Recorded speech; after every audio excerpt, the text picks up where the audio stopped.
What's up? How's it going? Gonna play a video game, Dungeon Defenders Awakened, for the Atari 2600, as you all know. So I lost the data for this playthrough a ways back, a while ago. Finally got off my tush, played through Nightmare Campaign last night, blew through it in like an hour and 20 minutes. I skipped the bonus maps, though, so could have been longer, but here we are, Promenade.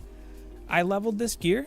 I got some money. This was 11 million before I played through the campaign, so I got like 60 million for playing through, but this stuff is kind of leveled, sort of, kind of. He's got a DPS weapon, 1200 something power. I think this range and stuff is fine. She's at 1000 with some other stats here, 400, 500-ish. Range. Ooh, that's a squire. What am I doing here? Don't need you. Auras. Yeah, the builders are all 74. And I'm going to try to keep them in the deck for most of this because I want them to be 78. My apprentice is like a slightly higher level than everybody else. He's at 1000 range here, which I don't need for this. I'm going to go fort and power. I think that makes sense. The range can be small for this build. And I can do more fort. I'm going to use, well, I have a Waller EV. I might as well use her, right? I mean, I don't probably have to, but I might as well have her. Let's see where she's even at. I have a Waller EV at 70, I think. Yes. Yeah, she's at 1100. Fort, I did level her gear too. She's got a couple decent statistic weapons and a giraffe. Yeah, so that's where I'm at. I'll keep the Waller out for now. Pretty sure these first few waves are going to be kind of a joke, and then I'm going to hang out for a good while for this stream. See if I can actually hit 83 in one sitting. I'm doing well, Quicksilver. How are you? Hope all's well in Greece. Hope you're having some beautiful weather today. Weather broke here for the first time this season. It's pretty nice. 80 degrees. Pretty windy, though. I'm thinking I can blow through these first several waves. She's got a DPS weapon, actually. So I might just hang out on her for the bonus damage on these traps for a hot minute. Here we go. 220. What's up, Ducky? How's it going? You know, I am going to check out Pure Strat. I seriously trash Pure Strat like way too much. And it's mostly because I just like the idea of playing actively. But if it's a good path for XP and leveling for progression, then hey, why the hell not, you know? Sorry, why the heck not? Gotta keep it PG for YouTube. Try 4DU here. Celebration for 200, for the 200 years from out of, oh, nice. Independence Day. That was today? Cool.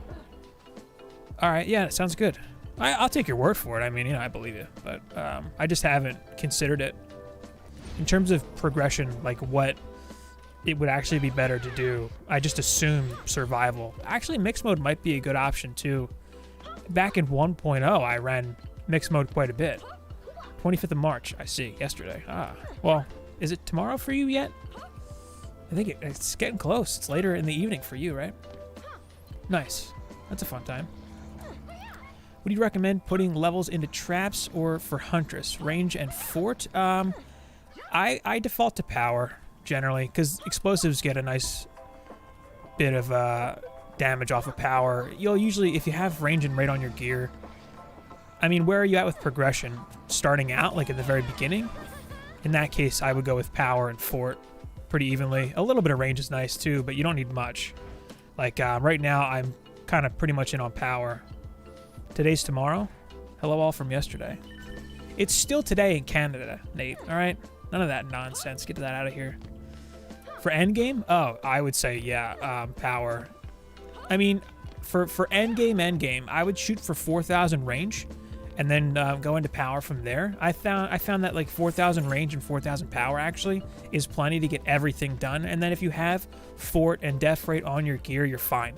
Like you'll be totally fine with how big they are and how long they last and all that. 4K power and range is what I was able to complete a bunch of runs on Massacre with. Just that stuff. Alucard Helsing. Hey, how's it going? I'm playing some Promenade here. I'm trying to get all the levels. Summit survival and getting stuck on the boss fights were rough. What's funny about Summit is I actually think it's easier rifted with rifted defenses, with fusion defenses, than it is non-rifted with no fusion defenses. It's kind of ironic. But man, once you have like fusion DSTs, things get a lot easier. Like so much easier. Oh, I'm having some problems. I am not paying attention. I do have hardcore on, cool. Don't want that to fall on my head. Thank you. Alright, I should have enough mana to actually fill out the build and stop slacking. Just want to make sure I kill any Jin or Sharkin that come out. Yeah, this is like a lackluster minigun even. This is not even a good one. I think it's like 75 max ups. Plenty enough to get the job done here. Alright, I can at least build out my lanes now. I got plenty of mana now. What am I not? Oh, it's a spider? Yeah.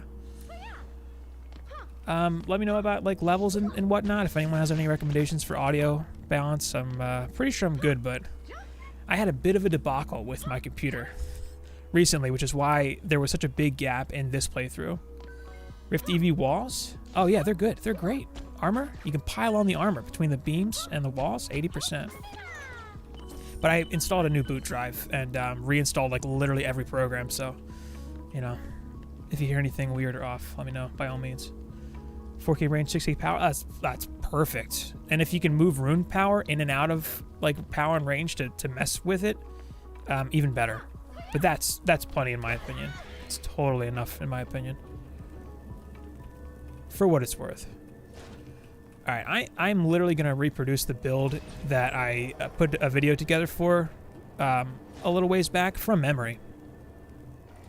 I've been asked quite a bit about updating build videos from 1.1 and 1.2, but not much has really changed between now and 1.1. It seems like because it was so long ago and it was before Rifted and stuff, that maybe things would be different, but what I'm finding is that builds that worked then still work now, and in a lot of cases they work even better because the more difficult enemies have been spread out across the waves more evenly now, so you don't have that zerg of like hard enemies in the very beginning of the wave to get through anymore. You have a video about rifted defenses, so I can check them. I do. I have a few videos that talk about rifted defenses. I have one that talks about like the top 3. I have one that goes into like endgame stat recommendations where I go into rifted defenses a bit there too for like stat priority and whatnot. Yeah, I have some stuff on the channel covering that. If you're interested, I'm gonna have to do some more organizational stuff with playlists and whatnot to make it easier to navigate, because there's kind of a lot of stuff on the channel now. Actually, it's starting to pile up. You know what I'm saying? Trying to get my boost monk staff. Oh, Draketooth? Yeah, I mean, hey, one from campaign is still pretty good. I love playing Squire on this map. Flooding the ramp on the left with bowling ball turrets. Sounds like a plan. Hey, if it works, it works. I'm not gonna knock you. Since they lessened the spawns, does the game feel faster or smoother? Survival, like normal survival, definitely faster. In terms of performance, I have a pretty beefy CPU and a good enough GPU, so I haven't seen a performance difference noticeably for me, but it wasn't bad before. I do know that some people, Juicebags has said a few times that in terms of performance, the game feels way better for him. And that it's the smoothest Dungeon Defenders experience like ever, pretty much. So I'm taking the word for it of people who have a better reference point for that stuff than me. But it's definitely faster. Like survival's definitely way faster now than it was. Man, I gotta move that up. Trying to gauge the range of the ores here. Can't really see. Good enough. Just want the I just want this to cover the wall, really, the strength drain. Hey, what's up, Siahast? Siahast 2. Who's Siahast 1? How's it going? Doing some farming, doing some leveling. Trying to get this account into the stratosphere, aka Massacre. I have a 230, but a nice 300. A 300 would be nice. Oh, yeah, okay. No, you'll get 300 plus. Hey, what's up, Phil? How's it going? Been able to see my stream? Was it locked before? Do you have parental guidance locks on your YouTube? Is it PG-13? my stream. Good to see you. We were just at the dev stream, guys. Do you guys know about the dev stream? Every Friday at 3 o'clock Eastern, Chromatic Games does a dev stream. Phil is, of course, the one who hosts it. It's always a good time. They give away stuff, cosmetics and whatnot, sometimes copies of the game. It's a good idea to check it out. I'll leave a link in the description of the VOD afterwards if anyone's watching after the fact. Almost done here.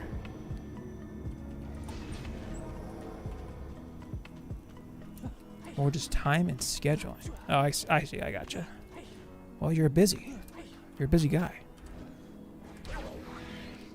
All right, just the beam, and then it was 60U. What did I did something different. I think some of my walls are smaller, probably. Gonna find out the hard way. Is this the beamer? It is.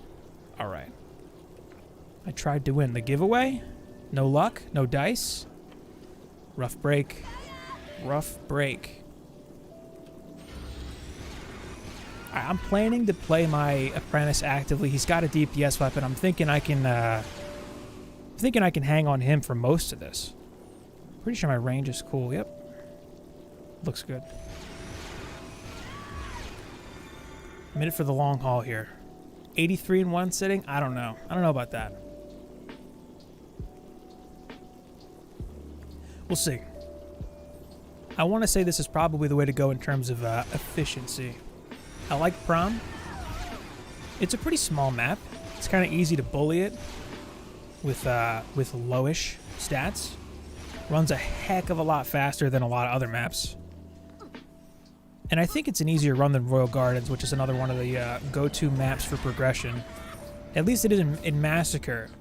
Royal Gardens was the map before Prom got a bump in DU. But I'm going to try that stuff out in Massacre too and see how it goes. I plan to take this account to just the end of Endgame and see. Alright, these two DU were on walls. I don't know where though. I'm thinking one of them was here. This usually takes a bit of heat to hear this wall, but somebody told me if I move it back, it won't. We'll see how that goes. Hoping that's the case. Alright, I should just be blowing through these waves at this point. These should move quick. Which map is it? The Rifted Gear for DSTs? The bonus maps? And the first 3 maps of Act 1 are the helmet. So spires for the boots, gloves are Magus, chest is glitter? Yeah. Only issue I have is on Xbox, the 100-shot audio sounds like it skips the sound of a few shots before it plays the next. I haven't seen much footage of Xbox play, but that's, if anyone's not in the official Dungeon Defenders Discord, they have a feedback and bug report channel. That's the kind of stuff that should go in there, probably. I'm assuming they consult that, pretty regularly. But yeah, if anyone's not in the Dungeon Defenders Discord, there is some specified channels for stuff like feedback and bug reports. Armor level, do you recommend for Rifted Gear? I'd say it's more about like stat totals, because the rolls on your armor can change pretty wildly depending on what you got. But man, I'm gonna need more fort on these traps, I think. Man, Summit's a weird one, Rifted, because I've done it with Fusion DSTs that had like, I think I was systematically lowering my power on my DSTs to see what I could do, and I think it was like 3,500 was the lowest I had it where I completed it, but then someone finished it with like 2,800 or 3,000 power at one point, and it's because Fusion DSTs hit really hard. But yeah, like 4K range on your auras is good, probably 4K, 4,500, and then whatever you have for power. But I think Fusion Ensnares, Fusion Electric auras, and Fusion Overclocks, Fusion DSTs. That's the combo I go for usually. The overclocks can put armor on the walls and stuff. Ends up making them a lot more sturdy. Just picked up the game, and my question is it worth putting points into defense rate for... It's not. Nah, Battle Slayer. Yeah, Hunter's Traps def rate scales really poorly. And all it really does for traps is lower the reset time. In my opinion, it's the lowest priority stat for a Huntress. I would say power and fortify, especially if you're early on for explosives, because they have so few so few charges at first. So fort and power. I do have a getting started video that kind of goes over all that stuff pretty concisely. If you're interested in just seeing like a package deal for blanket recommendations for like stat ratios and stuff. But def rate is really low priority for a huntress and a monk too. Man, I need more fort on those traps. It's a problem. All right, lots of mana right now. I should just start upgrading stuff. All right, big range. Oh, that looks like it's plenty. I might have to give it a little more because these coppers might come in a bit. But man, I was surprised how quick you can blow through the campaign if you're geared from Ancient Mind Survival. And I only needed my builders, too. I didn't need a DPS character. You don't really need, like, a dedicated DPS character or a boost monk or anything until Massacre, really. And even then, you know, need is probably a strong term. Just double-checking I'm on Nightmare Hardcore. But in terms of time, somebody asked if it was faster and smoother now since the changes with 1.3. I started this playthrough in the week before 1.3 was released, and I ran Ancient Minds Survival on Nightmare in a video or on stream, and it was like 3 hours. And it was under 2 after the change when I did it again because I had to get the profile back up after losing the data. So yeah, it's significantly faster now, which is a welcome change because it was just so much fodder, so many minor enemies before. All right, these explosives need some help. 67 charges. What can I do about that?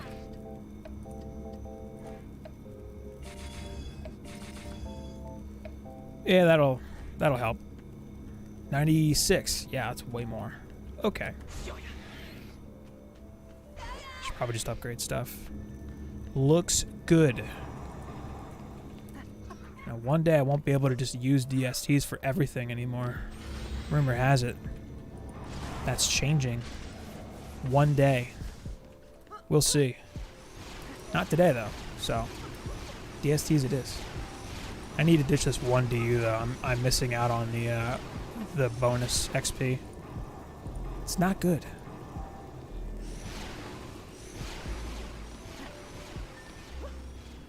Always 2 from this door. Bantu Rowleth. I think my favorite name so far is Beef Supreme. We need to see Beef Supreme. Still haven't seen the Juicy Ogre either. Starting to think it's a lie. Starting to think it's a baseless rumor.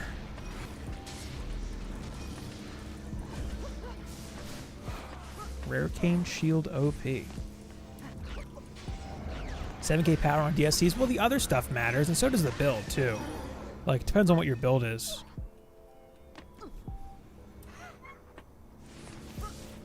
The build makes a big difference. I was just talking to somebody when I was on Twitch about that too. Where like just changing your build is the biggest difference. So you could maybe try changing some stuff up on the build rather than thinking about your stats. Really, Summit to me is more about good movement and knowing the map and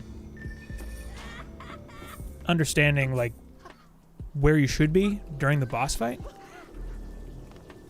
Because it's really easy to sort of tunnel vision onto the boss and kind of forget the map, which is a bad move, in my opinion. Alright, let's ditch this 1 DU.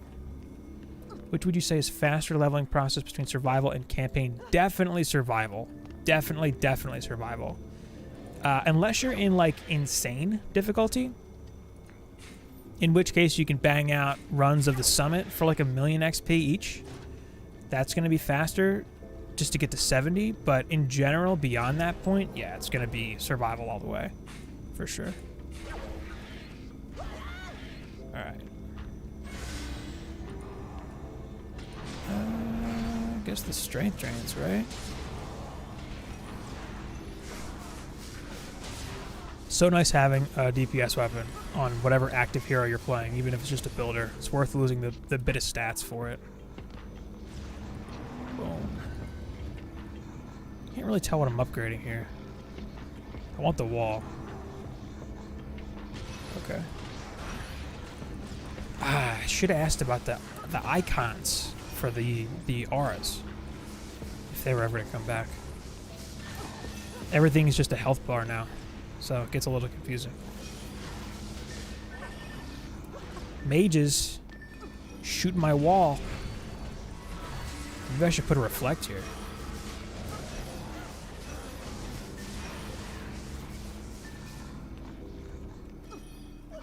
Anytime. Night Pulse. God, I gotta stay away from these kobolds. Finna get blown up.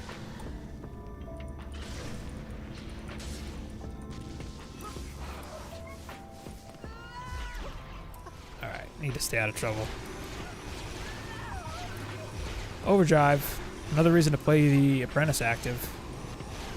Overdrive is busted.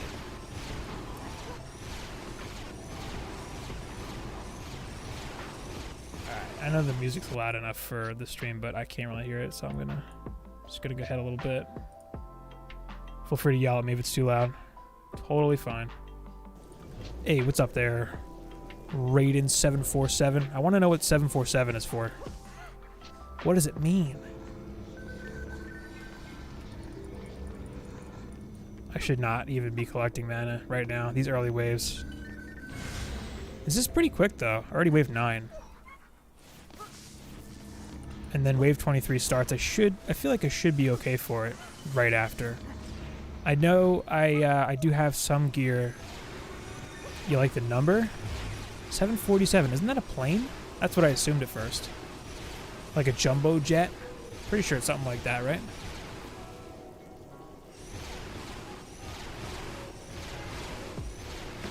Seven's a popular number.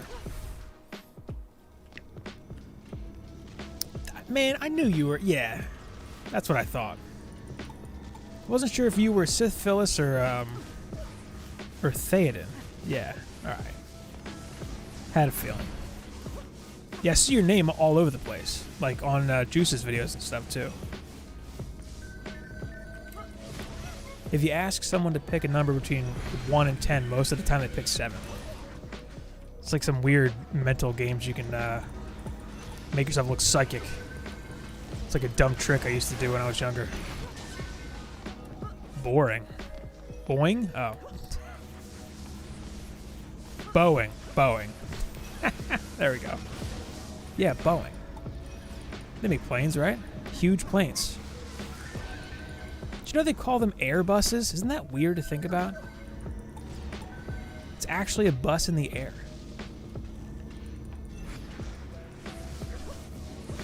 Because they think it's random. Oh, yeah. I guess so. I don't know. I think there's probably some kind of weird pop culture, subconscious influence there. Because the number 7 gets used for a lot of stuff. Like there's some significance to it. There you go. Yeah, exactly. It's like the lucky number and stuff. There's a lot of pop culture stuff with the number 7. Sardine cans in the air now? What?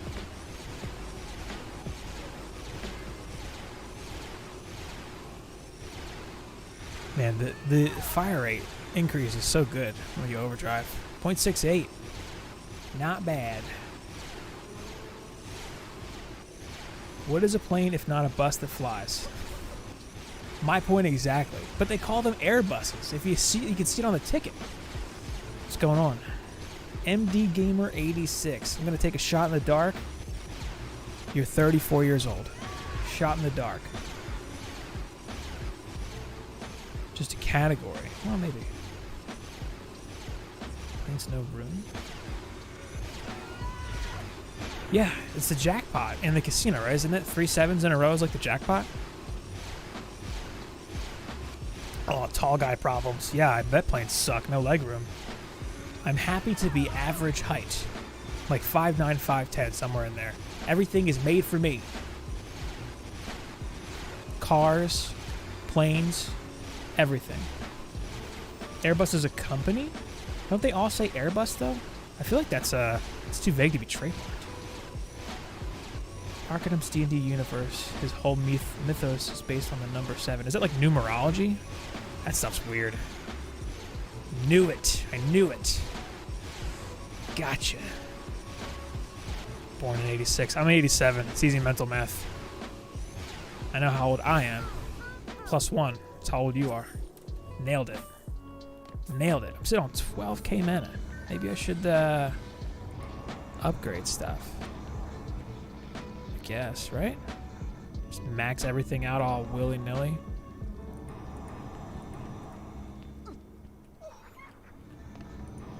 I think I have higher stats than I did going into this before. Anyway. So this should be pretty smooth, I think. Man, I do not know anything about D&D. A few of my friends got together to play, and like that's a little over the hump for me in terms of nerd stuff. I've never played D&D. I'm not too big on tabletop, if I'm being real. Some of those games are like, I used to have a board game night. Some of those games are literally intensely complicated. It's a bit much. Airbus is a company. They make planes, mainly passenger planes, like the Airbus A380. Based in Bristol, UK. Alright. Fair enough. I'll add that to the list of obscure stuff I know.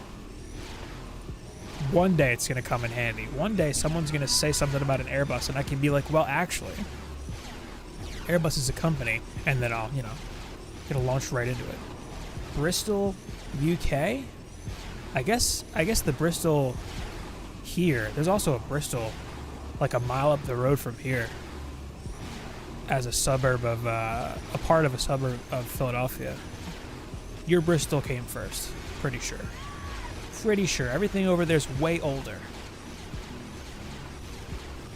Ancient, even. Coppers aren't making it. Good. Oh, thanks for checking out the channel. Appreciate you checking them out. It's fun. I'm happy anyone watches any of the videos I make. I'm kind of surprised, if I'm being real.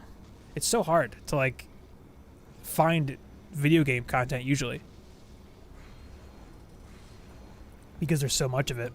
But I think just not a lot of people make DDA videos generally. What do you think about DD2? I'm one of the people that played it during the beta and just decided like it wasn't for them and put it down.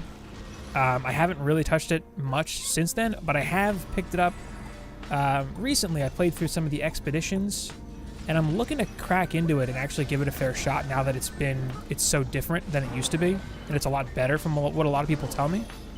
So I'm looking to give it like a fair shake, especially now too that it's actually getting updates, which is nice. And I had a feeling that was going to be the case, that they were going to show it some love eventually. I kind of got roasted in the DD Discord for saying that, but here we are. Lo and behold, there was in fact an update.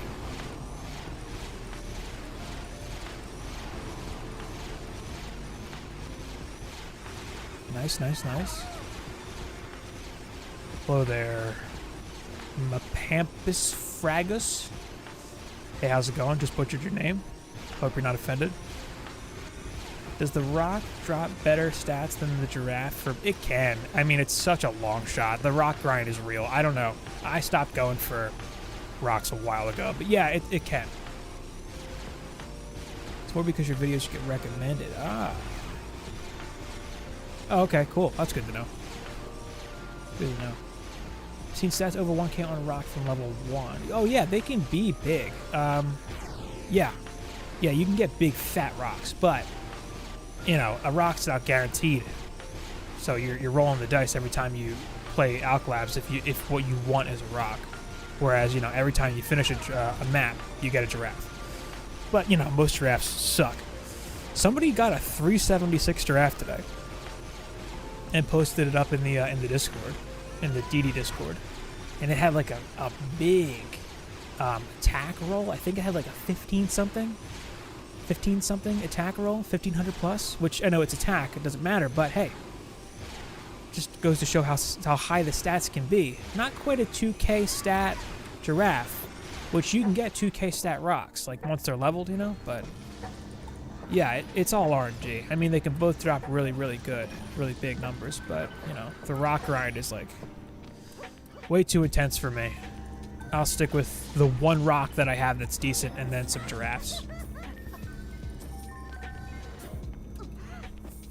Ooh, I should check loot filters here. Yep. From my main account, 70. Max ups, I don't know, 60? Sure. I guess I want weapons too. Alright. Looks good. Yeah, my RNG's awful. Well, actually, I can't really say that. I've gotten some good stuff. The cheat sheet.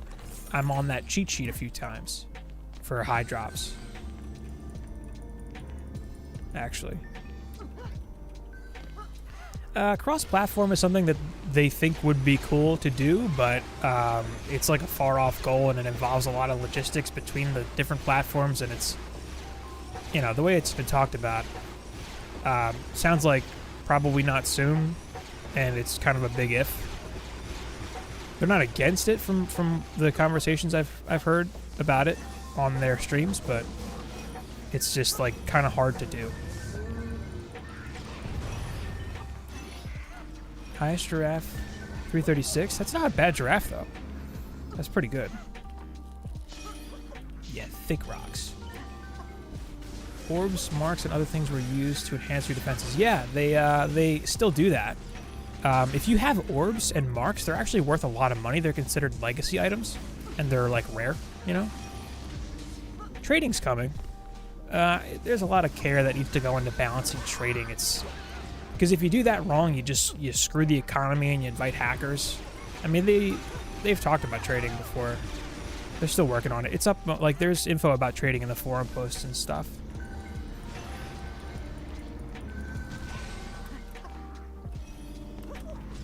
It automatically turns faces into emojis.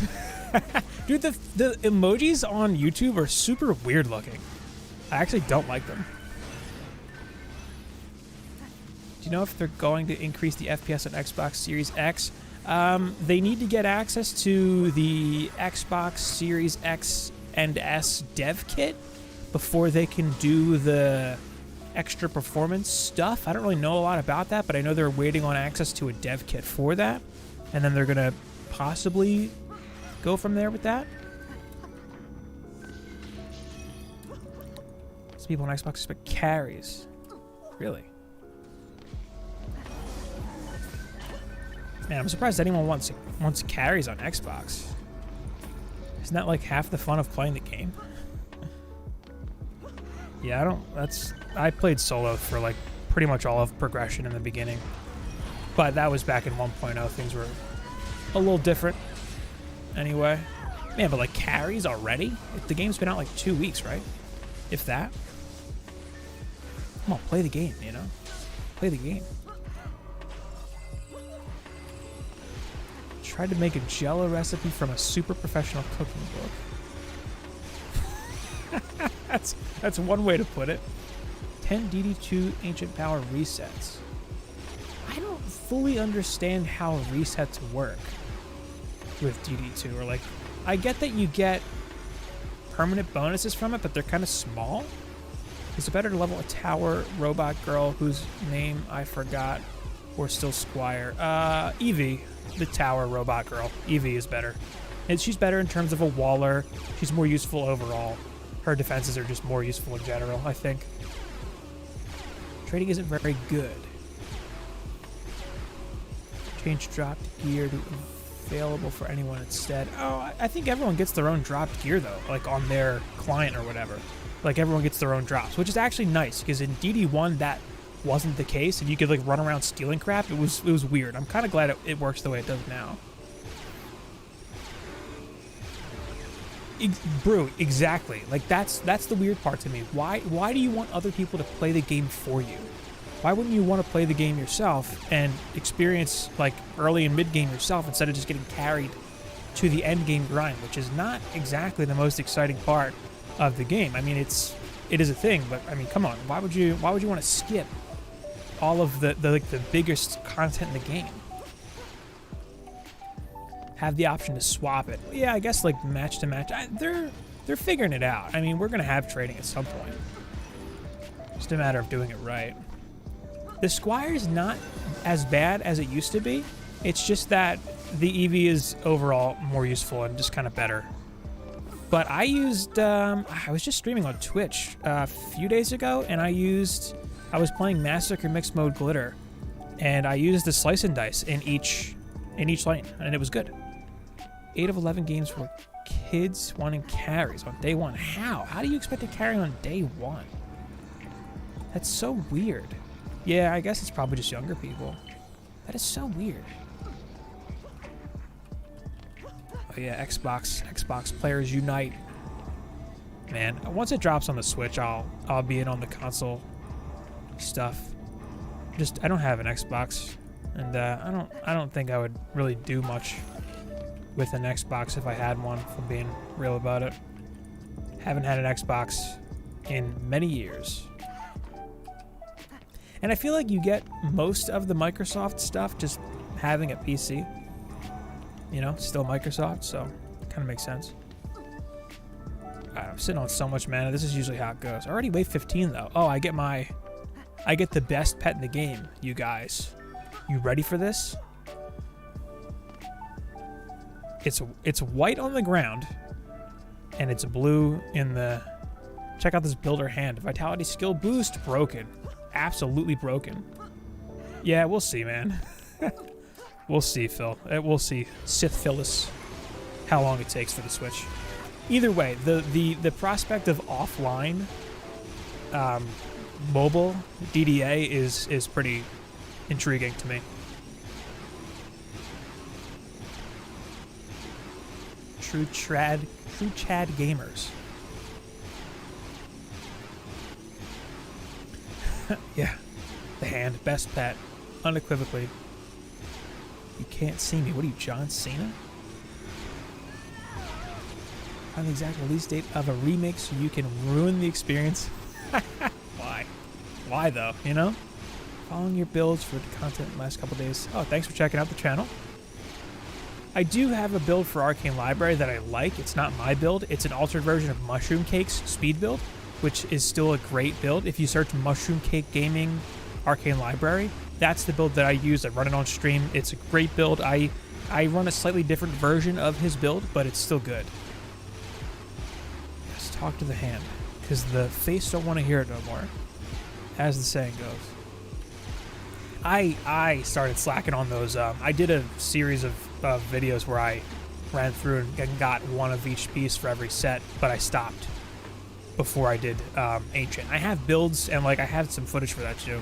One day, if anyone wants that, you know, no one's asked about those other builds for like for the Ancient or the Minor set that I did not cover. But like, who cares about Minor? I guess, you know, Fusion Lightning Towers maybe. That's about it. I don't really use Minor for anything. I have Darkness and Lightning Tower set up that use synthesized Minor gear, but I rarely use them, if ever. Fusion LTs are fun though. Oh yeah, the Ensnare. That's such a good defense. It's so useful. I mean, my Ensnare hybrid is like my main hero, pretty much. It's the one I play the most easily. I should just be G'ing these up, these waves. I don't even need this mana.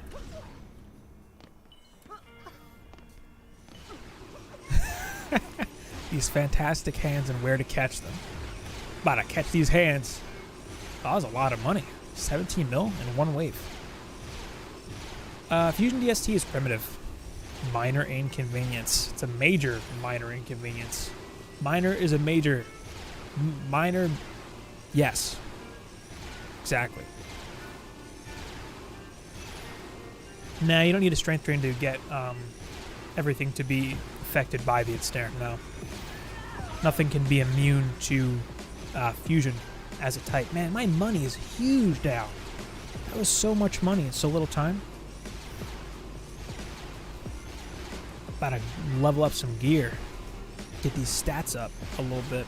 Not that I really need it. I assume this is going to get significantly tougher in a few waves. Usually there's like a tipping point, like wave 18, wave 19, where it gets tough. Recommend leveling to 90. A lot of people use pure strat in Massacre to do that because it's an easier run with the same XP as survival. So that's an option. If you want to get gear at the same time, though, survival is kind of the way to go. I would say Ancient Mine survival, or however the highest map you can do pure strat for 90 in Massacre. If Massacre survival and pure strat are a bit much, Glitter Helm or even Prom to 90 is fine. It works. Depends on how patient you are, really. But the highest XP is going to be like the highest map you can pull off in either survival, mixed mode, or pure strat, whichever you have the most tolerance for and whichever you want to run the most. The biggest disadvantage to pure strat, though, is the gear is not as good because it's not, you can't enable hardcore pretty much. 211 draft from mass survival hardcore Glitter Helm. That's pretty low. I think I've gotten lower, if I'm being honest. The floor, you know, the loot floor is low compared to Rifted. Rifted, it has a higher loot floor, which is kind of the main appeal to running it, I think. Feels bad. Feels bad. My best giraffe from Glitter is not, I think it's like a 350 or a 340 something. My best ever giraffe is actually from Arcane Library, which is weird because it does not have the best loot modifier. What's up there, Exo till the death? How's it going? 358, I think, is that giraffe. My best ever so far. And it was Arcane Library. Rifted, too. So survival, not mixed mode. But you can get those fat giraffes from mixed mode. It's possible. I've seen it. I've seen it with my own eyes. I mean, Arcane Library can work if you like it. If you don't like Prom, yeah, do whatever you like. Royal Gardens would be another option. If you can do Glitter, that's, you know, the farther in, the better the XP gets, it seems. But Prom is a quick run, which is kind of why it's one of the go-tos for that. Man, is this wall taken? Wow, I almost got one shot. I need to get out of here. Ooh, boy. Wow, is that a dab emote? Oh my god. I'm gonna throw up. What's up, OFND King?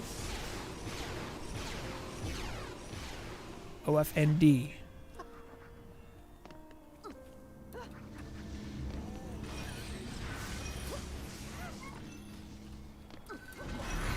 Man. Yeah, I almost got one shot. That's no good. I don't have that much HP. Getting scary out there. Wave 17. Maybe I should start leveling a little bit of my gear. I could actually see if I got upgrades yet. Probably not, though. Nobody's 78 yet. We'll see. I'm going to hang here till at least 78, but let's see how long the grind is once I actually unlock, like, wave 23 starts. I'll probably do wave 20 starts, I think.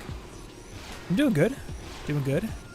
Hanging out on this beautiful Friday afternoon / evening. Sun's still up. Afternoon. Trying to hit 83. How are you? What's new and exciting? I don't think it'll make things run faster, but I actually did get a speedy gemstone. A level max upgrade is 25, so not a 4 defense speedy, but a speedy nonetheless. And I do have boost mode, level 70, but I kind of don't want to swap many builders out yet.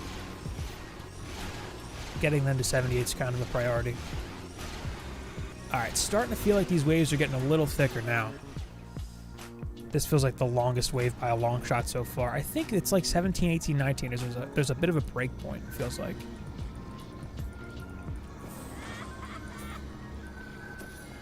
Alright, cool.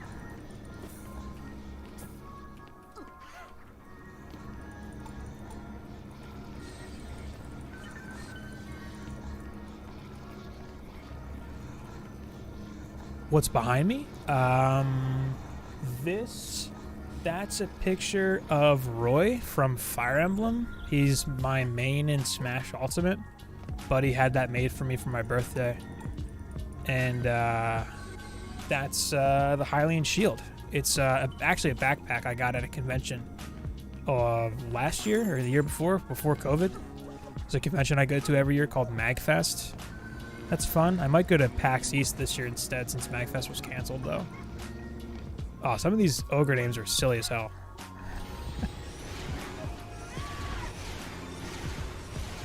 Should I be glad I started actually trying to make progress when they made their way less minor? Yeah, it's if you're just now coming up through progression, it's the best time because survival is so much faster. Seriously, what it used to be like was you'd get through a big chunk of hard enemies like ogres and Sharkin and Jin and stuff at the very beginning of the wave, and then the whole last like 1 to 2/3 of the wave was just minor enemies, just like goblins and stuff would just come at you, would just kind of wait, you know. But now there's like way less enemies in general. It's a way better time to like go through progression. Ooh, I just saw a copter ogre land. A little sketchy. Way better than I thought on the Xbox. Back in Kickstarter, hosted. Yeah, I'm glad it runs good on the Xbox. I mean, so a lot of the changes that were made negatively impacted endgame players on PC for the sake of performance on console because they want to keep the game the same on all platforms. It's understandable, but I don't know if that's obvious. Seems to be that's the move, and you know whatever's gonna get it running on the Switch, kind of, you know, whatever it takes. But I'm glad it's not like a buggy slideshow on Xbox. That would have been real bad. I mean, there's always gonna be bugs. Yeah, Beef Supreme. I'm waiting on Beef Supreme. Humongous. Nice. Does everyone know where that's from? Humongous? Or well, there was a viral clip of some silliness that happened a while back where there's actually a guy who goes by Humongous now because of that clip. That's some YouTube drama stuff. Nobody cares about that here. Get that out of here. Seems like everything's holding up. Man, I'm already wave 18. It feels like it went pretty quick.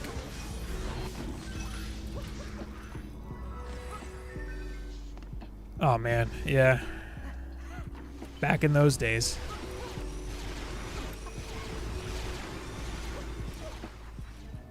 Times are a little different now.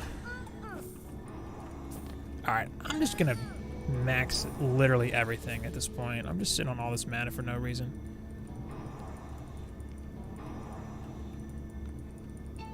Oh snap. Whoa. That's a good piece.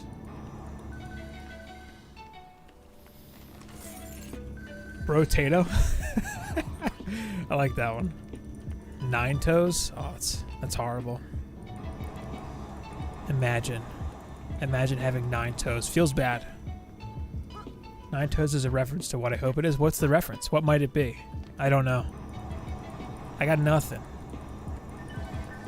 Max it out, all of it. The gas trap, boom, maxed out gas trap.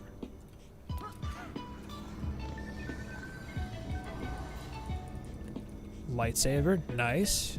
I want that for the Mog.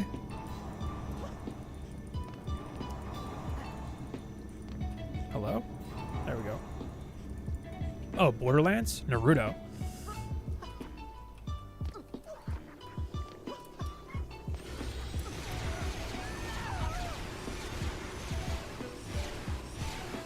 It's not Borderlands 1, then it's wrong. Yeah, I played the first one. I can't remember who Nine Toes is. Is that like a villain? I don't know if it's easier. It's a better loot modifier, and 125 DU feels pretty smooth. I'm not sure which one's easier, but they probably both have similar experiences with like stats. I got through both of them with like 4K to 5K main stats. Really smooth. You'd probably want to do like the striking gemstone big auras builds for both. But yeah, they're both good. You know, if you like looking at one map more than the other, that's the map you should go with, honestly. Kind of doesn't matter.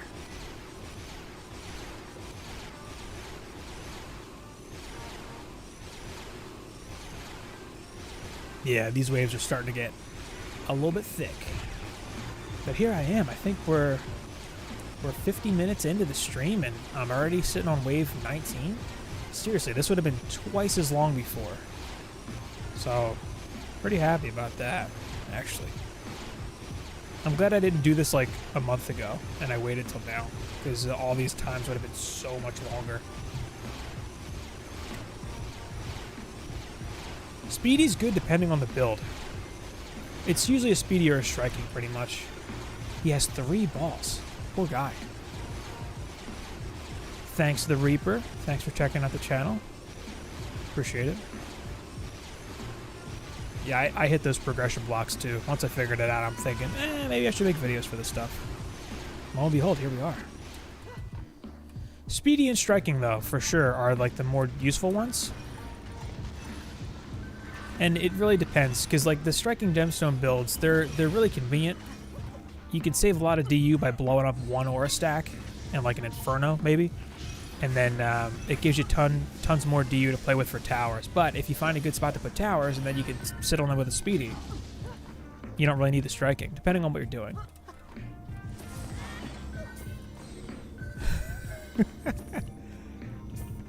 Oh my god. I don't remember that from Borderlands. It's been so long.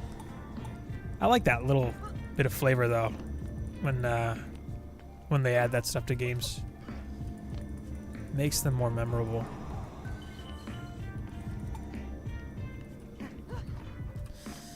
Shame. Yeah, I don't disagree. Well, you know, at the end of the day, it's a company selling a product. Shame, but, you know, it's kind of how it goes.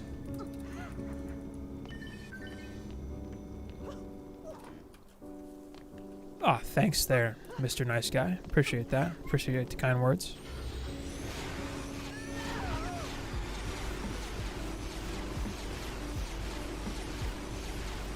I'm glad the DDA community is willing to have me. This is the first time I've been like a part of a community like this. I like it. Feels good to have a group. Oh god, I'm dead. All that mana, it's gone. Wave 20. Man, I'm just jumping around. I think I took a shot from an ogre there. But this build's gonna hold up. Fortunately. Through all maps 1 to 25 for Ancient Rift set. Ancient? Oh, yeah. Yeah, Ancient's, you know, the first maps for each act, like, they're weird maps. You don't really farm them ever. Like, Deeper Well? Come on. And, well, for the helmet, though, I'd say the easy one for the helmet's Ramparts. Because you can just spam DSCs and blow up an aura stack and get through that pretty quick. That's usually, I think, the one I say for the helmet to go with the most. It's the easy one, for sure. But, you know, if you can hack Throne Room, it's got a better loot modifier for it. Man, I am super dead. Let's get the aerial view. I'm glad I repair stuff. I gotta not be so dang reckless.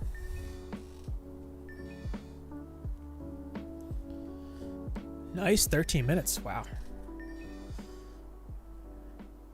Sounds fast. COD games after Modern Warfare make me big sad. Modern Warfare. That's one of the, like, the first Modern Warfare? That's old. You didn't like Modern Warfare 2? Oh, you got the helmet? Gloves are Deeper Well. Chest is Arcane Library. And then boots are Tornado Valley. Yeah, the helmet's the one you got some options for. It's either Highlands, Ramparts, or Throne Room. Well, I was just like jumping around, not paying attention. Took a nice big swing from an ogre. Fortunately, I didn't need the mana that I was sitting on, and the waves the build is pretty much self-sufficient at this point. Seriously, this is so much faster than it used to be. Like when I was clearing survival for check marks in like 1.1, I fell asleep playing through Tornado Valley, I think, because the Valley maps or the Tornado maps have way more enemies than a lot of the other maps around them in that act. but it's so much faster now. Which DD do you think is better? They're too different to compare. I don't know. I definitely prefer, in terms of the quality of life stuff, I definitely prefer DD8 to DD1 now. Even though Redux is like a big deal, and I totally understand the hype around it and people playing it, I can't go back to not having the quality of life stuff. It feels like too much of a hassle to me to have to do like the Hero Forge and all that stuff. But out of DD-A and DD2, I don't know enough about DD2 to really make an informed call. The depth of systems in DD2 is intriguing to me. I just don't have enough of a knowledge of how it all works yet. Plan on figuring that out though. Black Ops 3 was their peak. Isn't Black Ops 3 when it started to get like real campy, and like you could shoot someone 100 times and they just wouldn't die? I like Black Ops 2 for the campaign, or like the story mode, and I played that a good bit online. I think Black Ops 2 I had the Wii U. I think that's where I played it, on the Wii U. DD2 needs better endgame? Isn't the endgame like pushing floors and stuff? I know a lot of people like that, right? Mob numbers before they got toned down. Oh my god, dude. The numbers were so high. It was like thousands, depending on the map too. There was, I think, Tornado Highlands was the highest number of raw enemy count. And you're talking like 3,000 plus if it was a full group. And like Alkalab's crazy high numbers. Which character is your favorite? Probably the Monk is the one I play the most. I mean, just because he's such a useful hero. He's kind of a jack of all trades. Like, you can tower boost. His hero boost that gives him good damage. He can, like, traverse the map really well because he's got really fast run speed. He's just kind of a jack of all trades, and he can fit in pretty much any role, I think. When did you try DD2? OFND, because the when is important. COD 4 was the prime of COD games. COD 4 was one of the old ones, right? Modern Warfare 2 was the one that I got really sucked into for multiplayer, where I was like playing a lot online. That was like PS3, right? Yeah, that was the one I put the most time into, and I played with friends and stuff. Oh, yesterday? Like really recently? I gotcha.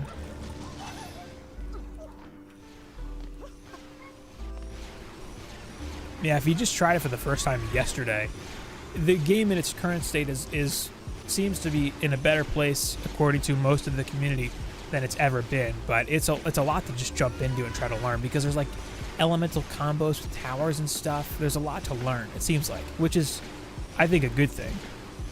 I'd rather it be a little complicated and have more to figure out. From the beginning to last update. So then you know how it's. I'm sure you're pretty familiar with the intense evolution of the game, like how much it's changed and all. Would you say it's like a lot better now than it was? Do you think right now is the best it's been, or was there a better time in its history? Yeah, I'm looking to figure it out, Marcus. One of these days, I'm gonna really just spend a week playing it and just digging in and figuring it out. Man, which one was World at War? I can't remember which one that was. I haven't played COD games since I stopped playing console games, and like I had a PS3. That was kind of the most current console I ever had, aside from a Switch. They're good games. There's a reason so many people play them. They're just kind of like super mainstream, and online it's kind of toxic. I'm cool. I will pass on that. A barbed wire condom. No thanks. I don't know about all of that. Yeah, it's a rough experience for a new player, unless you're just really open to figuring stuff out and you're good about like seeking help. Juicebags has a ton of good videos though for DD2, like a ton, like 2,000 actually, kind of a lot. It's the best it's been. All right, yeah. That seems to be the consensus. Pressing enter, so bad in my life. Jesus. A week ago, just barely got my bearings yesterday. I think you need to play. See, that's what it was too. Like when I first jumped back into it, I tried it. And I'm like, I don't know what's going on, and I just bailed on it. And I did that like 3 or 4 times before I sat down one day and I was just like, I'm gonna play it for a little while, I'm actually going to try and struggle a little bit and figure some things out. A couple people, Zero Zynga, if anyone knows who he is, gave me some pointers. So did Red Moon Might. A lot of people are helpful and like willing to, you know, talk about it. And then I tried it for a little bit and played for a while, and it started to click a little bit, and I was enjoying the game. And that was like a good 3 or 4 days into actually trying it. Hey, what's up? Tylogat. That's totally the pronunciation. Hey, how's it going? Been a little bit. I've been slacking on streaming this account. Well, I had to catch it up. I lost the data a ways back. Finally back at where I kind of was, actually. But, you know, wave 22 already. Wow. Wow. What was the first one with this? Oh, okay. I see. The ray gun in campaign. I can't remember a ray gun. What a silly game. Essential level in 40 D2 without knowing anything about shards. Yeah, I still don't even know much about like shards and all that stuff. I mean, it's the kind of thing where you gotta seek some of that information out sort of outside of the game. There's a lot of games like that though, where you kind of have to like, you play the game on one monitor and like on your phone or another monitor you got the wiki open. Like that's how I did it with like a lot of games. Dark Souls, Terraria, Stardew. Like there's a lot of games where it's like consult the wiki or, you know, you don't know what you're doing nearly as much as you could. Oh yeah, duh. Well yeah, you pro guys on Twitch. True. 7-year-old me slamming the keyboard. Nice. And you just kept it. Just slam your face in the keyboard. Whatever comes out, that's what you get. You actually had gear.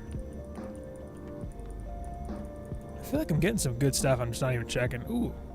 It's a good power roll. Good for the beams. Nice. 76. Not bad. How do you get pets, and do they damage, or do they just cosmetic? Wave 14 clears of survival, pure strat, and mixed mode give pets. Each map gives a different pet from a wave 14 clear. Wave 25 clears give giraffes. Aside from the boss maps, there's a boss fight, and then they get a random act 1 pet, or 2 or 3 depending on the act. A random pet of that act. And it'll be better in terms of quality, generally. But yeah, survival is where you get the pets. They're not just cosmetic, they have stats and stuff. Some of them do deal damage. Right now I have a giraffe on a treadmill, it's a pure stat stick.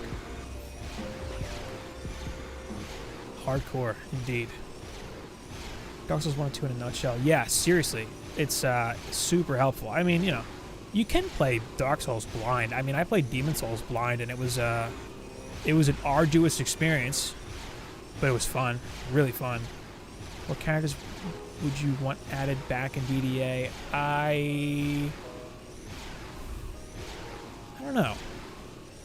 I actually don't know. I'm kind of indifferent. The Eevee was the big one, and that was the first character we got. I wanted her for like reflex and buff beams, but since the Eevee, I'm kind of indifferent. I would like to see a pure DPS hero, so like a dedicated ranged DPS hero would be cool, or like maybe, I don't know, Barb, I guess. Yeah, Barb would be good.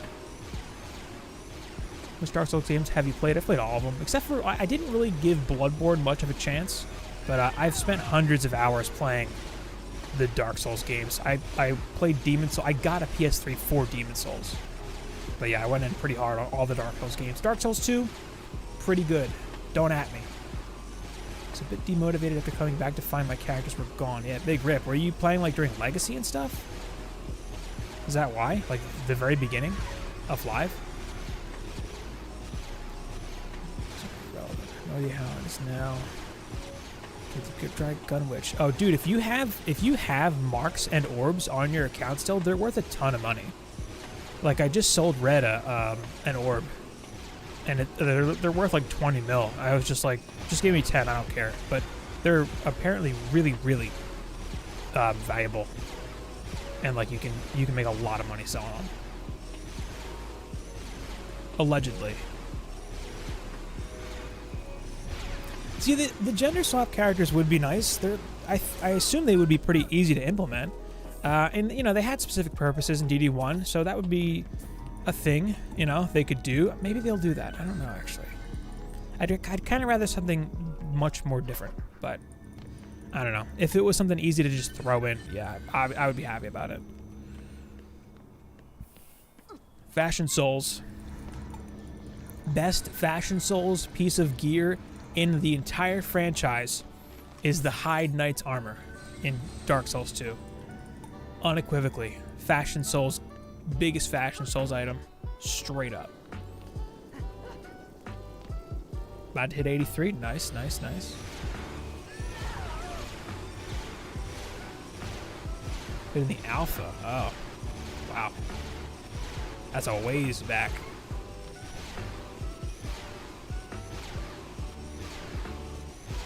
Oh, Wally, thanks. Thanks for checking out the channel. Appreciate that.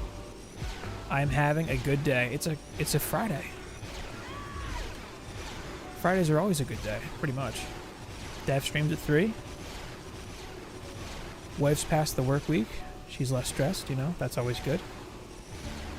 I want the Queen of Hearts Countess skin. Ooh, I don't know which one that is. Canvas crystal skins. Crystal skins would be cool. That'd be a nice little thing to have. The option to pick crystal color. Yeah, I'm sure that stuff will be, you know, eventually. Like, the big stuff is more important right now, like maps and heroes and all that, and the console releases. But at a certain point, I think that stuff will get some attention. Played it on console. I'm pretty sure there's still a player base on consoles for DD2 though.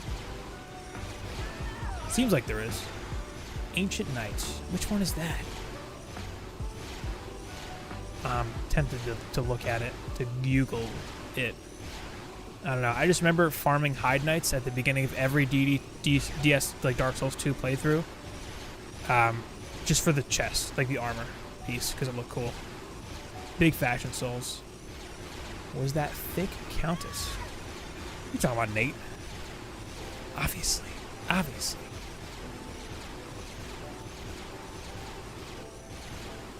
Dragon Head Stones. Man, I'm trying to rack my brain now.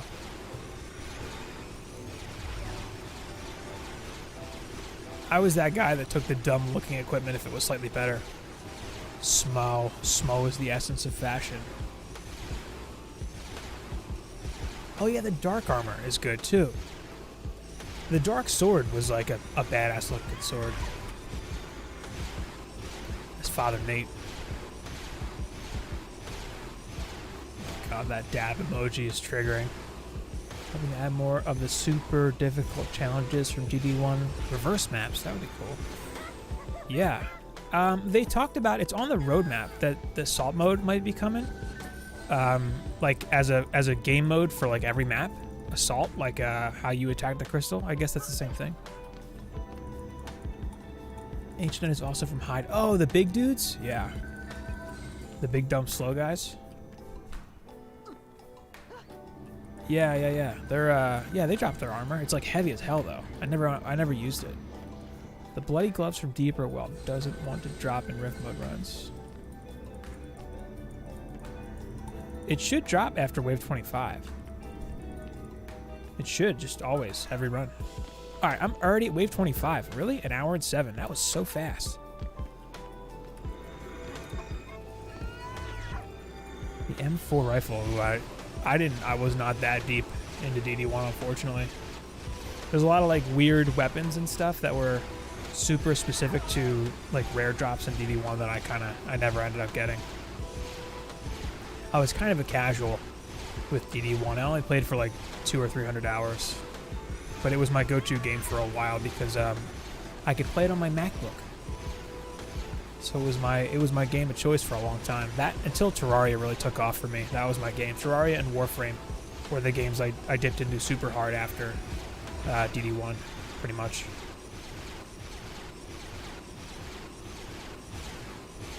Chainsaw Sword. I'm down for that. If they bring that back, I'm down. Kind of want that now. Well, then you won't be dabbing at all, Alucard. Don't expect me to get laid out anymore. It's not happening. You can take that to the bank, buddy. Doing fast camp nightmare runs. Campaign for fusion armor? Nice, congrats. The Reaper. Well played. Hopefully I'll catch up pretty soon. getting there. One run, level 77. We'll see how much XP I end up with from a 20 to 25. You can change your colors in GTA. Yeah, there's you can go to the blacksmith and he can do your transmogs and you can change colors and stuff. Like your skin's colors and everything. Yeah, you can change it. You can customize a lot of the colors and stuff. The skins, a lot of people ask about the skins. Those were either Kickstarter rewards or like early access, or a couple of them were timed login events for the EV. But you can't really get skins. Like, there's no in-game way to unlock any of the skins. Currently, at least. But apparently, Xbox users will at some point get the opportunity to get the EV skins, I think. It was talked about a while ago. What's up there, Farron? How's it going? But at some point, that seems to be the case. I don't know, though. I haven't claimed my my weird little pet that you get for Kickstarter yet. Quit super early, so I missed out on loads of the skins. Ah, rip. Well, not loads. I mean, at the very least, you missed out on the EV ones. I feel like that's okay. That's a pretty good draft, right? Whoops. Not bad. All right, one run in the books. Wow, 114, 83. Some of this gear, I'm not going to be able to... Yeah, it's just like... This is a weird time for progression because there's so much gear that I'm going to get that I just can't use. I'm just going to take a look. I'm not playing Rifted now. For progression, I don't really think Rifted's a good idea. Not until later. I might circle back at 83 and try to farm out some Rifted stuff and just see if it's worth it, but I don't really think it is for the most part until, like, Massacre. Some of this stuff might be upgrades, but I don't know if this is really worth doing right now. I'm about to hit 78 anyway. Let's just see who else is... Yeah, 76. I'll just jump in for another run. Best time to farm, 78 to 83. Nightmare Pure Strat? I mean, Glitter if you can. It's going to be the most XP. Pure Strat's easier than Survival, so try Glitter if you can. Haven't transmog yet. Oh, I'll just show it real quick. Because I can change, I'll just change my colors real quick just to show you what it looks like. The dude over here, this dude. Next. Yeah, sure. Create one. Oh, let's go with Blorp. And I don't have any skins, but you can change the transmog for your weapon. I kind of like the one that I have now, but I'll just, bam, look at that. And I'll do the hood. Get rid of the bracers. And that. And then, geez, how do you change the colors? There we go. So you can change, like, you know, I'll be purple. And, what's the red one? Where's the red? I don't even know what this is. These colors are just, I'm gonna be a friggin' rainbow at this point. I should be theming this, I'm just not. Beautiful, I love it. Look how I look like a dumpster fire. It looks awful. Whatever. Don't judge me. I do still play Terraria sometimes. My nieces and nephews play it still. Every once in a while I play with them. My wife likes Terraria too. It's a good game for multiplayer. And my colors look like vomit. It's awful. Saren. Ooh, she's a good Warframe. She's good for farming. Trinity. Oh, dude. Trinity's such a good healer. Such a good support frame.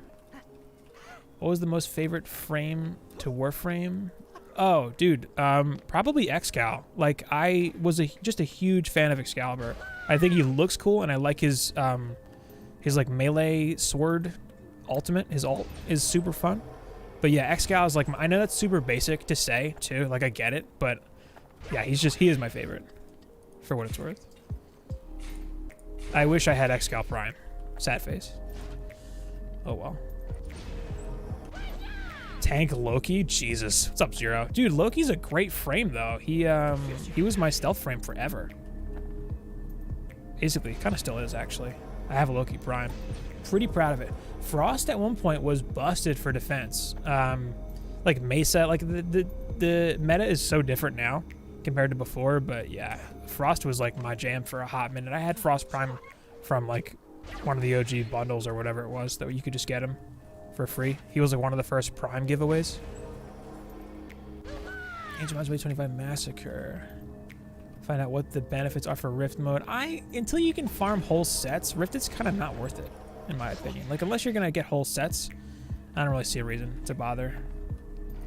And whole sets, I don't know. I feel like Rift is just, it's better for later. You know, like, it's kind of in-game stuff. I don't know. Need another day to finish it. Almost there. Nice. Zero makes videos too. If anyone wants to check out Zero's channel, click his name. Go right to his channel.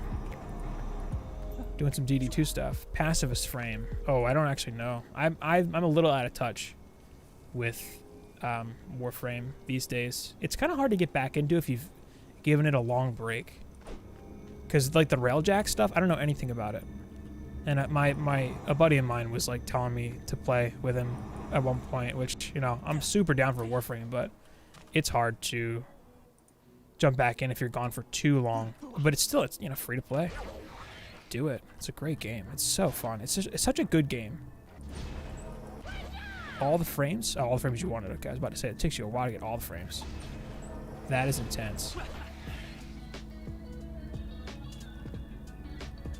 How far did you get into it in the first place, Samuel? Because I don't know, there's so much stuff in Warframe, like the mods and like building stuff. I played Hollow Knight. I have it on my Switch. It's pretty good. I couldn't get myself to finish it, but I like the movement. It's like a crispy movement. It's a fun game. And it's super successful, which is cool. A big waste? Railjack's a big waste? Why? I really haven't like actually played it enough to know. I've seen some footage of it too. I have no idea what I'm looking at, pretty much. Thanks. I've been accepted. Man, top 5's a different. I like Octavia. Saren's cool. I like Nidus. I don't have Korra or Wisp. 6 prime frames. Yeah, some of those mods are insanely expensive. Like, it's super, super not worth it if you're just buying them. So much plat. You've only spent 400 bucks? I've spent some money on Warframe. Don't get me wrong. I went in for like the biggest package when I had an 80% off token with a friend, and we had like tons of platinum from that for a while. And I played back when you could buy those helmets that gave you like stat boosts. So I still have a few of those that go for like a ton of platinum right now. Oh, dude. Yeah, Argon Scope is one of them. One of the ones that is expensive. What's the one where it's like busted for melee? That if you, it was like a spin to win for a while with the whip. There was a mod for that. I can't remember. But yeah, there's so many expensive mods. Is melee still like completely broken in Warframe? It's been a while. It's been a while.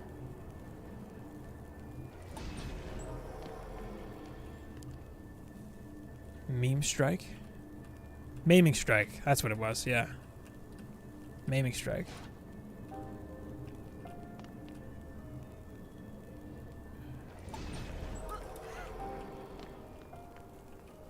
Yeah, that's 75% off. That's when you go in big. All the platinum. That's what I did with a friend. We split it. The biggest, whatever the biggest package was. It was like, I swear it used to be 80% off, but I haven't seen it in a while. But anyway, yeah, that's the idea. Going big. The raids, I never got into the raids. I never had like a clan to play with and stuff. 1,300 hours in Warframe, that's a while. That's more than me by a long shot. I think I have like 800 hours or so in Warframe, which ain't nothing, but you know. Less than I've gotten DDA, that's for sure. In that game, for me, Warframe is like time travel. Like, I start playing, and then all of a sudden it's like 4 in the morning, just out of nowhere. It's one of those games for me. Ah, that's my... Oh, well. I forgot. Shouldn't be a big deal.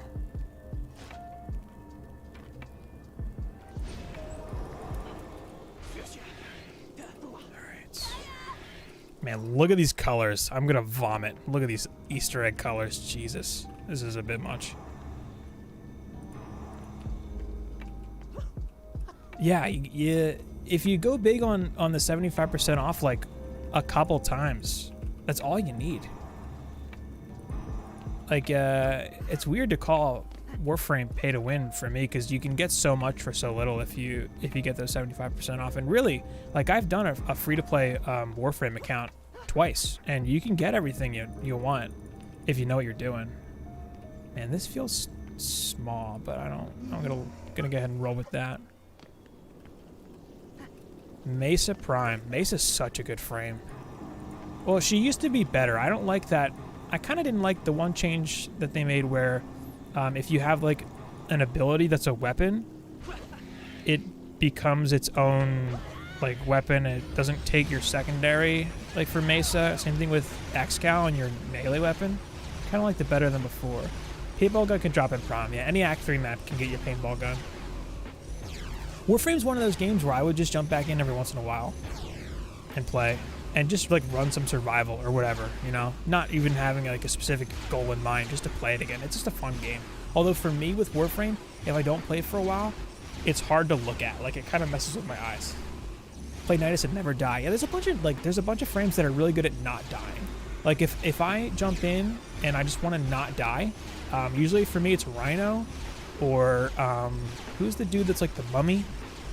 Damn, what's his name? But either one of those I would play if I just wanted to not die, you know? Nyx, at one point Nyx was like completely broken. Yeah. Like in the beginning. Jeez. Nova is still like really good for a lot of things. Still log in daily? I should do that. 1100 days, Jesus. I haven't logged in a little while. I should though, just to get the daily login stuff. Smart move in Aros. Yeah, there you go. That's the one. He was my go-to on the free-to-play account that I had going for a while too, because he's kind of easy to get. Like he's part of like a story quest, so you can just get him like that. So I started with Volt, and I played just Volt until I got Inaros, and then I got Nova, and then Xcal, the one you get for free. Umbral Xcal. And I just had those 4 frames on that account, and I could do all content. It was great. Didn't even get Rhino.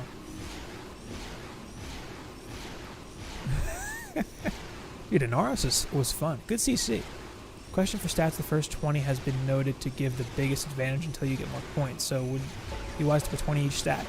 Yeah, I mean, it's not a bad idea, Omni. Yeah, I mean, some stats are pretty low priority, though.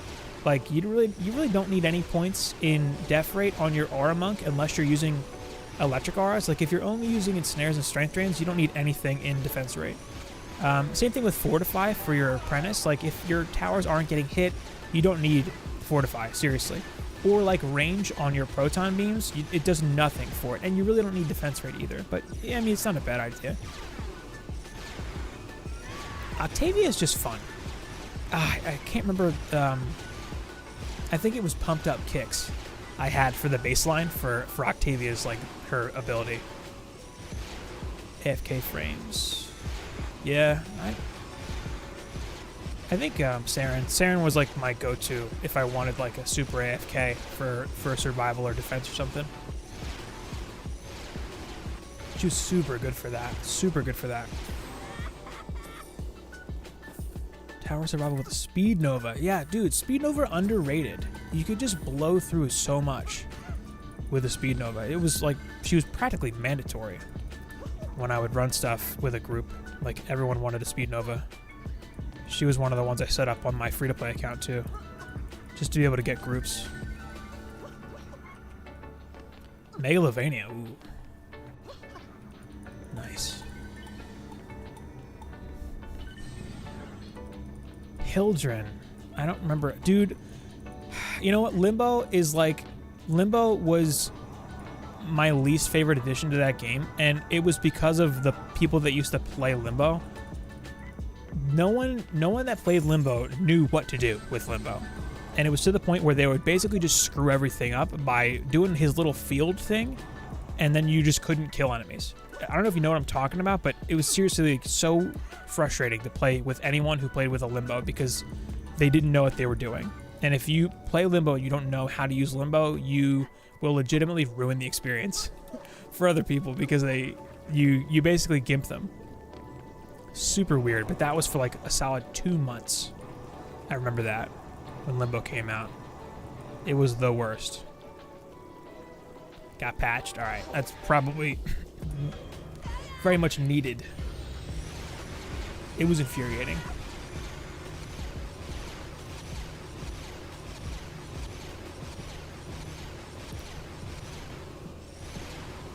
Troll songs? Epic sax guy, hell yeah. Never gonna give you up? Yeah, I guess you could do that, right? It's a good song. Underrated song. Dude, all that music from Undertale was so popular for a while. There are YouTubers who seriously made their career covering Undertale music. Like, I'm talking tens of millions of views on like their first video because it was Undertale. Is spitting fire. What? She's a rapper now?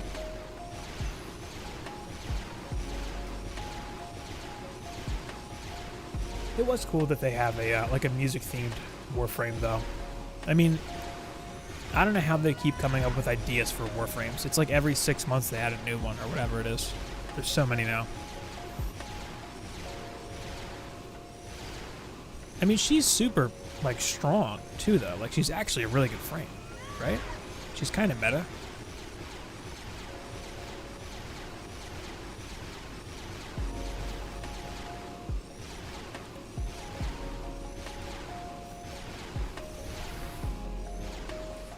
Oh, Game Chaps. Yeah, they're a pretty big gaming channel. Seriously, there are... Like, Undertale music was so popular for a while. If you were one of those people who somehow made it through that period without playing the game, you'd wonder why the hell everyone cared so much. But, you know, Toby Fox, it was a big deal. It was weird how big of a deal it was, too. Like that convention I was talking about, MagFest, it's MAG, M-A-G, Music and Gaming. It was all over the place at that convention that year, and for like a couple years. Some of the panels that I went to were like for its music alone, just its music. Thoughts on Nidus? What is it, Zero? What are your thoughts on Nidus? He used to be kind of OP in survival, but it's been a while. Yeah, I've seen them go by, or people refer to them as game chops. I assume it refers to like chops, like it's a term in music. If you have good chops, you can play. If you like breaking the game. Who doesn't like breaking the game? Alright, wave 23 starts. Easy enough. Easy game. I think I'm not gonna be 78 at the end of this one, though. Probably not. Yeah, that's some stuff I don't know nothing about. Some weird Rhino builds where he's doing all kinds of damage with his one. Over my head. Ooh. Jeez. Yeah, you should get some sleep, man. I do that sometimes. It's rough. Have a good night. Hope you sleep well. It's a long time to be up in one shot. And thanks for stopping by. Post a link to one of their songs. Yeah, links work. I'm not that guy yet. One day I'll become jaded and block links.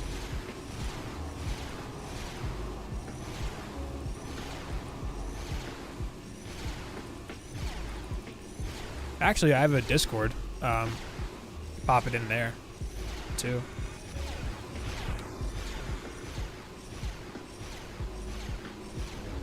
$15 minutes? I feel like I could be faster than this. Man, these colors, they are a bit much.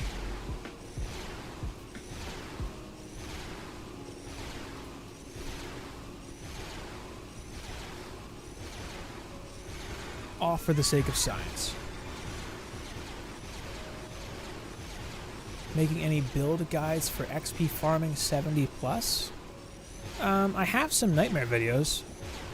I have some builds for Nightmare Survival on the channel. And I would say, really, Ancient Mines and Promenade are the way to go for sure. Yo, what's up, Trix? When does 1.4 come? Yeah, we don't know yet. No dates announced yet. Probably not anytime soon. Like, definitely not this month, probably not next month. They're still trying to get some patches and stuff through for Xbox, but I don't know yet. I mean, I'll definitely post about it on the channel whenever it does come. We have 2 tricks. Valorant. One day. They said they were going to talk about new heroes in March, too. They did not do that today. And that was a lie. The lie detector test determined that was a lie. It is not crossplay. Cross saves eventually. Crossplay, probably not. Although, if it ever was going to be crossplay, I would think Xbox and PC together because, you know, Microsoft. One day, maybe.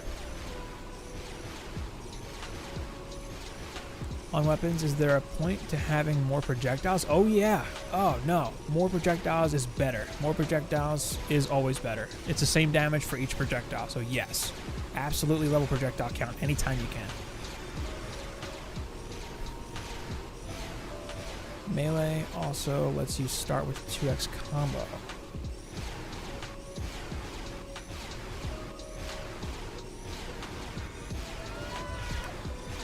Yeah, if you find that like butter combo, that completely trivializes the whole game.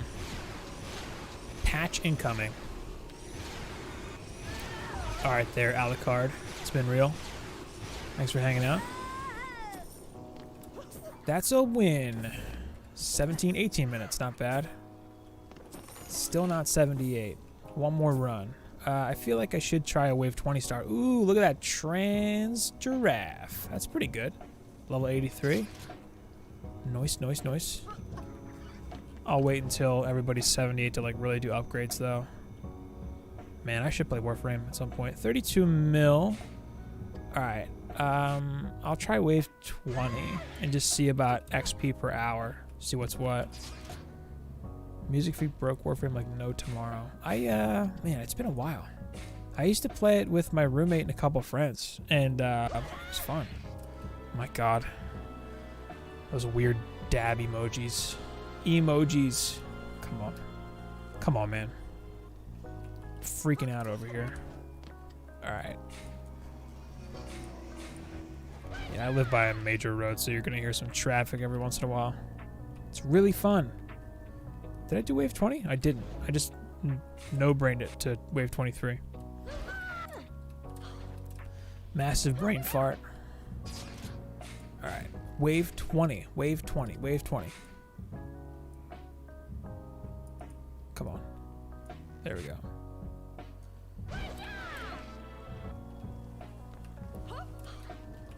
Ooh, it's less mana to start with, I think, actually.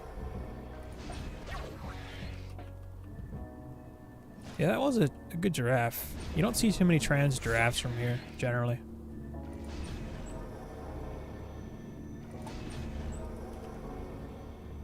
Alright, Waller made that good.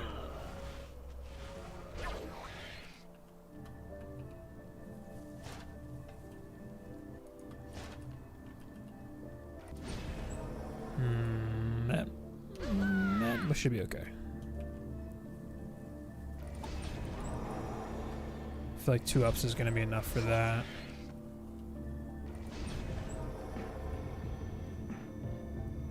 And I shrink the strength drain just to help it survive a little longer. I feel like 2 on the strength drain, 1 on the wall is fine. 1 on the wall. 1, 2. There we go. Parkour.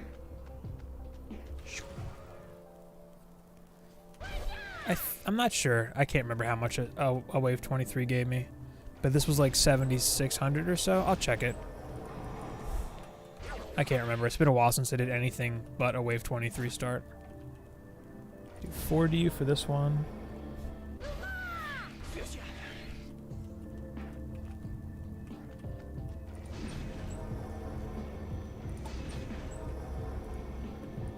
Two there.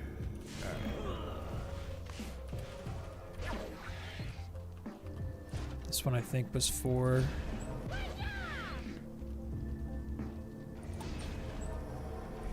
I could try mix mode for this, actually. And see if that's worth it. Because I feel like I have the stats for it. Oh, nice. Glad it worked out. Yeah, Mushroom Cake does good builds.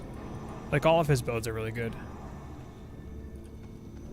32 mil XP from the last run. Yep, something like that. Yeah, I think it was. Yeah, 32 mil. We'll see if this is better. Maybe. Wow, these colors are a bit extra here. I might change it. It's a little much. Looks like a friggin' candy cane.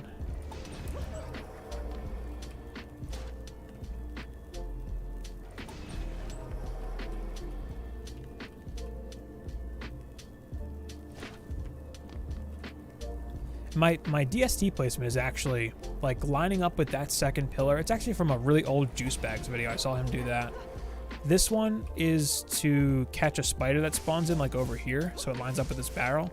And then the two that line up on this side over here line up with this bush to catch a copper lane there. And then these two, I just do kind of in the middle to catch the middle lanes more.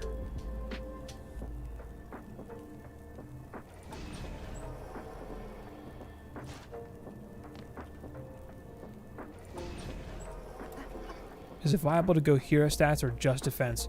If you're playing with an active hero, like if you're playing with, say, your EV or your apprentice actively during the waves, putting some attack, like, you know, 10, 20 points, whatever, into attack and a little casting is a good idea to help out. You'll deal more damage, you'll be able to repair and upgrade stuff faster, but your defense stats should be the main focus, just because you'll see the most return from them, and they'll be really high value. The early points are more valuable, but your defenses are going to get most of the work done for you early on. Ah, I did it again with the buff beam. Big fail. Oh, and I wasted a lot of mana on that too. Rip. Alright, and one of my walls is a little short, I guess. This should be a 5D wall, probably. I did, like, fully document my playthrough from the lower level stuff, and I have a getting started video that kind of goes through a lot of the specifics with, like, stats and recommended ratios and stuff for what it's worth, if you want to see, like, a video about just that stuff. Alright, let's get the beamer back in. I think the video is called Beginner's Guide to Early Game. And the thumbnail says something about, I think it just says getting started. But that's usually the video I point people to for just like the basics of that sort of thing. Casting is actually super underrated as a stat to put some points into early on, because being able to build fast and like repair and upgrade fast, especially during combat, is super nice to have, to be able to do. But if you're not playing with hardcore on, it's easier because you don't have a build timer, obviously. Even then though, being able to build fast during the waves is pretty clutch. I played a fair amount of DD1 when I was in college, like way back. DD2, I think I have like 30 hours into. I played mostly during the beta. I picked it back up again recently to try to like learn it and figure it out, because it gets talked about a lot. Obviously, with like making videos for DDA, DD2 comes up a lot, so I kind of want to be informed. And it's a fun game. I mean, I've been playing it. It's fun to play, but not so much DD2. Like 250 hours in DD1, I think, which is not exactly a lot, but enough to have helped when I first started playing DDA. At some point, I do want to check out Redux. I've heard nothing but good things about Redux. Sounds legit. How about you? Is it your first game? DDA? Have you played much? Uh-oh, looks like Deuce is live too. Wow. Final stream before... Oh yeah, he's moving. He's moving soon. A quick breakdown on how to progress. Might add more text. Do pure strat. Poison trap, stall strat. Hey, if it's good for like low stat stuff, that's super valuable. Anything that gets you away with using less for to do more is going to be super valuable for beginner progression stuff.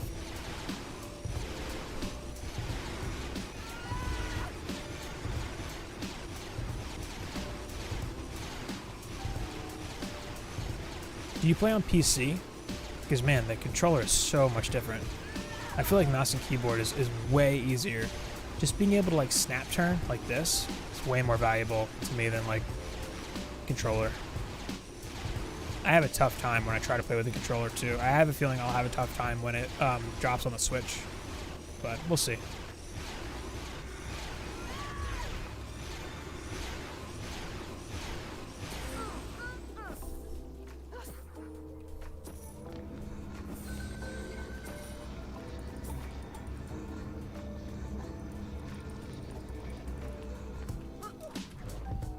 Eight minutes. I don't know. I feel like a Wave 23 star might be the way to go. Yeah, mouse keyboard for sure. Although the controller supports a lot better than it used to be. Ooh, I should level the explosives. I forgot. Wow. I didn't level them at all. 5K, max the beam. 5.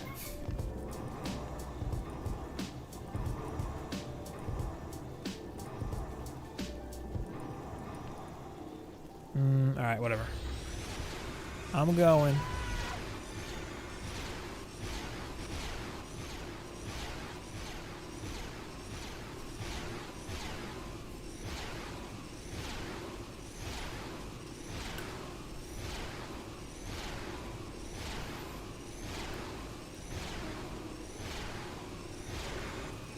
Hey, what's up, Alan?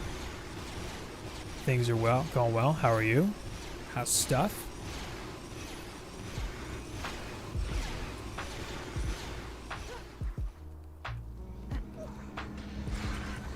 Snap. That was kind of low. Should upgrade that. Bam. Promenade pure strat. Nice, nice. Man, I really have not given pure strat a fair shot. I usually stick to survival, but I know pure strat's good for XP.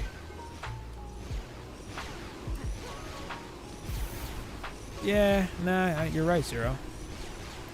Gotta rein yourself in. It's like I feel like that's part of the skill set to making good videos. Trimming out the fat. Bug where your transmog doesn't work even though you save it. Can't attack or heal. Xbox or PC? Sounds like an Xbox thing. I know the healing thing is bad for Xbox right now. Like it's a thing apparently.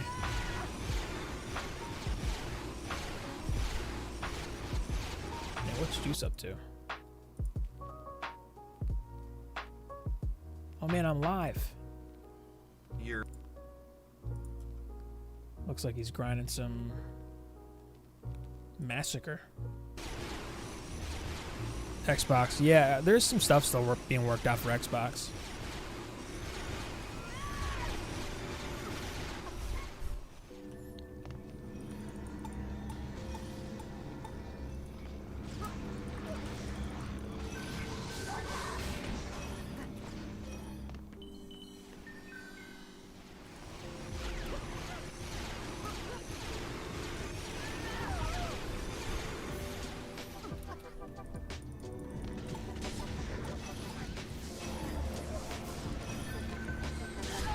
Oh my god. Got one shot by a dark elf. RNG hates everyone, Pink. Literally everyone. It's the worst.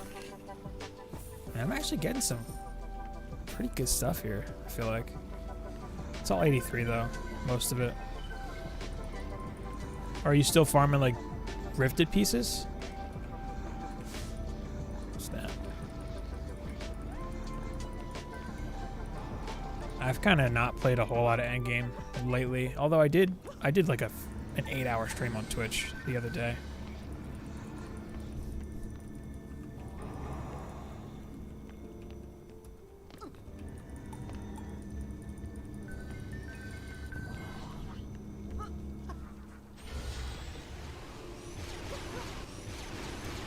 Generally good at updating this game.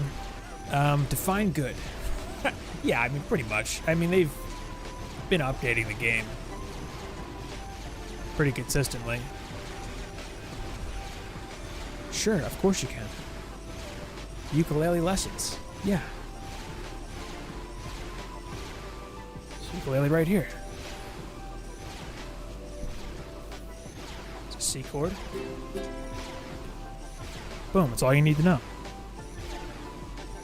Now you can play every song. Congratulations.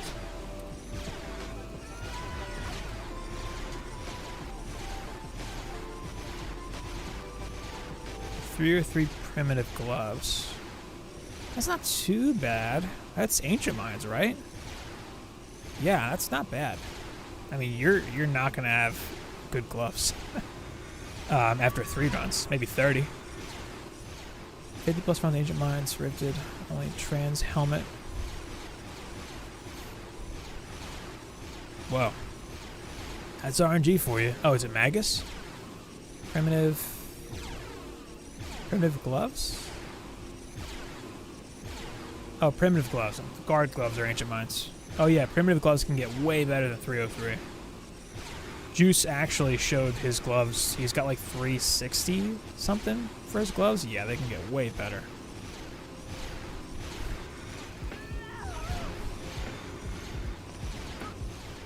What's up, Baxter? How's it going? Yeah, walls are taking some heat.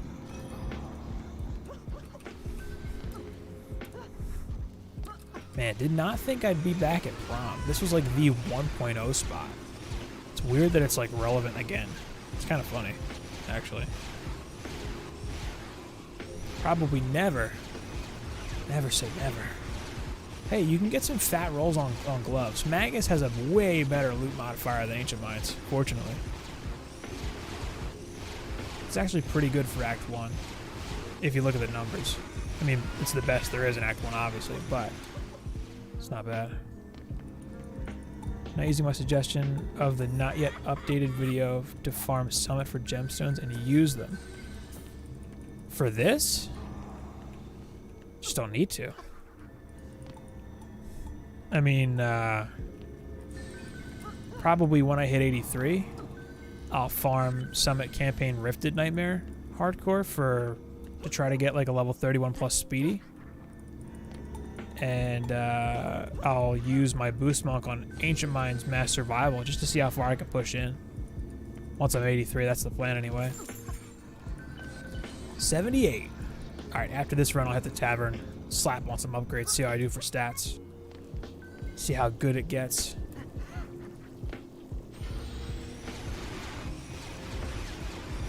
Yo, what is that emoji? Like, what is that face, Zero? What is that even from? It looks weird. Some weird emojis on YouTube. I don't know, man.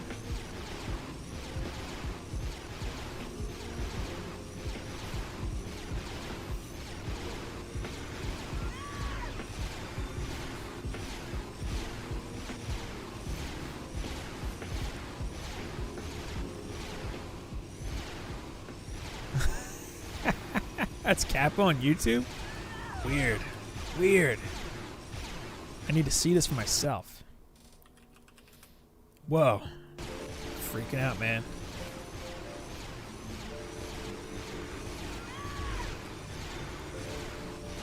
I just don't know about these emojis, man. I don't know. Oh, what was that? Oh, it was a torch.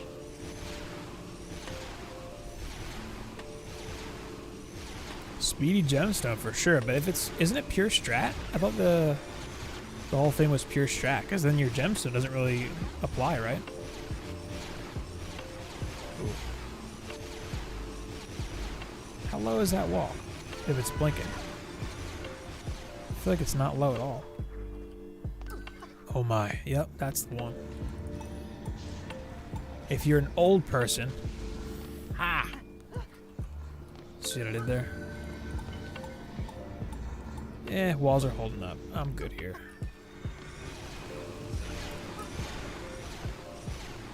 I feel like wave 20 starts are good for XP, but I feel like I want to rush wave 23 starts for all the gear.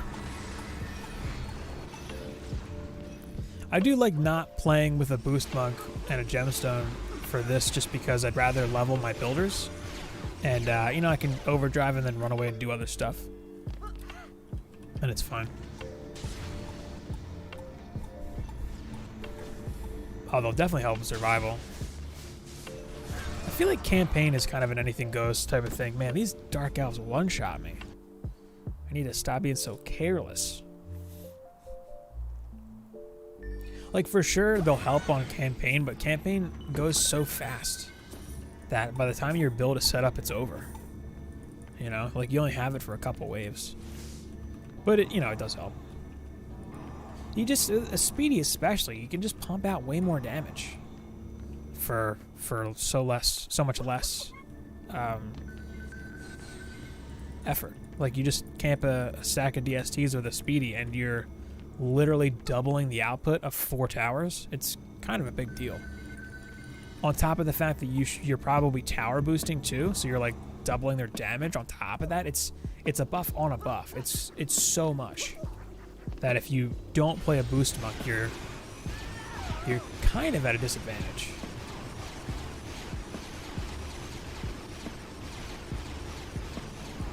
Oh no. Did I? Alright. That said, I think the overdrive on the Apprentice is plenty for just this kind of a thing. It's plenty to get through this sort of stuff.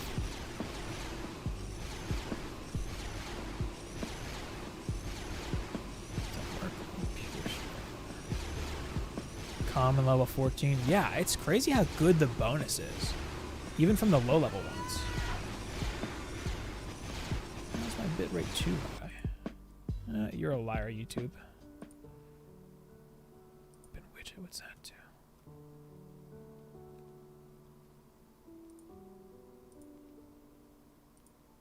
do? Cool. Thanks, YouTube. YouTube's telling me stuff.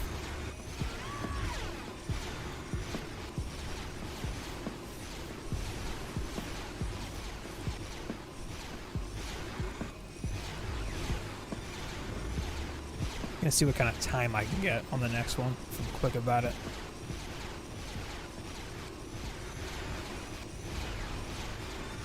I did do a video on this build, and I tested stats and tested some stuff with it. It was pretty consistent, but one big tip that someone gave me in the comments actually was moving this wall back a bit, and like what a difference it makes. Because if this wall is up a little farther, it takes huge damage by comparison. So that's the like one major change to the build. But this winds up being one of the safer walls in the build, to where I could probably do 4DU here and make this one 4DU over there, and it would be better in terms of like the spread. Oh, and like speaking of the white, like the common gemstones too, on this playthrough, my first gemstone was a speedy, and I used it for insane survival on the ancient mines. Helped out a bunch, but then of course I accidentally sold it because I didn't lock it. Whoops. Oh well, I mean I don't need it now, but you know. If you get a speedy as your first gemstone, you are lucky.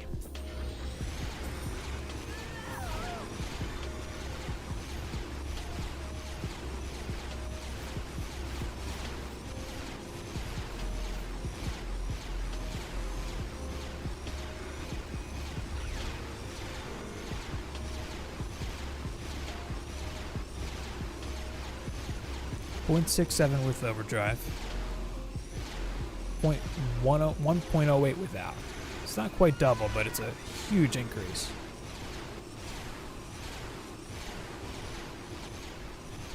The monk does add more value as the active hero when you can tower boost with a speedy, but like a close second, especially in Nightmare, is going to be a builder apprentice, because they get the active builder bonus here, 33% damage increase on these DSTs, on top of the fact that I can overdrive them for big DPS increase.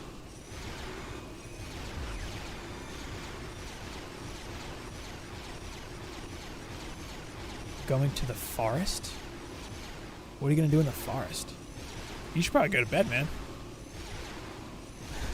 You get sucked into a black hole. That's what happens to me too. Like there were so many nights where I stayed up overnight working on a video. It's bad. It's not good. It's not good at all. But you know what they say, Zero? An hour per minute of edited video in, like, you know, a full-on production. But, you know, for YouTube videos, not quite that much, but still, that's the industry standard for video production. Chop down some trees, getting some wood for the fireplace, for the stove. Nice. Sounds rustic.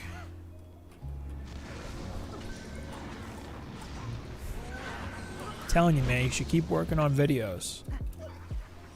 If you post consistently, your channel will grow.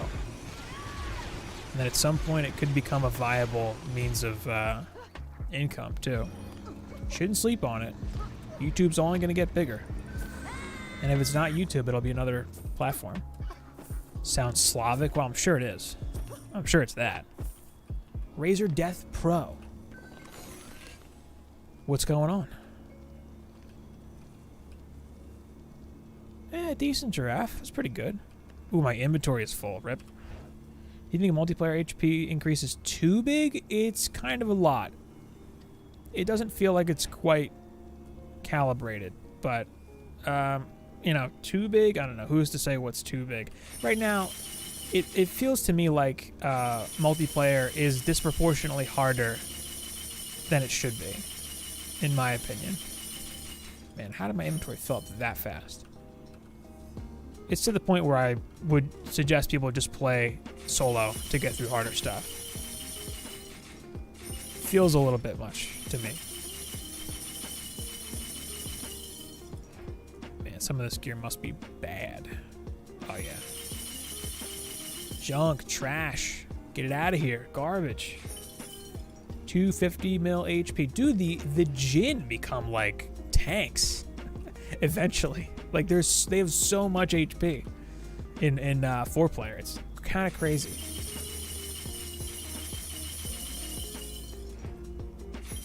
Whoops, that might have been good. Rip.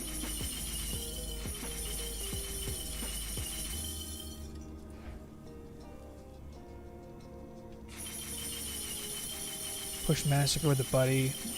Well, you know, it depends. It depends if you've got 2 people and you're not maximizing the potential for both of you as active heroes. Yeah, it gets rough. But if you have 2 people and one of you plays a boost monk with a gemstone that boosts your towers, and the other plays like a DPS huntress with a cat, or like a squire that can tank, you know, or a boost apprentice, like a duo, I don't think that's too much for 2 people. But it is harder with multiplayer. But like a tight duo, ooh, that's a good piece. A tight duo can really get it done. Like, if you play through 55 million. All right, hit 78.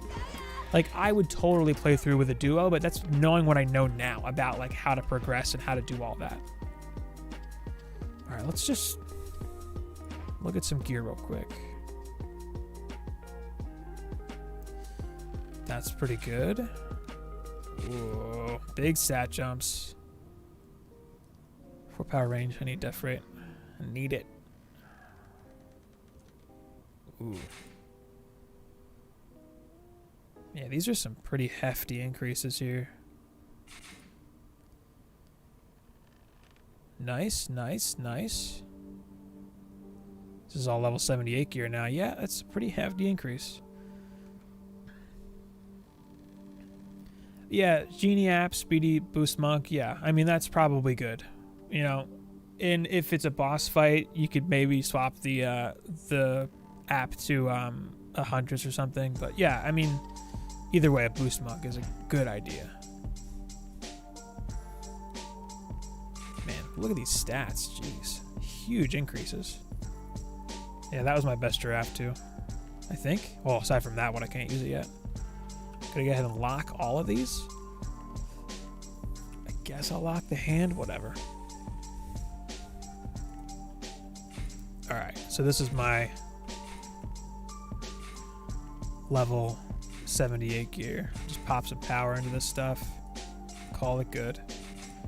Not even gonna pay attention. Done. All right. 1,300, 700 on the other stats. That's pretty big. And I actually got fort on everything too. It's just surprising. All right, militia. Fort power range. I want all 4 stats for her stuff, preferably. Man, I might not have anything for her. Well, that's one piece. Yeah, I mean, oh, those are better. Those are a good bit better, I think. Yeah. That's pretty good. Just the boots. Just need boots. No range. No power. Although it's a lot. Not worth. Not worth. Well, those are kind of worth it. No range roll, but a good bit more of the other stats. Sure. I don't need range right now. Not really. Okay. Same thing with her gear too. Just mindlessly pump in some power and call it. I got fort power on everything. Those are the main stats. Laid with huge auras. Yeah, striking. I mean, yeah, it's kind of the meta. Striking. All right, man. Have a good night. Knock myself out. Have fun at the forest tomorrow. That sounds exciting. All right. Let's get a stat stick on her. Fort range rate. Yeah, that works. Level 78. I don't need the DPS weapon on her anymore. Why would you ever want... I want to see what this thing actually can do. Oh, is this actually... Is this gun good? 0.16. I've never used this. I might just... I'm tempted to just try it. I mean, I'm not going to level it, but whatever. That's awesome. I've never actually tried one of these with rate. A musketeer. Man, I did not get any other miniguns. Is this some kind of sick joke? Come on, game. Okay. That's 83 though. Alright, whatever. This does not matter at all. Alright, show me the gear. Where's the good stuff? Fort range rate. Power. Come on. Nothing good here. That's good. That's better, right? Oh, that's so much more fort. Don't need rate as much. Ooh. Yeah, that's better. Hey, what's up? The ultimate gameplay. How's it going? Just gonna do the grind to 83 live here. I just hit 78, so I'm swapping over everyone's gear, seeing what I got at least. Taking some upgrades. Not much for him though. Helmet and chest would be nice. Yeah, this stuff's just not good. Guard. Who's in guard? Nobody. Primitive. Fort power rate. That's better. Fort range rate. Rip. Power range rate. No fort. For the beamer, that's fine. Ooh, that's a lot of rate too.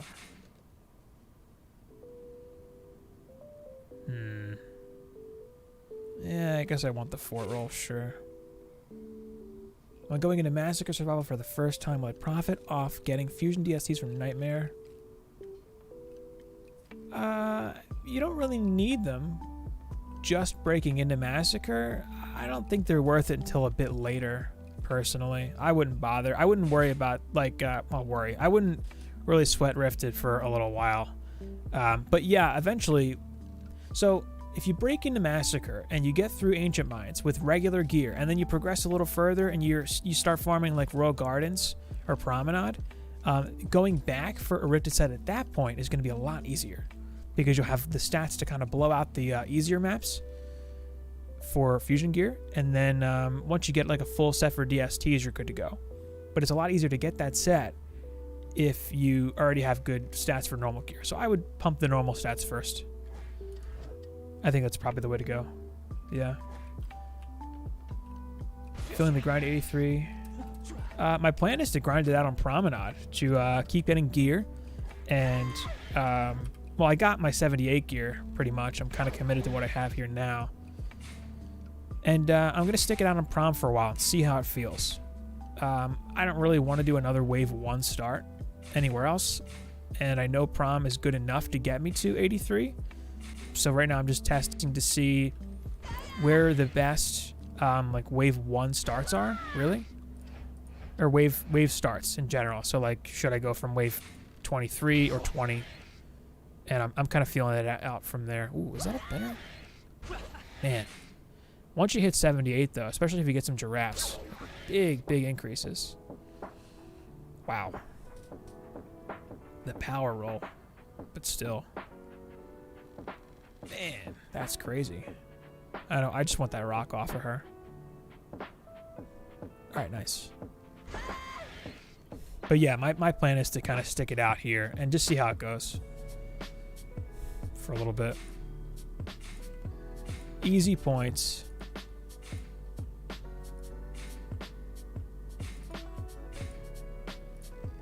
I got lucky on some of these accessories. Alright, so just like that, I'm 1400 power. Jesus, I'm just gonna rip through these now. That's probably better off for on a DPS here. I'll leave it at level 1 for now. Yeah, none of this other stuff really matters at this point. Yeah, those bracers are actually... Why do I have them on him? Whatever. Josh Glover. Oh, nice. Thanks for checking out the channel. Yeah, everything seems to be going pretty good for the Xbox version so far. A lot of people are reporting a pretty smooth experience, which is awesome. I'm glad it's not like a buggy mess. There are some bugs, but, you know, seems like they're working on it. But hey, thanks for popping in. Appreciate you checking out the channel. All right, let's... Ooh, there we go. Good stat stick. Let's go range for him. Very few accessories. They are rare. They mostly come from the chests. That's where I've gotten mine, and it's super RNG dependent, like super RNG dependent. But I've gotten pretty lucky with some, like this here. Or actually, you know what? If you want guaranteed accessories, Throne Room always drops bracers at the end, like campaign or survival. Summit is always going to give you a monocle and a gemstone, and then Alclabs is always going to give you a brooch. So I think I have somebody with one of them on. No, I got better ones. But that's where you can get the guaranteed ones. Couple of bugs. Yeah. Kind of to be expected, I guess. Alright, I'm going to try Wave 21 and see how much starting mana I get. The mask on my monk. Let me check it. Oh, this is the tutorial. Actually, if you finish the tutorial, you get this mask. It's a cool looking cosmetic. Yeah, you get more mana starting for 8,400. It's 7,600 for Wave 20. Wave 21 might be the way to go. Crazy. Did not see that coming. Creeping into Massacre now. Massacre's endgame. Takes a while to really get through it. Which is good, in my opinion. Wow, these traps got bigger. Oh, yeah. Yeah, I didn't get that on this account because it's offline, but yeah, that's a cool hat. You can customize a lot of colors and stuff. Did that just hit Xbox? So I think you guys are like a few days... Well, there's an approval process for Microsoft for the patches, which is kind of annoying because then you guys end up getting the patches a little later, which is a bit of a bummer. But, you know, it's still pretty close. Let's do Fort, I guess. Man, his stats are looking sauced right now.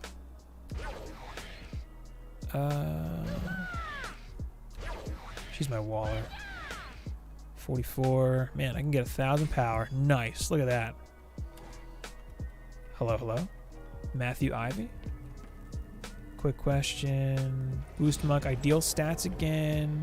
And can you tell me the ideal armor to use on every character? In terms of general recommendations, the armor is going to depend on like what stats you get. But I would say for a boost monk, go for Ancient because it's guaranteed skill. Hold on, let me just drop some of this stuff real quick. Delayed from yesterday. Oh, okay. Yeah, well, it's just Microsoft being Microsoft for you. Glad it's actually out. Yeah, I'll try to not.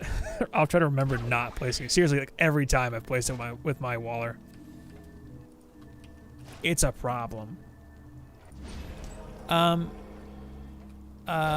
Builder Apprentice, I would say go Miner because it's guaranteed power, and power is super important for him.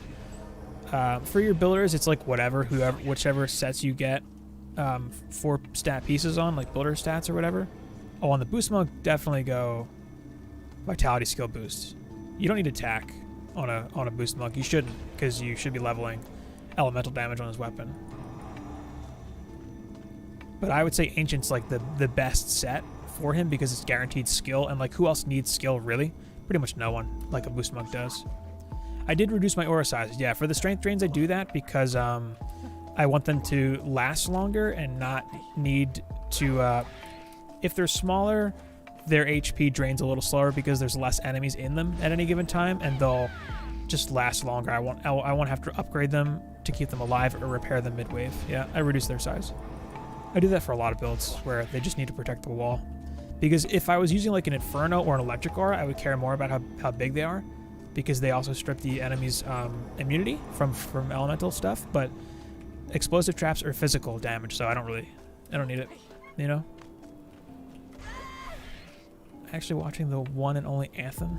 That's me. Hello, Mika. Mika Hino.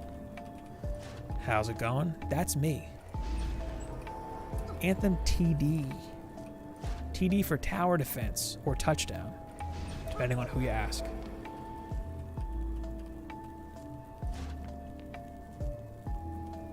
When I see some of your other videos, you always have guard on your apprentice. That's just because it was the first set that I got all 4 tower stats on early game, and I just stuck with it. For your builders, it really doesn't matter which set you use. What I would say is that you should diversify your armor sets. Don't have everyone in one set, because then they'll all be fighting over the best gear, and then you'll be wasting good pieces from other sets because no one's wearing. Like if no one's wearing primitive and you have good builder sets or good builder pieces for primitive, you should put somebody in primitive or like militia or whatever. It's really about mixing up your armor sets and having them all on somebody. Like on this hero deck, for instance, I have this guy in Miner because power is a big deal for this guy, but power is also a big deal for my Huntress too, but she's a militia. And as long as you have all 4 tower stats, it's fine. I have no range on this piece, but early game is a little different, but range is kind of a lower priority. Or Theodore, totally. It's Theodore. That's what it is. It's Theodore. But I have her in militia. I have my builder monk in Ancient just because I have some good builder pieces. I'm missing defense rate on one piece, which is fine because you don't need defense rate for ensnares or strength drains. My beamer is in primitive, and she's missing like a roll or 2 on some things, which it doesn't really matter. Power is the most important stat. Starting to end game. I do have a video talking about end game stat priority if you're interested in that. I think it's called end game stat priority, and it goes in detail on that stuff, and it gives some specific numbers too in terms of recommendations. If you're interested, that's on the channel. It's not that old of a video. Sometime in the last month maybe, for 1.2 it was put out. But I go into specifics on that. Yeah, I just wouldn't sweat the armor stats or the armor sets in particular. It's more about like getting the right stats and like getting good stat rolls on your pieces. Yeah, it is kind of weird that my apprentice was in guard. It was just pure coincidence. Like I didn't know what I was doing when I first started playing, but I knew I should commit each character to a different set. So he just wound up being guard for a while. Oddly. The Boost Monk is one of the easiest heroes to gear because he only needs vitality and skill, really. Boost is nice, and you should have it if you plan on DPSing with him, but especially early on in Massacre, his main function is tower boosting, like adding value to your build by boosting your towers and then having a gemstone. So really, vitality and skill are the main stats, and kind of a close third is boost. Oh, and another benefit to having your Builder Apprentice in Ancient is that he's got skill. So like I boosted these DSTs with my Builder Apprentice, or my Builder Monk, at the start of this. So he has enough skill to be useful as a booster.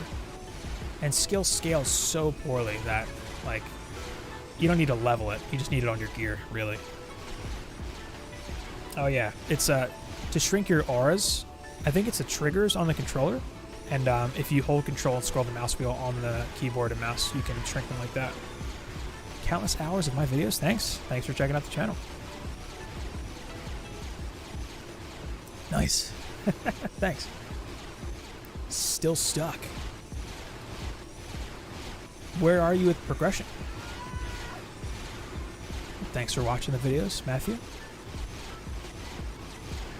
All over the place. Confusing. On your endgame apprentice, your infusion primitive. Yeah, that's for DSTs. Hey, if you have any specific questions, seriously, you can ask anything you want now. Happy to answer it, assuming I can give you a good answer. You can join the Discord, and I answer, talk to people about DDA in the Discord all the time. I'm active in there every day. And there's also other people in the Discord that are like really informed that, answer questions and stuff. The official Dungeons & Defenders Discord is good too.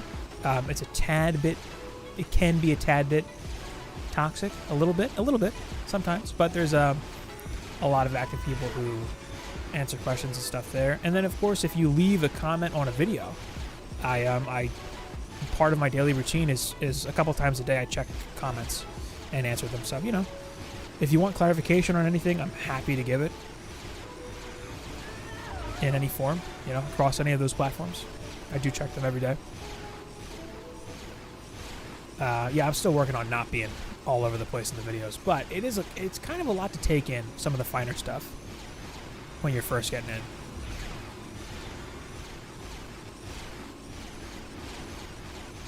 But Mika, where are you with progression? Oh, I can run Promenade Survival, in fact.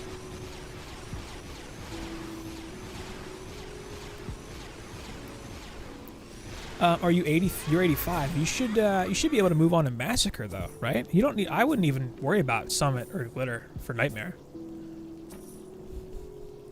Oh, you need to beat Summit on Campaign.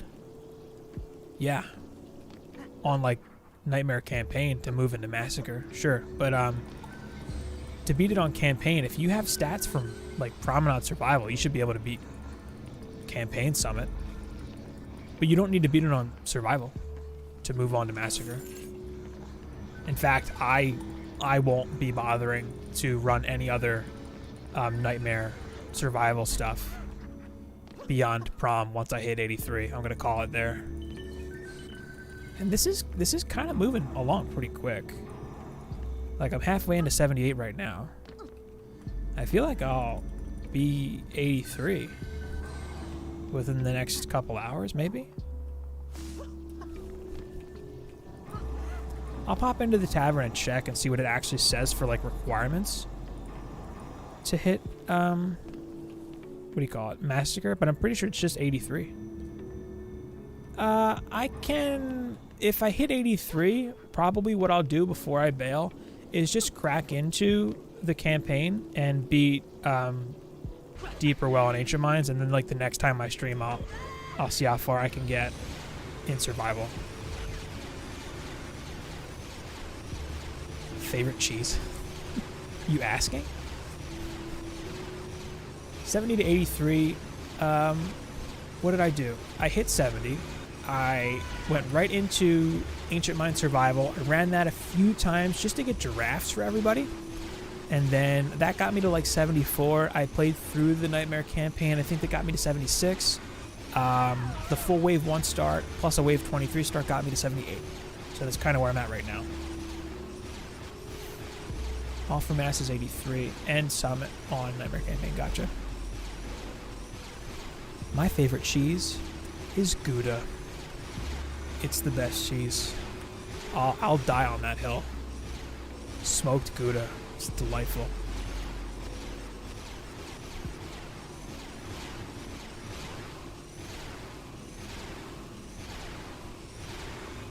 So, Mika, are you stuck on Summit campaign for Nightmare? Like, is that where you're at? Brie and bacon.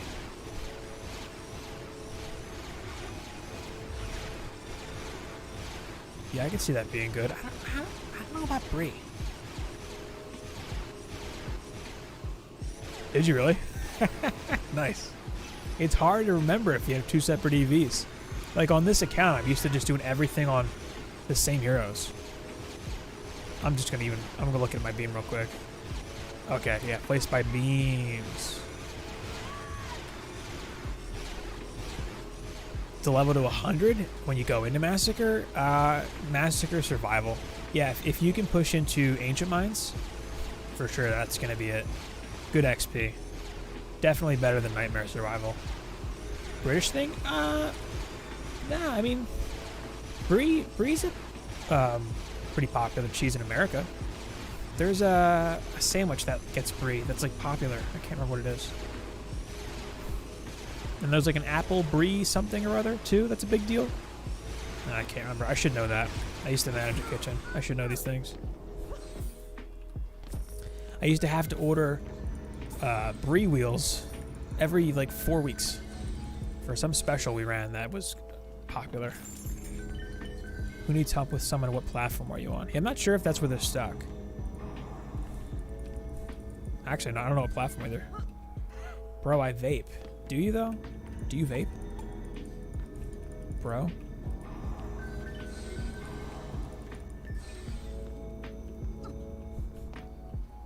Fully max 189 polearm on my boost monk. Is it from Beaten Nightmare campaign and just mass enemies? Oh, I would do a squire with like a DPS pet. Cheese can be pricey. Yeah. The fancy stuff. It's like wine and cheese are a couple of those things where like for whatever reason they are absurdly expensive sometimes.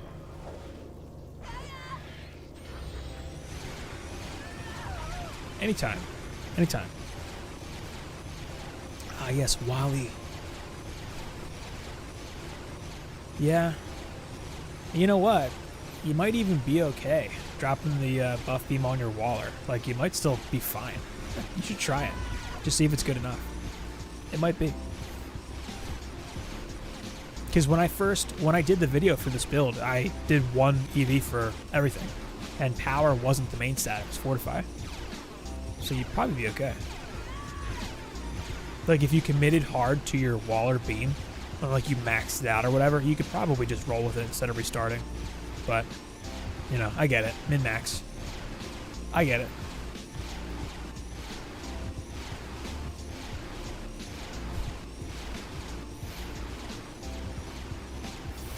The setup is gas, or explosive gas on each lane for wave 1.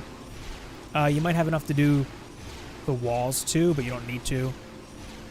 Wave 2, I think you can finish out the lanes, like the auras and walls, and then wave 3 you have enough to flesh out the rest, like the DST stack. I think for the first few waves I just G'd up with explosive gas in each lane, and just like didn't care about it.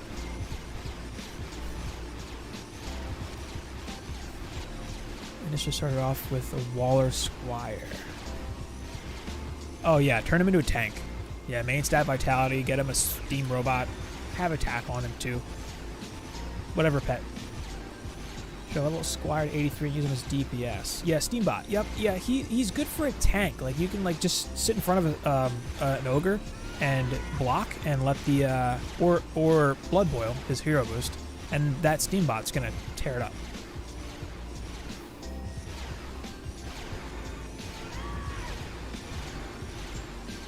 You could do a dragon if you wanted to. The Steambot's going to come from lava mines. Even a mediocre Steambot's good enough. Come on, Nate. These are lies. These are stories. Fables. If you have a good dragon, though, feel free to use it. They're kind of weird with targeting dragons. Trash. Actually, that's better than my current one.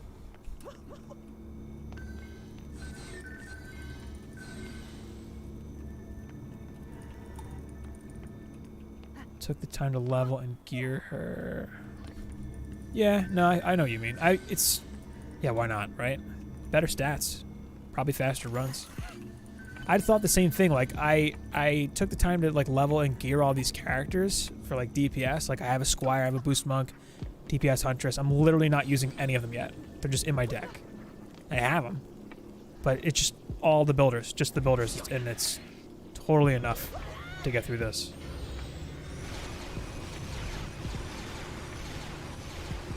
Is boosting the towers with the app and then swapping to a Boost Monk with a speedy bug? No, it seems like it's intended. Like, it just seems like it's as intended. Like, it's something you can just do. Alright, Josh. It's been fun. Have a good night. Yeah, I'll be streaming here and there on YouTube. I do stream on Twitch, too, if anyone uses Twitch. I hate lava mines. Why do you hate lava mines? Come on. Everybody hates lava mines. It's a big map. It's a tough map, too. You can't really meta that map. I find it's a lot easier to use a DPS Huntress on lava mines because you can run around on those pipes in the middle of the map. It's like way easier, so much easier to use a DPS Huntress. You can shoot down the copters, like shoot you in and stuff. That was my favorite map for a while, just because I wound up back in 1.0. In 1.0, towers in Massacre were awful, and you didn't have an EV. So you couldn't use buff beams, you couldn't use reflex. So we just straight up did not use towers in Massacre campaign. This is before Massacre Survival came out. So it was just Massacre campaign. So playing through the Massacre campaign was rough. What you would do is grind the crap out of Prom, hit 90, use the best gear you could, and then break into Massacre campaign. And what we used to do was just do traps, auras, and walls, Squire blockades, and then do a tank Squire usually. That was kind of the meta getting through the campaign, except for lava mines. Lava mines was a brick wall. People had a lot of trouble getting through Massacre campaign lava mines, and I made a video specifically for the campaign for lava mines because of that. And what I found was, you know, the Squire, pet Squire, it was like at the time it was a Dragon Squire. That was straight up the meta for like literally everything, but not lava mines. It's so much easier if you just run a DPS Huntress. I also had some success running a Boost Monk with a Dragon Pet, too, because any ranged attack was so much better to have on lava mines because the copters. It's the copters. They're a big deal. And that was back when whether or not you had hardcore on didn't matter. You had a build timer. It's a little easier now, but yeah, lava mines is a rough map. And in survival, it's as much a rough map as it was then for campaign. It's not easy. Yeah, it's a huge map. Oh, glitter's enormous. Yeah, striking gemstone helps. If you do some DSTs in the middle, that works.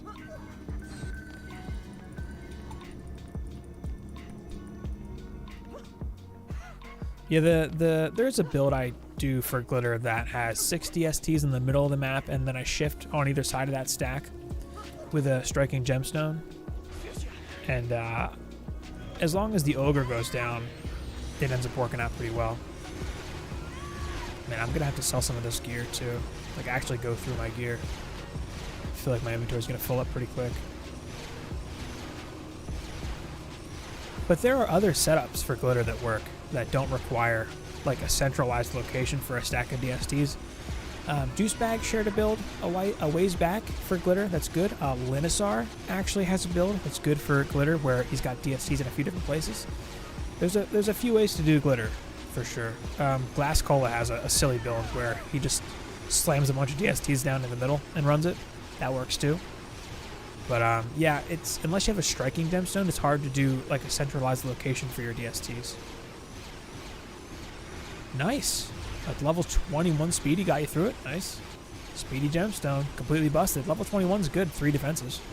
Level 31 would be better for a 4th defense, but, 3 defenses is still pretty good.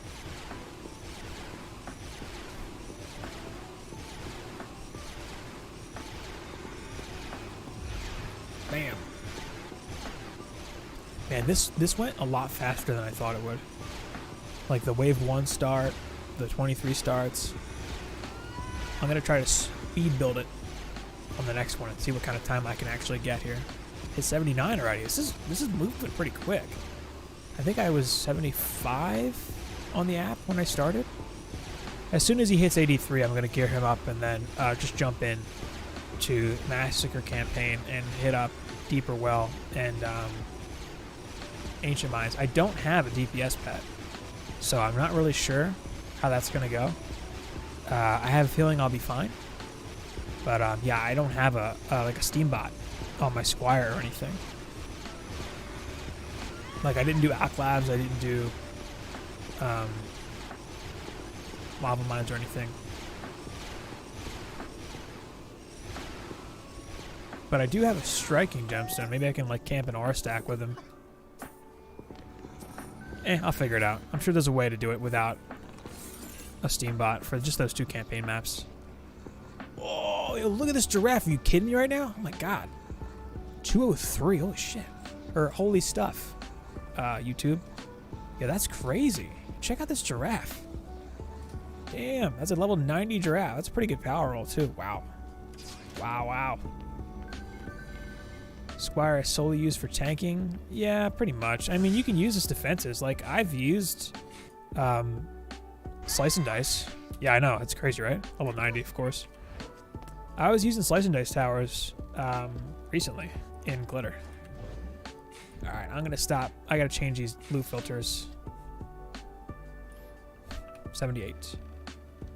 Let's go with 80. And let's also stop taking legendary gear. How's that? Yeah, that draft was a little crazy for prom. Best place to farm accessories? The boss maps. You'll get brooches from Alk Labs, monocles from the Summit, and bracers from Throne Room. Survival or campaign. They'll drop. I'm just going to sell off. I don't really want to go through all this stuff in detail. So much locked gear. Just going to sell this stuff without looking at it. Should I be boosting or Squire dues DPS through Massacre? I would say boost monk. I would say if you're solo going through Massacre Survival, boost monk is the way to go. He's just going to provide the most value and give you the most bang for your buck, pretty much. Goodbye, weak DPS weapon. Out of my life. Alright, I do need to keep some stuff, though. Actually. Man, there's so much trash. So much actual trash.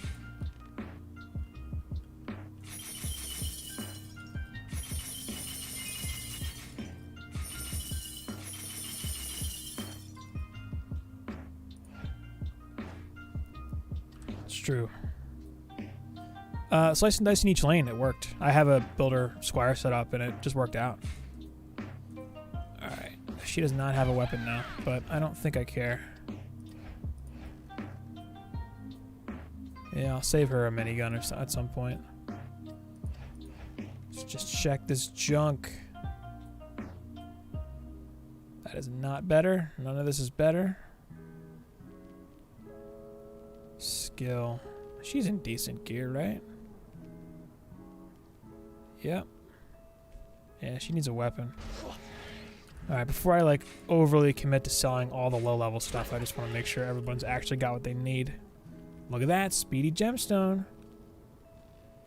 Did I? Wow. Good call, thanks. That would have sucked. Lock it. Lock that gear. Thanks for pointing that out, jeez. What an amateur. This is the boost monk. I think these guys are all in good enough gear. Vitality skill. That's worse.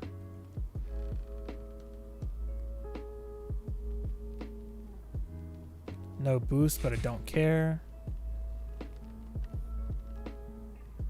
Ooh, that's better. Wow. Yeah, that's why I didn't bother leveling any of this stuff yet. Yeah. It's 40% bonus. Unless it's fusion, then it's 30.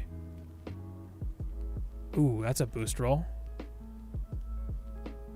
Nice fat boost roll. What were your stats you used for the Squire? I went in on attack for the Squire. His vitality scales so well that you can kind of go in on attack. The gear I have him in guard, this guy right now. I mean, you can either level attack or vitality. You level attack to give the DPS pet more DPS. Bonus for stats. 40% more stats, too. Everything gets 40% bonus. Big stat rolls. Big bonus. Ooh, look at that trans piece. Amazing. Amazing. Pretty sure none of this is going to matter, but it's worth at least checking. Mortality attack, skill boost would be nice. Ooh, that's so much better. All right, that was worth it. Mortality. Yeah, this is a bummer. If this had an attack roll, great piece.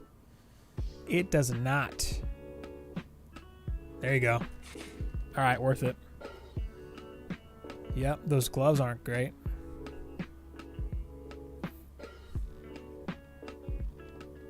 Need an attack roll though. Yeah, this is fine here. He just doesn't have a good pet. When I played him on Massacre, yeah, same deal. I mean, he just the thing that gives the Squire the most value is this 95% block value. You hold right click, you take 5% damage. Now your block is a resource that you have to manage, but if you just don't hold block and you let it go every once in a while to let it recharge, you can mitigate 95% of the damage. That's kind of where most of his value comes from. So yeah, that's kind of the story with the Squire and why you're able to play him. If you have a DPS pet, you can block damage while the pet deals damage, and then, or you block for your defenses or whatever. But that's kind of the deal, yeah, with the Squire. I don't have a DPS pet. I'm not really sure how I'm gonna get through. If I break into Massacre on this stream, what I'll do, but that's a pretty good piece. Oh, it's level 78. Of course.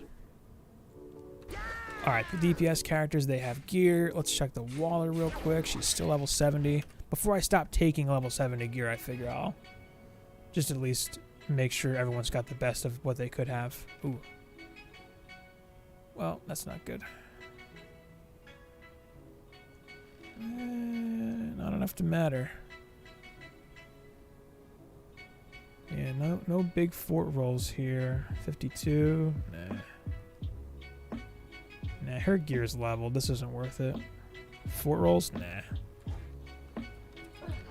It looks okay. It kind of works.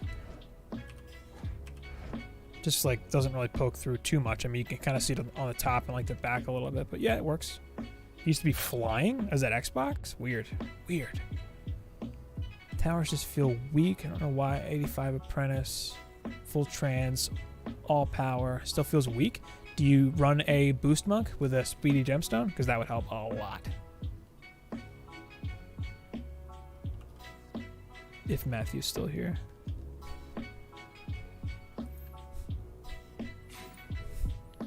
Oh, and day one of PC. I didn't check. Yeah, this is it's a different account than my main account, and I'm looking to play through like all the way through to endgame and just document it, like stream it along the way and stuff, and make videos about it. It's been a while. Summit campaign, Massacre campaign, yeah, Massacre campaign's gonna give you good ones where you can boost 4 defenses pretty reliably. But yeah, it's totally worth getting a speedy for that, for sure. Worth it. All right, here's the mass purge of this gear. Although I do need to remember to get a minigun, like a level 71. That's decent. Man, if only Prom gave you a good pet. Kind of a shame. Bouncers aren't bad. They're decent for flyers. Only 4 DU. I mean, they're not the worst tower. Although, Slice and Dice, telling you, they put in some work. Did I check her gear? I feel like I did. Yeah. Just going to page 2 and selling everything. Unlock, unlock. Getting rid of this garbage. I would sell all, but I'm afraid to do that without being more thorough with what I'm checking. So I'm just going to keep a page of stuff. Pretty much.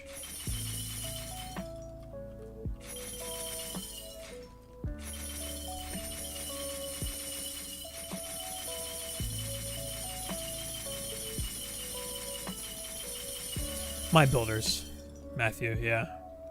Like, these 4 heroes, for sure. To hit 100, yeah, absolutely these 4. Actually, it's a little tough between the Beamer EV and the Waller EV, but I still think the Beamer is probably the better one to hit to 100 first. Max inventory, 525. No way to change that. Everybody gets the same max inventory.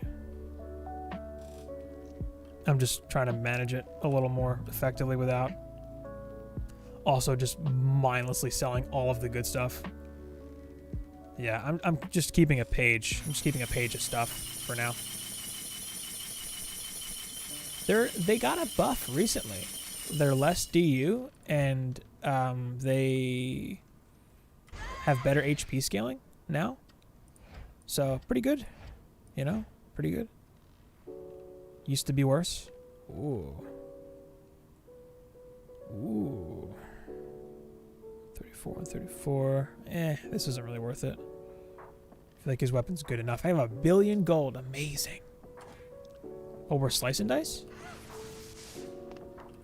The big spinny bladey looking wall thing. Alright, let's try wave 22. 8,400 was what I got before. Now I have 9k. It's more. You want shop. How do you add stuff to your bags? The bags aren't actually bags. They're just filters. So it's like all one giant bag. And the bags, quote unquote, are just presets for filters. Yeah, they're not actually a different bag.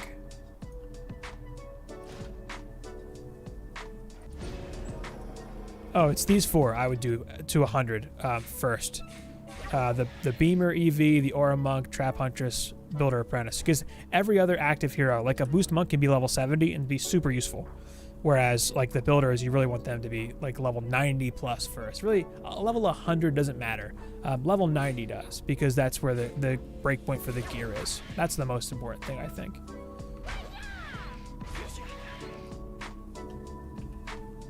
I hope the shops that they add to this game, like when they do trading, they're doing shops too.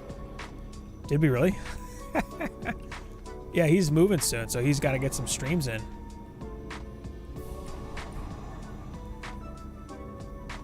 Go check out Juice, see what he's up to. I think he's farming endgame right now.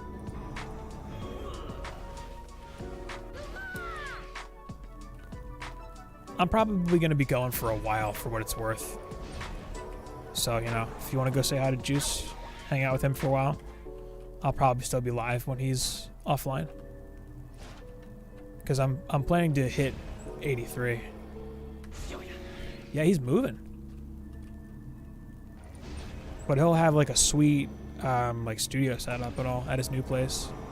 And he said he's going to be like pumping out videos and stuff, so we'll probably see a lot more from him after he's all moved in. It's good. I don't know if anyone keeps up with this like Juice in his Discord and all, but like he went through some stuff with that move. It's kind of fortunate that everything worked out because it looked not great for him for a little bit, but I'm glad it all worked out. He's gonna have a nice setup when he moves.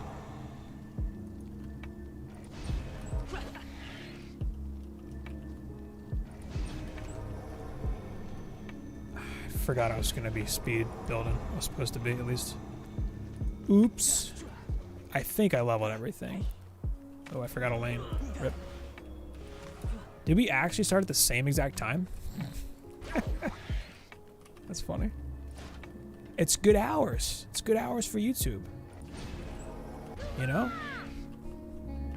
According to my analytics, most people who watch my stuff are online between like 2 and 8 p.m. Oh yeah, it's still viable. Totally. They drop good gear, but the gear they drop is on par with like Act 3 Wave 23 plus gear. That's funny. Thanks, Quicksilver. Sounds good. Yeah, tell Juice I said hi. Have a good night. Thanks for stopping over. All right. Is it smart to go straight into mass at like 83? Yeah, sure. It's totally fine to do that. You think is like your go-to currently in like end game?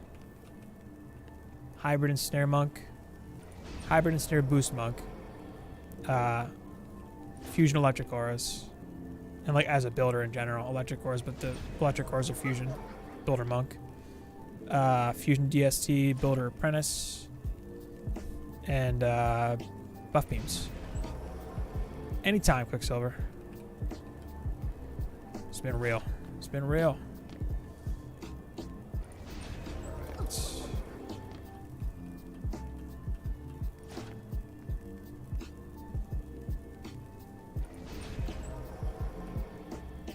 Yeah, I did a video on like my top 3 fusion defenses, and I talk about how it's my hero deck for most of the time. He's playing on a Nintendo Switch. What's he doing? What? He's gonna make a lot of videos when he moves. Yeah, that's what he said. He's gonna have like a setup, like a studio setup and all. He's gonna be streaming a lot more, he said too. Yeah, the quintessential Juice Bags intro. It's good to have a thing, a signature. I boost with my fused and Snare Monk. Yeah, he's a good hybrid.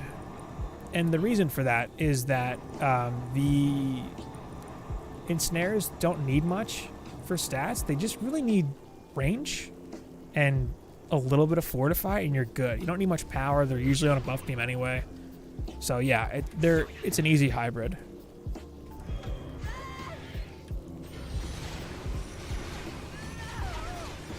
Surprised I said your name correctly. Mika? Looks like Mika. What do most people say? Like Mika? Is he actually playing on a Switch right now? What is he doing? I have him open on a tab, but I don't have it open on my screen. Oh, really? That's a bummer. He does that shadow server sometimes. I'm going to pop over and take a look. Oh, he's on our Royal Gardens. I'm just gonna drop an emoji and then leave. I can't. He's muted. That fiber, or the, yeah, he couldn't get fiber internet where he's at.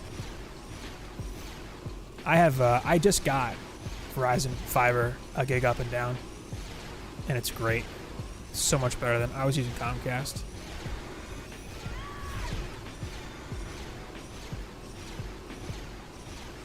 How can I get godly gear on Xbox? Late wave, ancient mines, Massacre, survival, hardcore. Starts dropping godly gear at like wave, I don't know, 18 or 20, something like that. How should I manage my hero deck? Yeah, that's my go-to is definitely the Fusion Ensnare Boost Monk. Oh, but seriously, the fiber internet, like his internet's just bad right now. I can't imagine not having reliable internet if this is what you do for a living. Like, that's got to be really stressful. Especially if, you know, you want to be live streaming more, but you can't because your internet's weak, you know?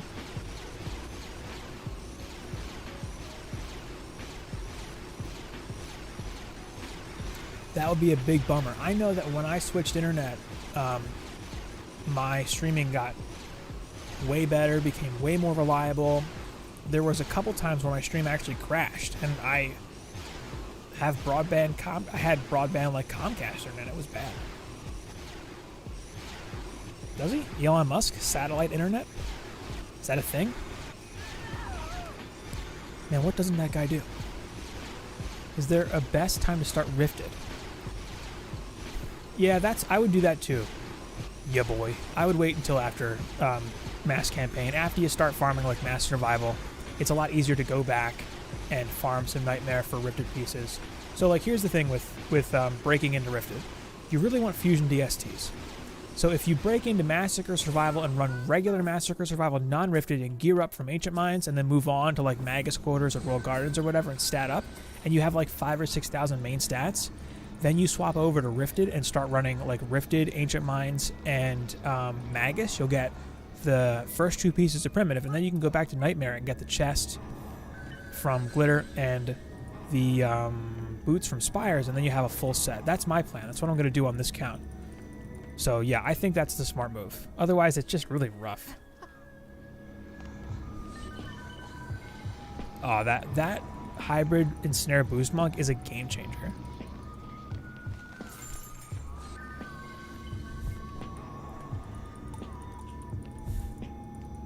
And I was late to the party when it came to the hybrid Ensnare in general. That was one of my last defenses that I got fusion. They're really good. You should definitely run them.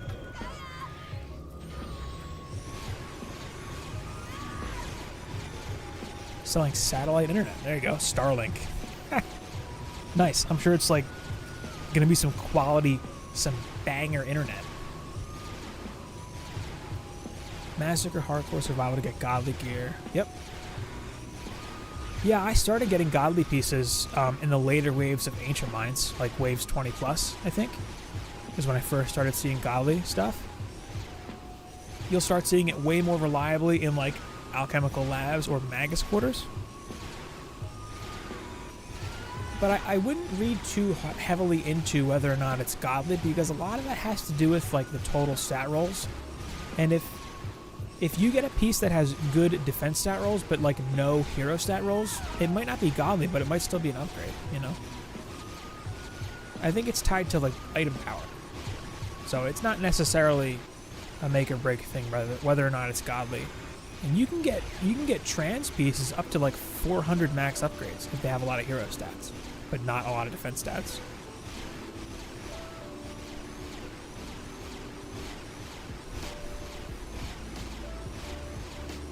Oh yeah, then you're most of the way there. The DSTs are like the big thing for killing bosses and ogres and copters. The Electric Chorus Fusion are great for killing like the other enemies, like fodder enemies and stuff. I would say like the next best one that I use the most after that is my Fusion Overclock Beam, just to put armor on stuff. Like 50% Rift Armor is super good.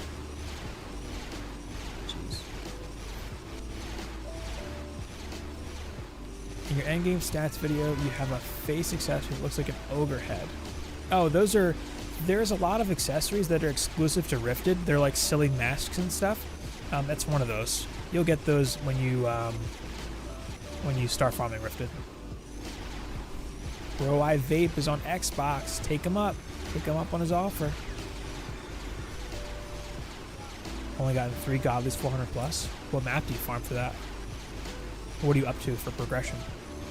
Every Dungeon Defender layer knows more item power doesn't mean better stats. It's true. It's true. It's more about the stat rolls and like max upgrades and stuff. There's a few variables that matter. Man, but there is like a lot of emphasis on godly gear. I think it's kind of funny because it's just I mean, you can literally have an item be trans and then upgrade it and then it becomes godly because the item power increase. Matthew's down for Xbox stuff.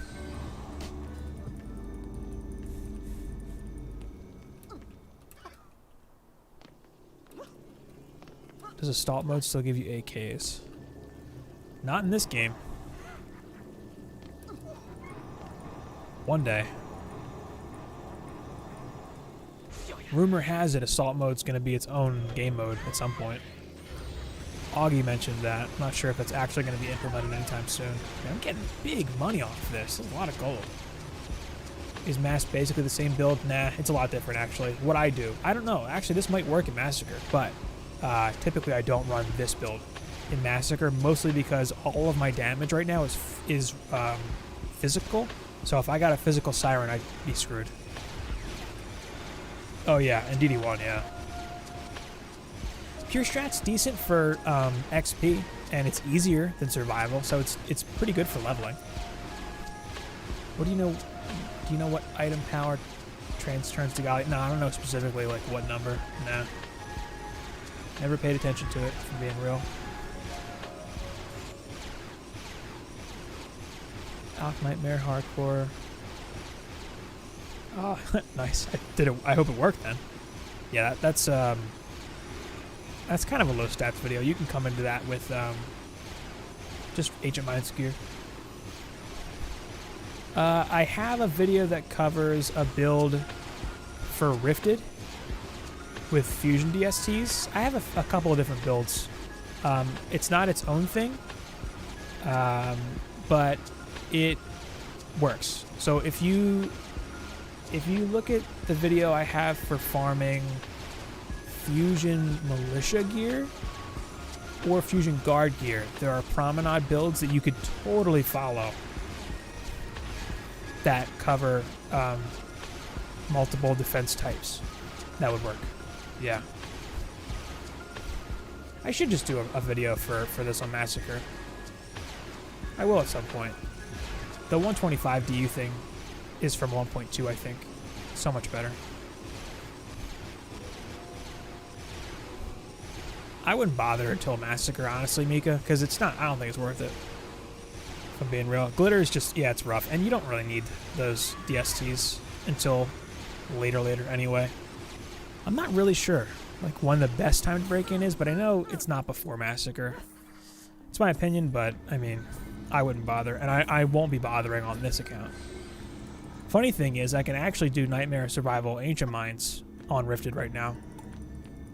And another thing with Rifted, too, is you don't need to play it with Hardcore on. You can turn Hardcore off and Rifted on, if that's what's stopping you from finishing it. Like, if you just keep dying or whatever, just turn Hardcore off. You'll get a worse quality item, probably, but at least you'll have something, you know? It's huge. That's the big challenge with Glitter, is that it's enormous. Ooh, a shield. Nice.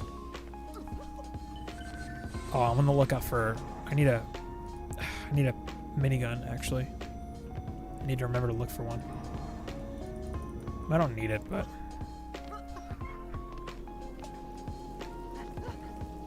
Got me into mass, but now I'm stuck to get fusion parts. I'd wait until a little later, then. It's just not that... it's really not essential to progression. Like, if you don't have like 5,000 for your main stats, like if you don't have like 5,000 power on your DSTs yet, like your normal DSTs, or like 5,000 or 6,000 fort on your Waller and stuff, I'd wait. Thanks, ND Gamer 86, appreciate it. Thanks for hanging out. Have a good night. I know that for this playthrough, I'm gonna wait. I'm going to hit Massacre. I'm going to farm into Ancient Minds. I'm going to gear up for a while. I'm going to stream everything. But I'll probably run Ancient Minds for a hot minute. Maybe I'll run that from 83 and see if I can hit 90 there. And then I'll maybe move on to Magus for a run or two. And then probably jump into Royal Gardens.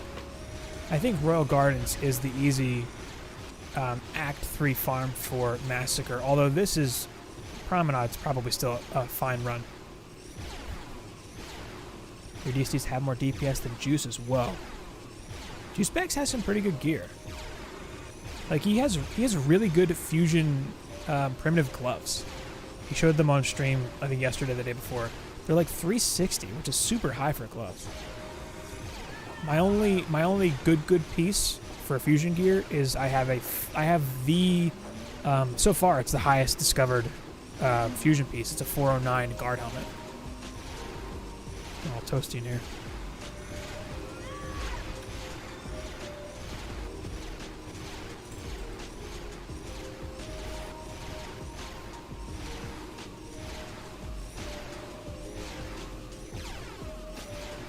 most of my gear is like mediocre at best. And if I'm being real about it, I haven't done too much endgame farming, so it's like my gear is kind of where it should be, I guess. That's a win. Alright, the grind is starting to get a little bit slow. I won DDA, thanks. I win, victory. Wow, that is a trash giraffe. It was pure luck. It was from Summit, and Glitter has a higher loot modifier actually. All right, if I rerun this, will it start me on wave 1? This is a bug. Yeah, it puts you on wave 1 if you try to replay from wave. Doing Massacre campaign before survival? You don't have to. I mean, try to push into Ancient Mines, see how far you get. Yeah, that cheat sheet's great. I love that cheat sheet. All right, I feel like wave 22 is the move.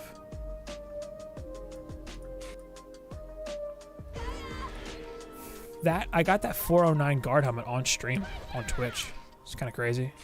I wish it was on YouTube because it would still be on the channel, but that VOD is gone. It's long gone.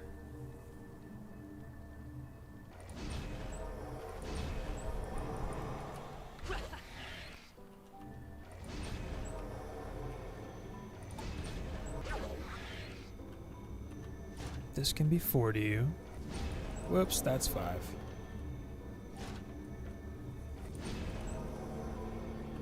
One on the wall. Max upgrade right now that I've seen from mix mode is 436. That's like the highest that I've seen for armor so far.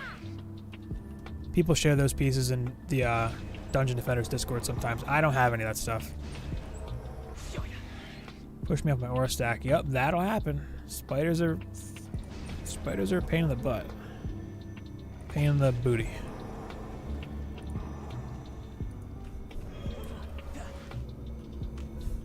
Yeah, it's a little pricey, but eventually you don't have much to do with the gold anyway, so it's like, I don't know. Like my main account, I'm sitting on like 1 trillion gold. There's just nothing to spend it on. Eventually. Like you'll just end up with too much gold. Or more than you need. You know, more than you have anything to do with.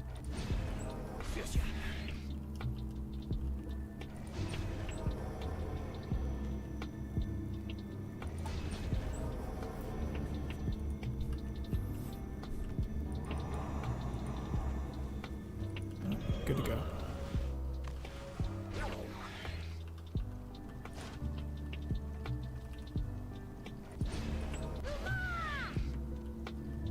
There are people with like several trillion gold. Like, I don't know, does everyone know who Glass Cola is? He was like a really hardcore player, like grinding endgame for a while. He has like almost 6 trillion gold. It's kind of a lot. I think he has the most gold out of anyone.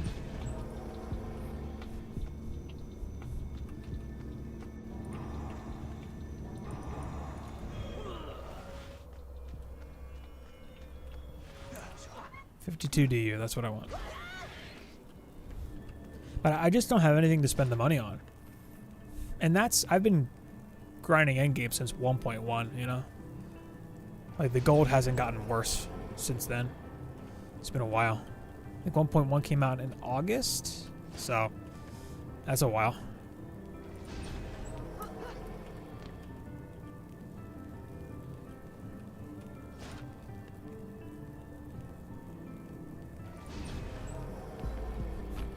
Well, Mika, to be real, it's like, that's kind of how it goes anyway. I mean, you're broke, and then all of a sudden, you have more gold than you need. Like, there's a day where you just end up having more gold than you know what to do with. Like, the day where you stop upgrading gear every day, all of a sudden you have tons of gold, you know? I wouldn't worry about it, though. But for weapons, it's pretty easy to know which ones you should use versus not. Like, there's only a few weapons that are actually viable, unfortunately.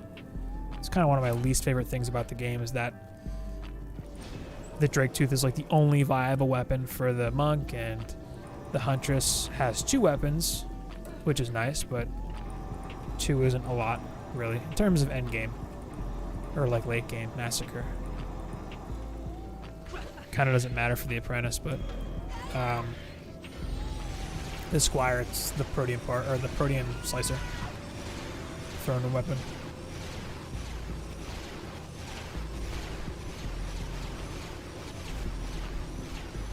Where are you right now with progression?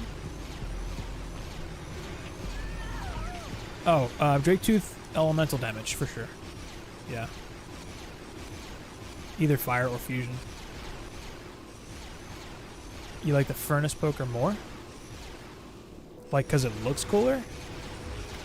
It's got 2 less projectiles, though. So it's a lot less damage.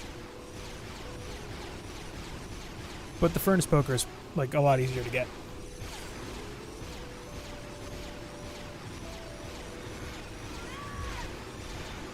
Like, the weapons for the monk from Alk Labs, it's 5 projectiles. From Throne Room, it's 6. And then from Summit, it's 7. So you get another projectile for each weapon. They get a lot better. Oh, okay. No, I got you. 85. If you're farming ancient mines on Massacre or Survival, you could probably take off mythical gear. Just do trance. If everyone's in 83 gear, yeah, I would. The furnace poker is better accuracy. The pattern is like a fried projectile spread. It's like an irregular pattern. If it works for you, hey, rock out.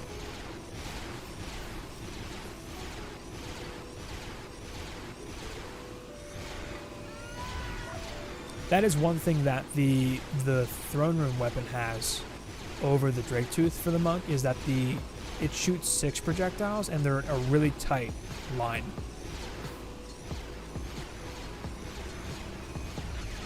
And it's lightning damage, or electric damage. It's a way better damage type.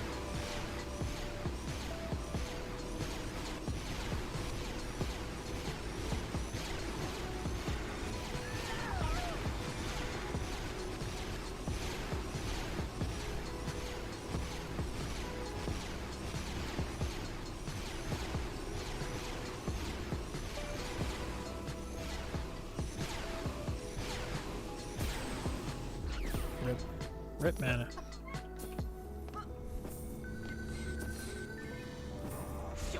Let's see if I can start speeding through these a little bit.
Oh yeah, once you get the Aura Monk.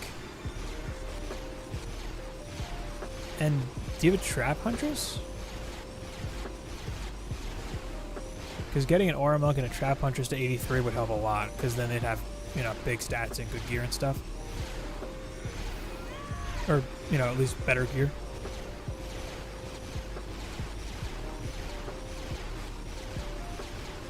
Man, that 203 giraffe is like not a good giraffe. That level 90 giraffe is pretty bad. Because that's not going to be usable for so long, and it's really bad as a level 90 giraffe. I'm probably not going to use it. Unfortunate.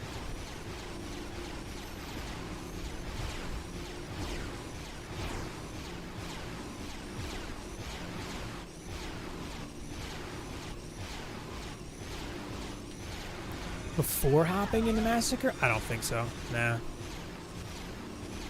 Won't make too much of a difference. What's my mouse? It's a Logitech G502 Proteus Core. It's got like 11 buttons. Whoa. Hey, forgot about your trap huntress? Yeah, she's useful. Big gas traps. Gas traps are good in Massacre. Darkest traps. Explosives still have their place, I think. Infernos are great in Massacre. Oh, I keep doing that. 502 is massive? I kind of like its size. It's my favorite mouse. I've had it for years. I have 2 of them, actually. I bought a backup for when this one dies. It's got a lot of programmable buttons.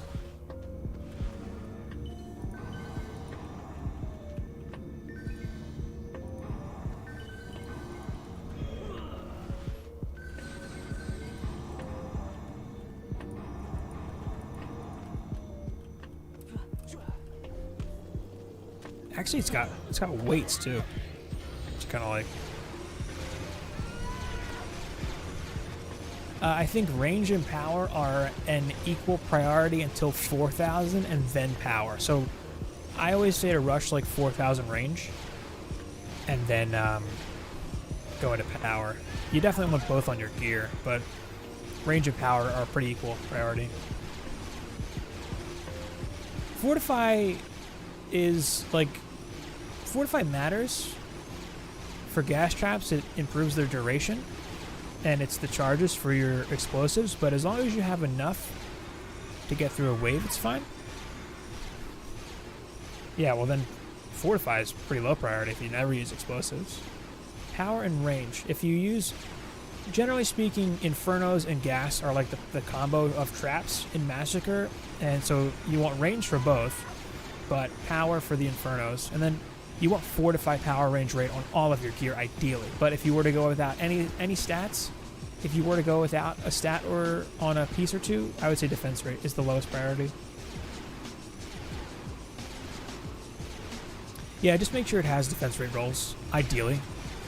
I mean, if you find a huge piece with massive upgrades that doesn't have defense rate, sure, take it. But yeah, it's worth having on your gear. So ideally, all 4 defense stats on all of your gear, and for the upgrade points, split them between range and power until you have like 4,000 power or 4,000 range. Split them between range and power until about 4,000 range, and then go to power. That's what I would do. Copter Ogre made it? Wow. Wow. About to be 80. Amazing.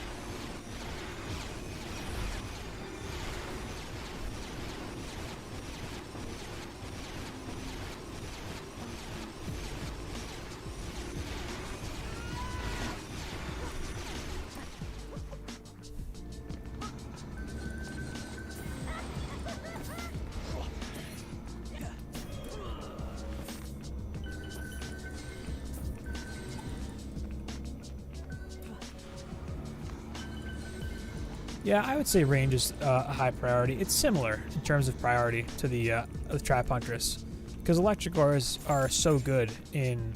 Oh, there's a mask. Electric ores are really good in Massacre, so you want like power and defense rate too, but range, yeah, is easily the main priority. For bigger ores are going to be better and more useful. Get blown up from nothing behind reflects.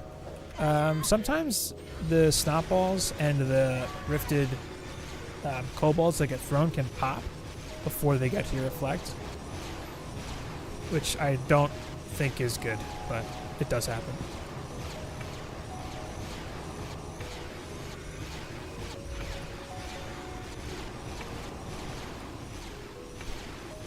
Yeah, range is, I think, a higher priority on your Aura Monk than anything really. I mean, power is good for electric ores, but for strength drains and snares, it doesn't really matter as much because usually they're on a buff beam, and if they're on a buff beam, you're maxed out usually anyway. Rip. Jeez. Is that Deeper Well? Are you farming Deeper Well? That's a weird farm. What do I do for work? This, pretty much. Full-time content creator. I have another... Well, I do some stuff for a couple other channels, too. And my wife makes a boatload of money. So, you know, I get to do this. Living the dream. Doing it first time. Oh, okay. I see. Gotcha.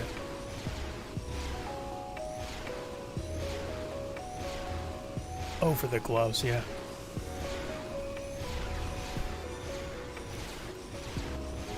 I usually do, yeah, I sure am.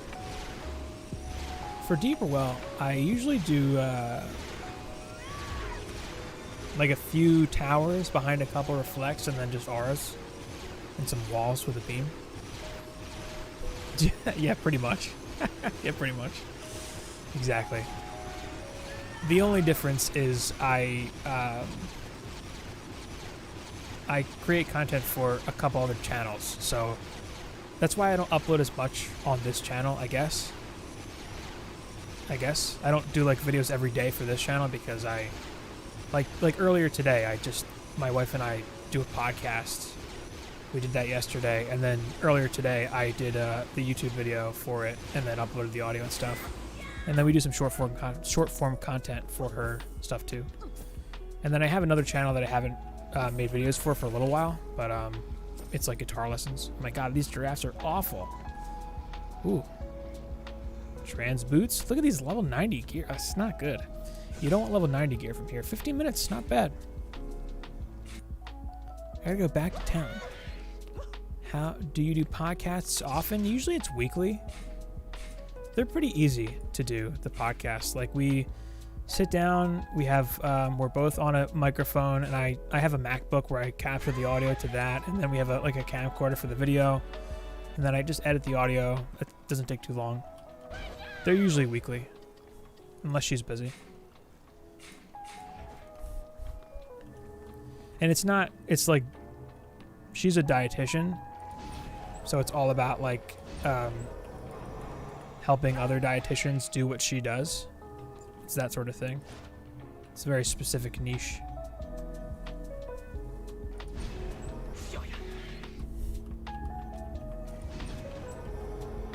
$409. $409 what? Eric Hale. 250 plus turns, Godly. Nice.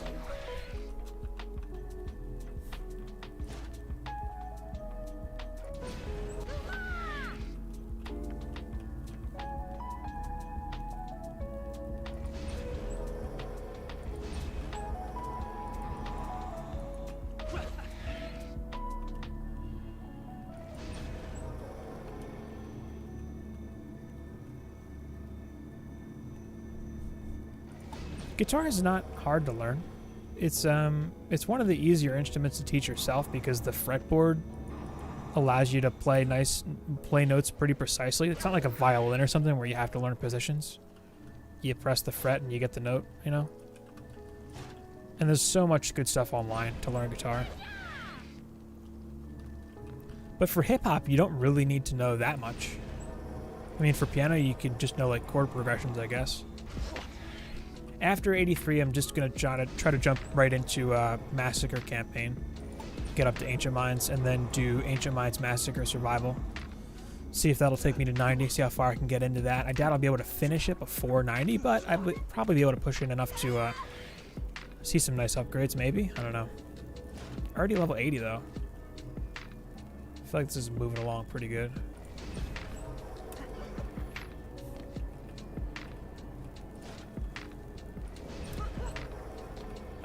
Yeah, Eternity was, I don't know. I played it a little bit with my wife. We did like some local co-op. It was alright. I mean, it was just DD1 again with like their playverse system to test it, basically, was what you said it was. I don't know. Some could say it was a cash grab. That's a term possibly used to describe what that was. Not my words. but, you know, kind of. Oh, I forgot to set up this lane. Rip.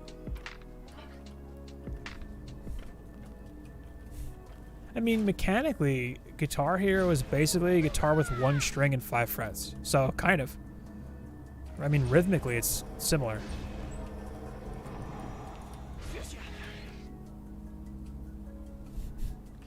But understanding certain elements of music theory is helpful for hip-hop production, like understanding rhythm, like rhythmic notation,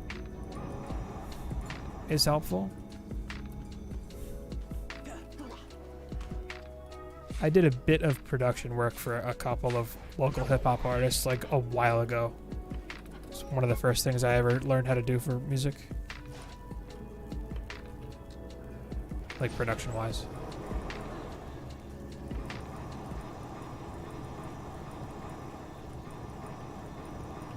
Going to add trading. Yeah, trading is on the it's on the roadmap. Hey, what's up there, Andrew? How's it going? Yeah, I'm gonna be live for a little bit. Trying to hit 83. We'll see. Been seeing a lot of prom this stream. No loot dropping? What's up, Fisk? I think they're gonna do player shops too at some point. I think that's the plan, at least.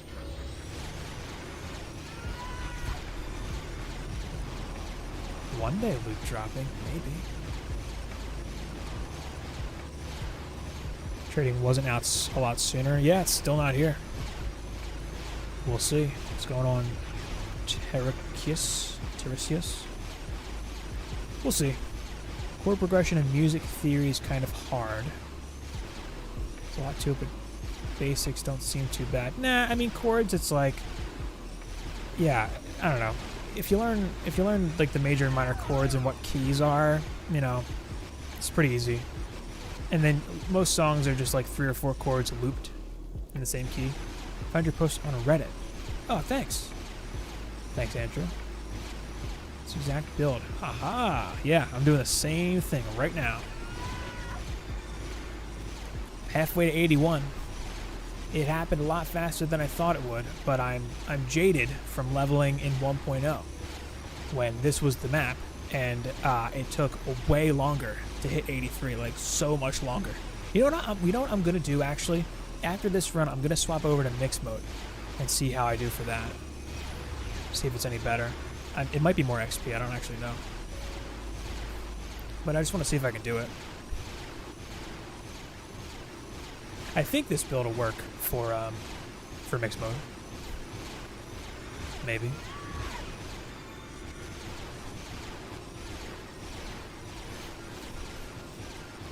Mixed mode is it changes up the spawn patterns a bit. I think it's more enemies, and you get a bit more of a loot modifier. Like the loot modifier is a bit better, like 6% is what I've heard. Better loot, basically. Not pure strat. Definitely not pure strat. I'm trying to fall asleep. I don't know. I should stop hating so hard on pure strat. If I wanted to play a game that was pure tower defense, I would just play balloons. No offense to anyone who likes pure strat, it's just not my thing.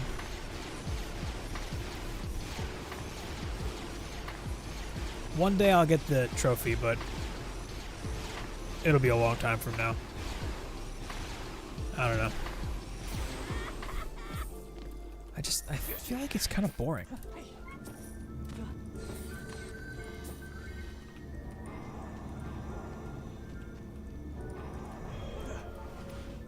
That's a pole. And these walls don't take much damage. And see how the strength drains like really don't take much damage at all? It's because they're small. They only actually hit stuff that's on the wall, which is all I want it for anyway, really. Whoa. Disintegrator. Did these not have 3 projectiles though? Nope. It's a fat no. It's a big old fat no. Great. Yeah, I feel like waves like 1 through 10 would be pretty quick. I don't know. just don't. I don't see myself wanting to do that anytime soon.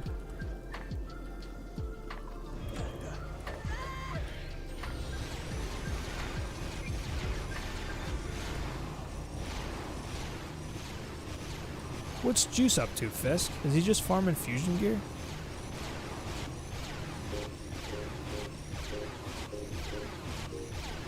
I usually don't miss his YouTube streams. Just didn't see one of his scheduled, so when I started mine, I had a feeling he would go live, but because he's only got a couple days left before he moves. No one can troll me on here with hydrates and posture checks. This is wonderful. Sorry, I just flashed my sweaty pits at everyone. Disgusting. When D1 first came out, and I used to play hours on end on 360.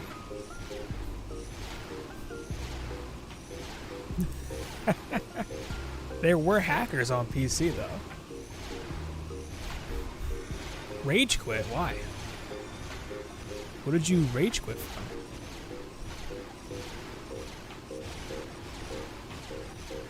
Oh, is he? Bummer. Pure strat, you can't do hardcore, you know? Which, it's like straight up 25%. You know what I mean? Like, that's the biggest thing with pure strat. You just can't do hardcore, so like, what's the point? April 7th, damn. I thought he said he was going to stream over the weekend, too. Maybe he'll just be on Twitch over the weekend. Dude, I'm not looking forward to moving. I mean, my wife and I are looking at houses. We're actually going to look at 2 houses tomorrow. She likes, one of them she really likes, so we might actually get it, maybe, if it doesn't suck. But yeah, moving's a lot. Moving's a lot. You disagree with fusion gearing?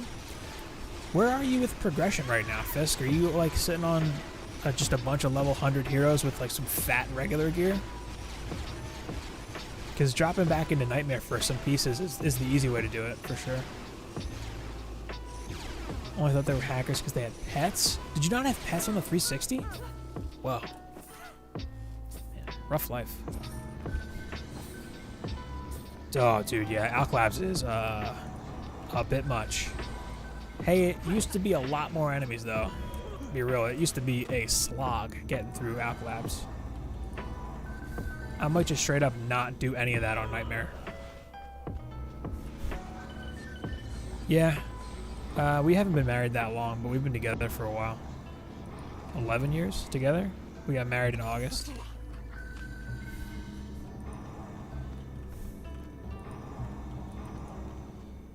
$7K on the app, that's a lot. Well, 3K fusion is basically 6K. Well, it's actually more than 6K non-fusion. Like, double damage is huge. So it's 3K power, but double damage, you know?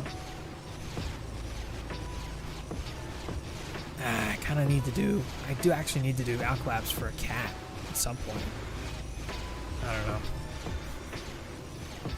Should you robot? Farm Alk Labs. Lava Mines will be quicker, but Alk Labs will have better bots. You'll just need to do a bunch of runs, you know? I look younger? Thanks. I'm 33. So I'm middle-aged. Hey, what's up, Quicksilver? Oh, did he? He pulled the plug? It's going. I'm coming up on 81. I feel like this was so much faster than it used to be. I only care about one drop. Well, depends on the map. Like, if you're farming an Act 3 map, you might get a really good giraffe. You may also get really good accessories. So, there's a bunch of stuff that could come out of that chest that is worth it. Yeah, but yeah, the 2 fusion pieces are really the only thing.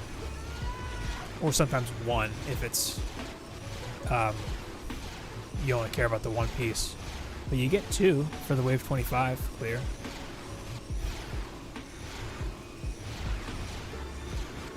And I guess I should close the tab. Oh yeah, he's gone. Smiley face. No one's here anymore, right? Rip. Yep. 10 years younger?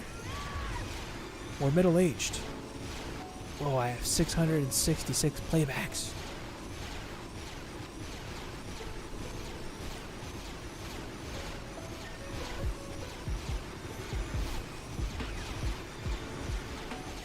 Oh, I'm going to do mixed mode after this one. That's right. I'm going to try mixed mode after this one, see what happens. I'm pretty sure that's not a wave 1 start. Right? If you have survival. Ooh, if it's a wave 1 start, I'm not doing it. I'll stick with this.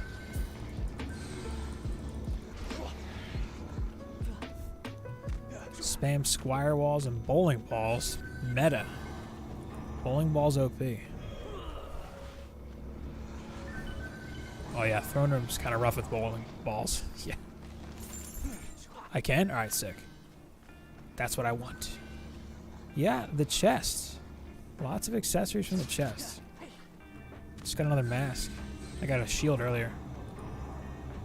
Alright. Whoa, that was a smooth jump. Did you see that? Oh my god. It's not wave 1? Alright. I'm gonna take your word for it. Whoops. Just burned all my mana. Wow, I'm awful. That's the worst. Yeah, harpoons. Kind of a bummer. They are viable rifted though. They're so much better rifted. I mean, everything is better rifted or fusion, but fusion harpoons can like get a lot of maps done. Nightmare Throne Room boss fight with bowling balls? That would be a mess. We'll see. That'll be what you get the DDA crown for. Just bowling balls only on Throne Room. One time, just because I was bored and somebody was streaming, I carried Insane Summit Survival with just bowling ball turrets. It worked. And electric R's for the flyers. It was a mess. Just balls everywhere, bouncing around all over the place. It was glorious. Glorious, I tell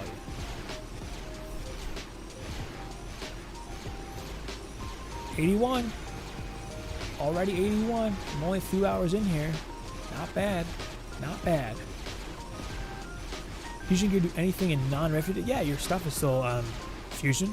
So if you're using fusion defenses in like non-rifted, you don't have to worry about sirens literally at all. Like they just don't matter. They mean nothing. And nothing can be immune to fusion damage. Facing different? I think it's the same as the video, pretty sure. I do the one that aims at this barrel, and then I do a couple that aim at like this little pillar here, a couple aim at this copter lane, and then one just goes across here and sweeps across there. But I mean, as long as you're covering the map, you know, you're gonna be fine. It doesn't really matter that much. Bowling ball only summit dragon boss fight. That's the crown. Is it even possible? Another trans giraffe, 146. I can actually use this one. That's kind of nice. All right, I'll try mixed mode. That's a quick run. Is it 16 minutes, 41 million XP from wave 22? That's pretty good. Take my cotton candy apprentice over to. Oh, that's so good. All right. I'll do wave 21, I guess. 22. That's what I was doing. Fusion damage does damage to all enemies. Yes. Better than physical? Are fusion weapons the go-to for DPS? They are, yeah. But when a weapon is synthesized, it does fusion damage with its elemental damage and its ranged or like melee damage. It's all fusion, so yes. Man, how are my auras? 81 also. Yeah, pretty much though, the go-to is fusion damage for weapons. Definitely. The loot modifier is an increase of 6%. I feel like my casting's a little slower here too, actually. Weird. Like, I feel like my casting's actually slower. That's weird. Yeah, it's a 6% increase in loot. Why is my casting slower? That's weird. It's freaking me out, man.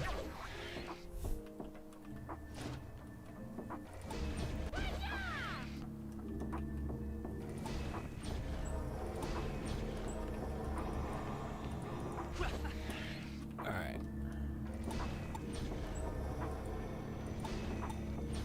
Yeah, the casting on the strength drain is actually slower. Whoa. It's crazy.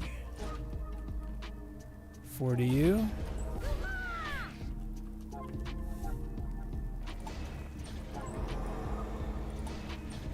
I guess I might need the boost bunk for this. It was like a lot harder.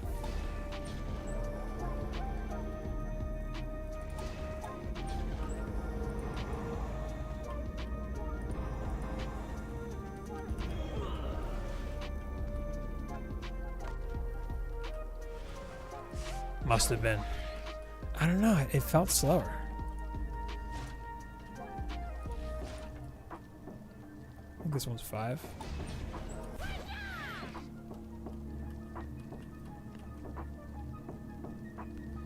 I mean, if you can complete it rifted, it's going to be the loot's better because the loot floor is higher. But it's a slower run now. It used to be a faster run. For what it's worth. Yeah, I did a wave 22 start just because I want the XP. Like the XP is a priority, so it's still pretty good. And then I have one more wave to not have to rebuild.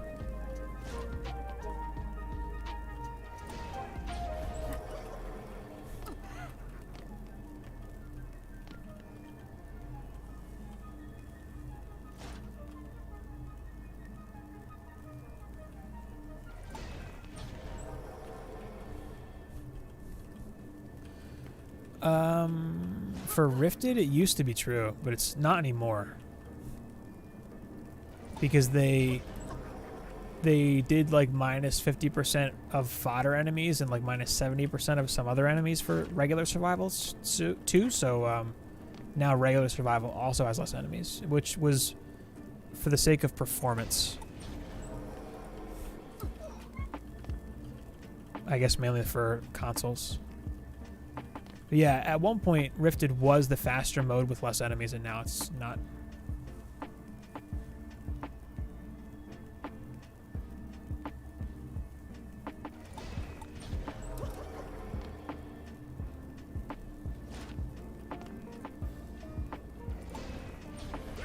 Alright.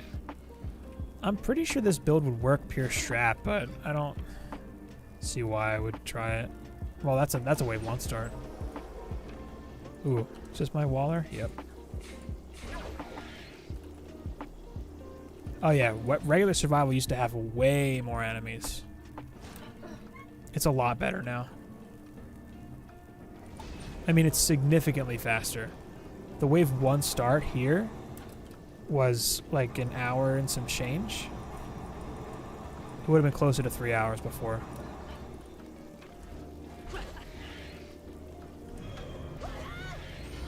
Worth it to grab Fusion DSCs and Nightmare? Nah, I don't think so. The progression just occurs too quickly. Like, you'll outpace and you'll outgrow that Nightmare gear pretty quick. I don't think it's worth it. Oh, once you beat Massacre campaign? Sure, yeah, then, maybe. But I would still farm into Ancient Minds Massacre Survival a bit and gear up. Because then it'll be a lot easier to go back and get the Fusion gear after that. Yeah, I don't know if it's more XP. I think it's going to be significantly slower because I have these skeletons. They're like eating that wall. Jeez, I'm going to have to go save the wall.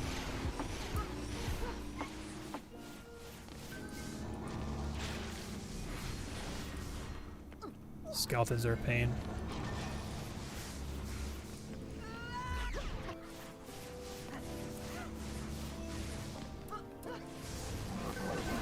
This wall's doing okay.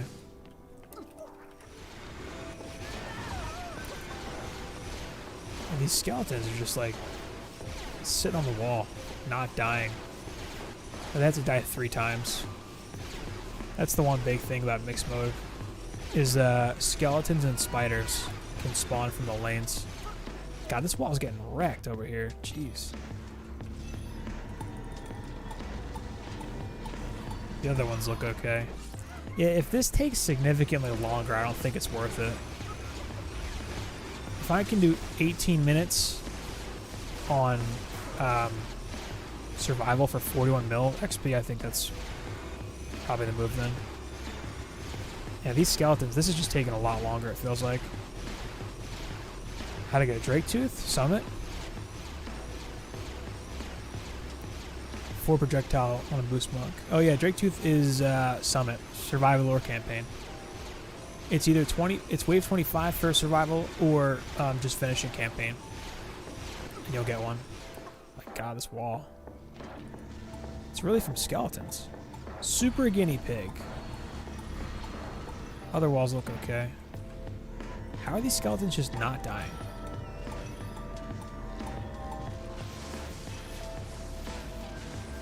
Yeah, this already doesn't seem worth it just because of the skeletons. That's the only thing.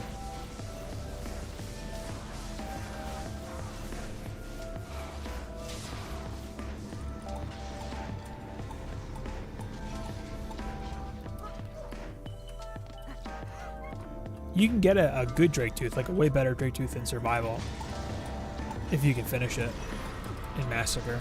Yeah, they get a lot better. But one from campaign is going to be really good.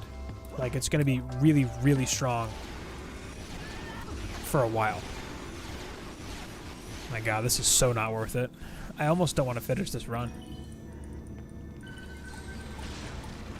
Like, these skeletons just drag it out so much. And they're not actually dead yet.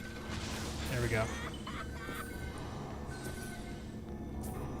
I guess I could have more damage in the lanes, but... eh.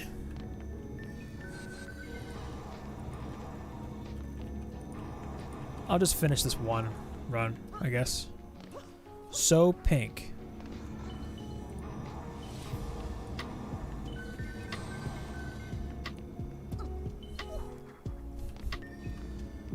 Yeah.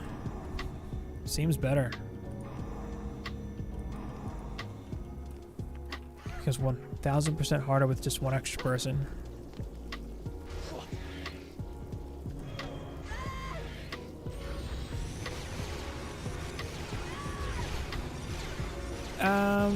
When you start doing stuff like that, the reason that they didn't tie loot quality to the number of players is because they didn't want to incentivize people to, like, multi-box the game or think they needed to play multiple accounts to get the best stuff.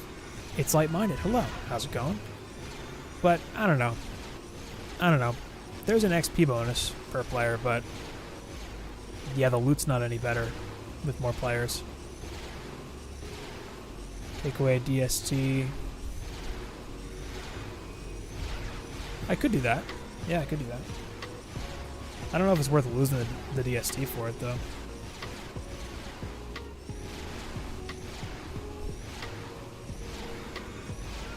Because it's not a big deal to hop off the stack to repair this wall. Just this lane gets so many of these skeletons. And they have to die 3 times. MP scaling needs a look. What do you mean? Doing good. Oh, thanks for checking out the channel. Appreciate that. Yeah, what do you mean by MP scaling?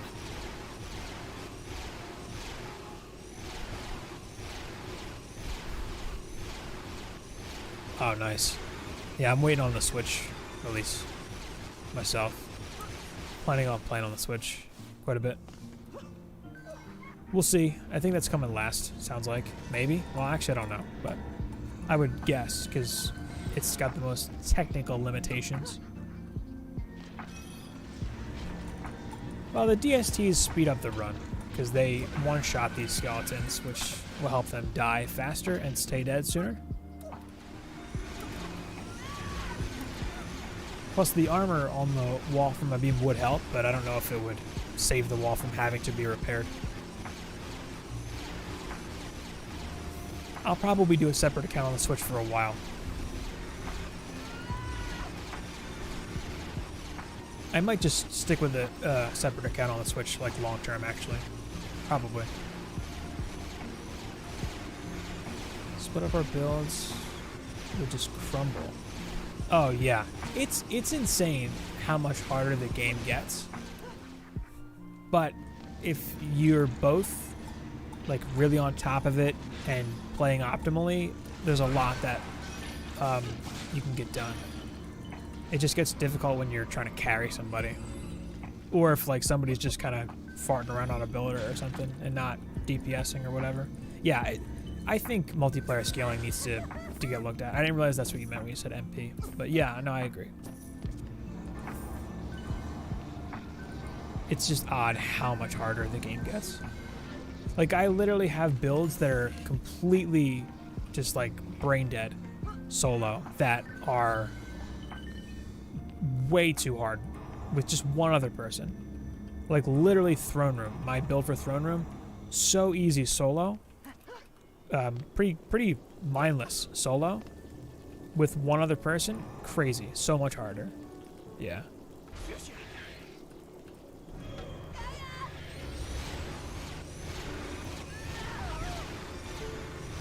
Good ranged weapon. Good ranged speed for a monk's weapon. Well, the Drake Tooth is the best weapon straight up, but any other weapons, 0.28 is the maxed range rate. And the same, bought both. Nice. Separate profiles for each system. Yeah, I'm probably gonna do a separate profile for the Switch. I'm thinking it'll be a while, so you know, the new player experience will probably be different by then. Unless I just went back to the default, though. Like this, like graphic settings and stuff.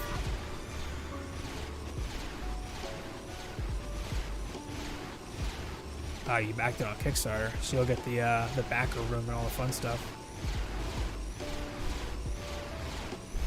Yeah, seriously, the Fisk, like that's what it is. It's like solo, it's AFK. Duo, it's like super try hard and sweaty. Forgot my game was on public. Yep. Yeah, that'll do it. Jeez. Yeah, always a bummer too if you forget and then it's like a boss fight. No good. I've had things happen where I was like I have people on my friends list that some people just kind of randomly add me, which is fine. But I was on Alkalabs, about to start the boss fight. This is early on in Massacre Survival 2. Someone just jumps in. All of a sudden the boss has like way more HP, and it was pretty bad. Alright, Quicksilver, have a good night.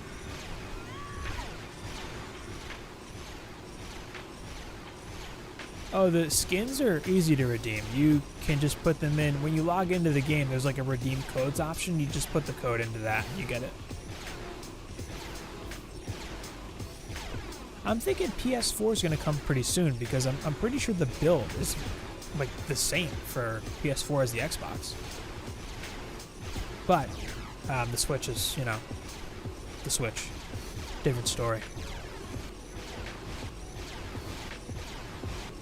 Looks like the wall's holding up a little better now.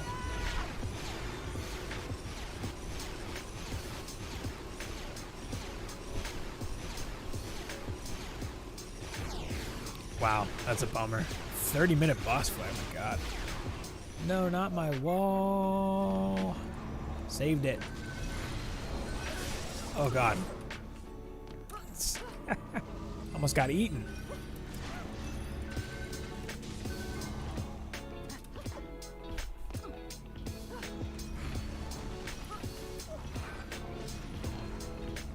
Yeah, the skin codes should come in the same way, where you can just redeem them in that menu.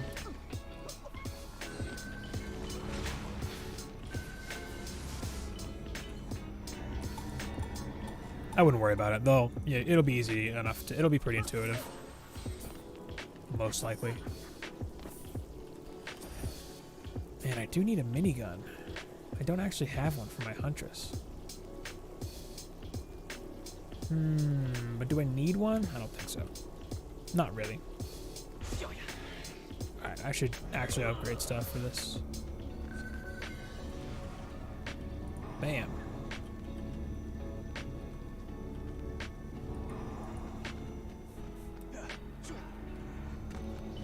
Next week patch got some nice bug fixes. Xbox? Is it coming next week? Is that confirmed? All that Microsoft stuff. Cut through red tape. To know how to place DSTs. Well, you know, how would you know?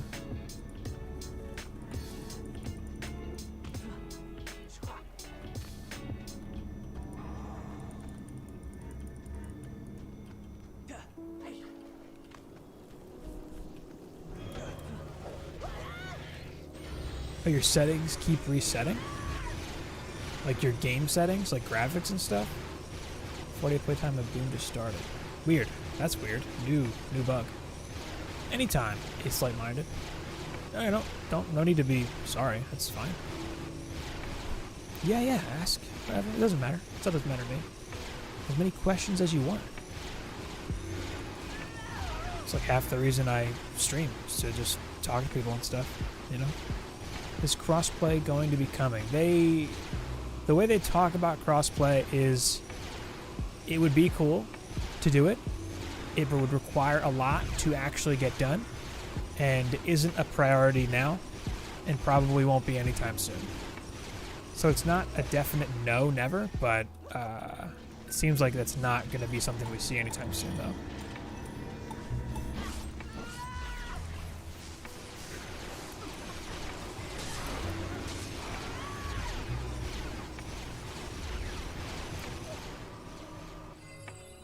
I mean, crossplay would be cool. I just, I know that PlayStation and Xbox aren't exactly best friends, you know? Oh, your loot filters. Oh. There are no graphics. Your DDA looks like Paper Mario. How many chickens would it take to kill an elephant? 7. Totally. Hey, that's what they said, man. That's the way they talk about it for crossplay. Hour and 30 into Alcalabs. Yeah, that is a long run. Unfortunately. But it used to be a lot longer. Like 3,000 enemies. I'm thinking we're not going to see crossplay. I doubt it. Or it's a really weak elephant. I mean, let's be real, not every elephant's strong. Come on. I think you're giving elephants a little too much credit.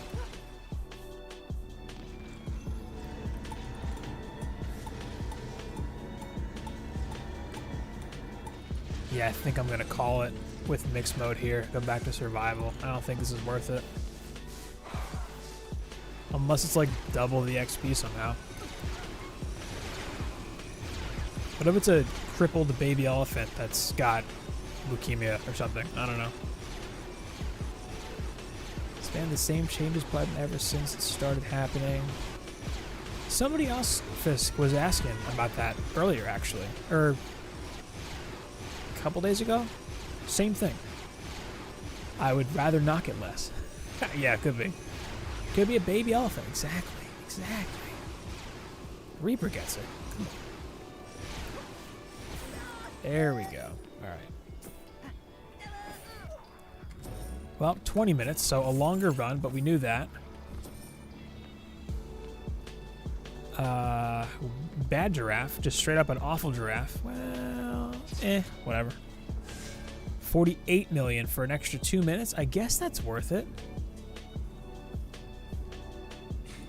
Okay. I guess it's worth it. Is it going to start me at wave 22? No, wave 1. Alright. I'll stick to mixed mode. 446. That's not good. I'll count my giraffes to see how many runs I actually did.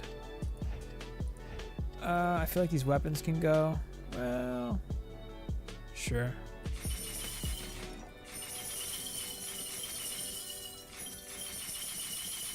I'll lock at least one mauler. Why did I save you? Good stat stick, I guess. Paintball gun. Lock that. Level 83 though.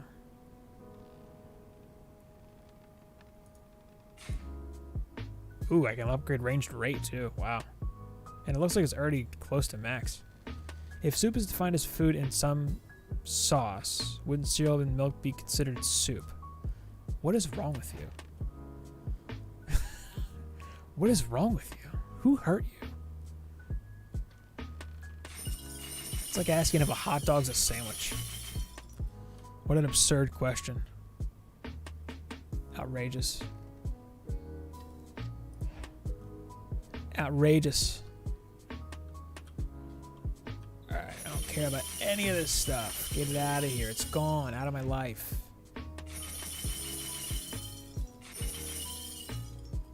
There will be this awkward period where nobody has level 78 gear, I guess.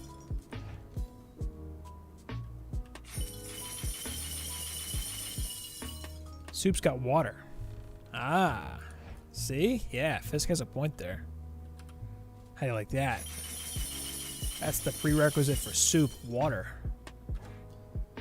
Nobody calls it a hot dog sandwich though, you know? But is it a sandwich? Ooh, I'm 82. Man, I'm flying through this. Man, I'm gonna hit 83 soon. Amazing. Alright, I feel like this was worth it. Maybe. I don't know. I'll do one more for this.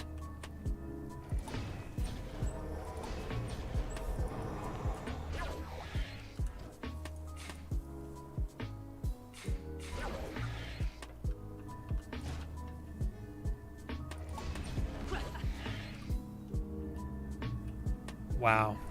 That is some absurd logic, Mika. How dare you? How dare you? We are off the rails here with this. Xbox, when I replay, it starts me from the wave I picked. Yeah, it's supposed to do that. Maybe it's a bug for PC. I don't know. Maybe we got a bug that you didn't. Weird. You have mixed feelings? Yeah, so do I, if I'm being real. There's a lot of things happening right now that I have mixed feelings about with this chat. Talk about milk and cereal being soup. Sacrilege. Soup is hot. Switch release will be the start of Anthem's thought streams in bed. Totally. Totally. How did you know? That was supposed to be our secret, Fisk. Man, I'm already 82. I feel like that was quick.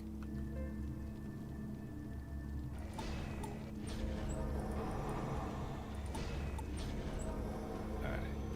What did I forget? A-Lane?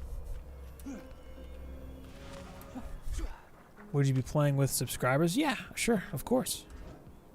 I play with people on Twitch. Usually don't play with people on multiplayer on YouTube because it's some kind of like specific thing I'm doing.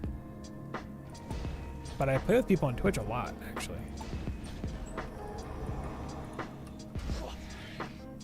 Is applesauce just super pulpy apple juice? These are important questions that we need an answer to.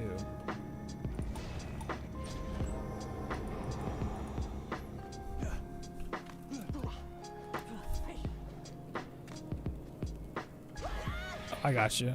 Yeah, I'm gonna jump into the campaign and try. It'll be weird not having a DPS pet on my squire, but he'll be able to tank at least. So that's something. I could just steamroll lava mines to wave 14 real quick and get a steambot and then do it. I don't think that'll take too long. Actually, I might do that.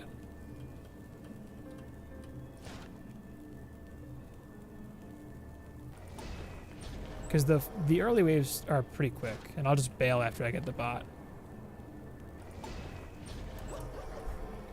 Apple pudding. I like the sound of that. I like those two words belong together. If apple pudding doesn't already exist, somebody here right now should invent it, and then I'll buy it from you. How you like that? That's file logic. It's perfect logic. It makes sense. I get it. All right. 1, 2, 1, 2.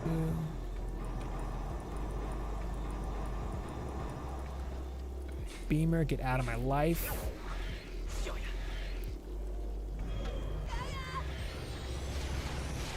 Alright, that's what I'm gonna do. Okay. I'm gonna hit 83 on just this guy, whatever. Gear up, I guess. And then I'll just blow through the first 14 waves of lava mines real quick. Take the first steambot I get. It could be complete crap, whatever. I'll throw it onto the Squire, I'll level his gear, and then I'll just charge straight into Massacre campaign and play the first couple waves, or first couple maps. Yeah, first couple maps. And I have a video on breaking into Massacre that I'm gonna do the same thing as I did in that video, pretty much. Bam.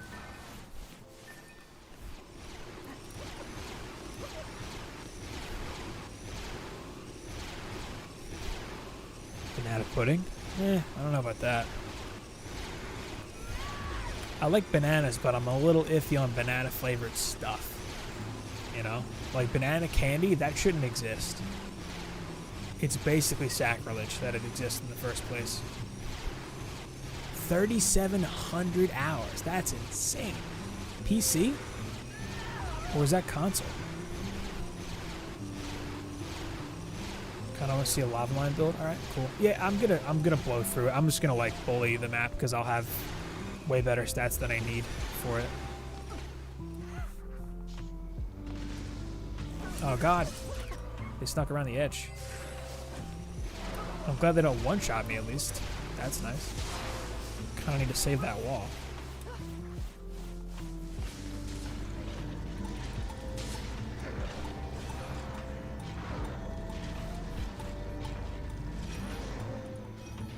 $1,000 on console. Nice. Yeah, that's a lot of hours for one game. But this is the kind of game that, you know, you put that kind of time into. Yeah, if you're pro, sure. If you're pro in any game, you have 5K hours.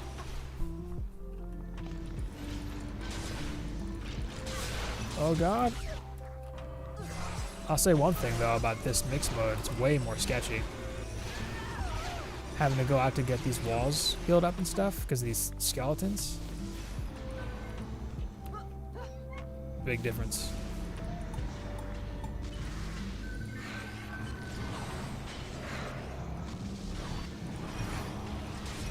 Gonna do some stuff mid-wave, see if that helps. Massacre Alk Labs difficult? I wouldn't do the Squire for the whole thing, but yeah, it can be tough. I lost the wall here. Like I do boost monk until the boss wave and then Squire for Alk Labs for mass. Unless you're like super high level stats, in which case you can just do what do you call it? Striking gemstone with a boost monk.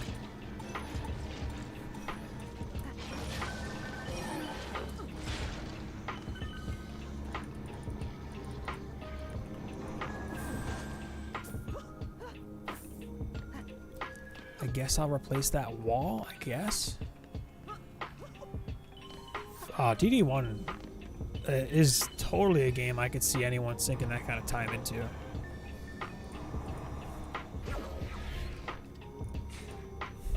Whoops.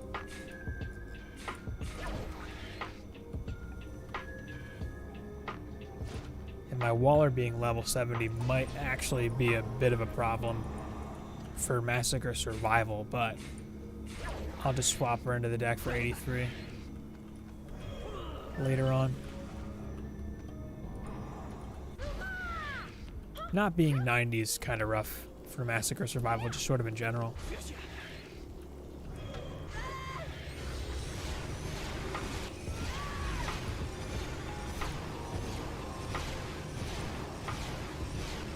Beam next? Yep.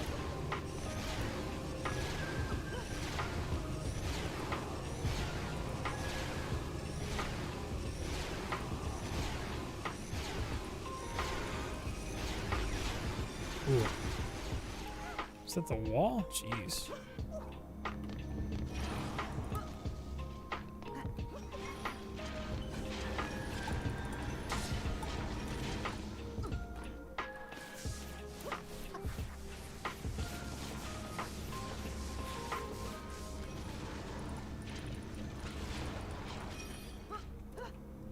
I'm surprised this wall took so much heat so fast. But this one actually went down last wave. It's because of these mages, maybe? Just shooting it? Yeah, they're kind of low priority, too. So they can just stand there and shoot. Takes a while for them to die to the explosives.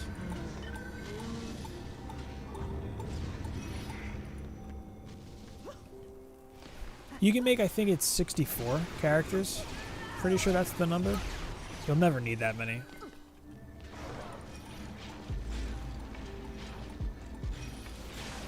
But I'm pretty sure that's the number.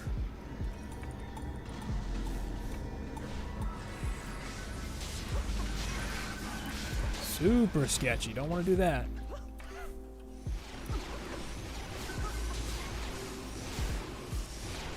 Oh my god, die. Why? Oh my god. Wow, just like bouncing around on his head. That attack hits so hard.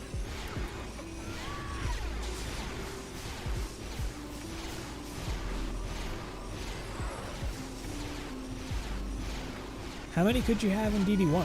What was the limit?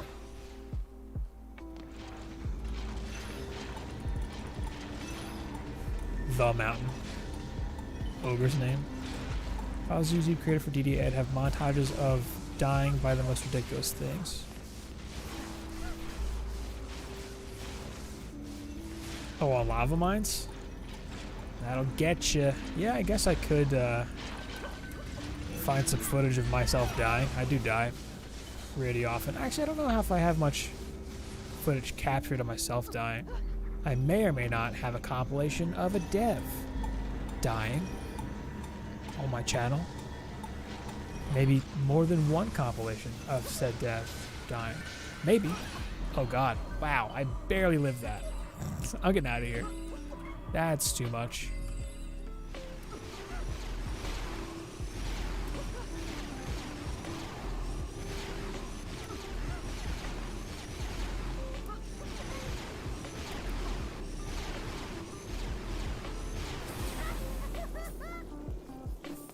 It was 12 and then 40 randomly. Years later. Wow, that's... 12 is not a lot. I mean, it exists, Mika. It exists on my channel. It may or may not exist on my channel as a standalone video, and there may or may not be another montage of said developer dying at the end of my most recent developer stream roundup video. That may or may not also be the case. I can neither confirm nor deny these things. Intro to Massacre? I do. Yeah, I have a video for like how to break into Massacre. Yeah. It goes over stats and stuff. I play through the first couple levels of campaign. I talk about which heroes you should have and all that. It's I think it's called How to Break into Massacre. Actually. And it's like I would do update videos for this stuff, but they would be the same, you know? Oh, no hot swap, yeah. Big rip there. That's half the reason I like DD A over DD1 is the quality of life stuff.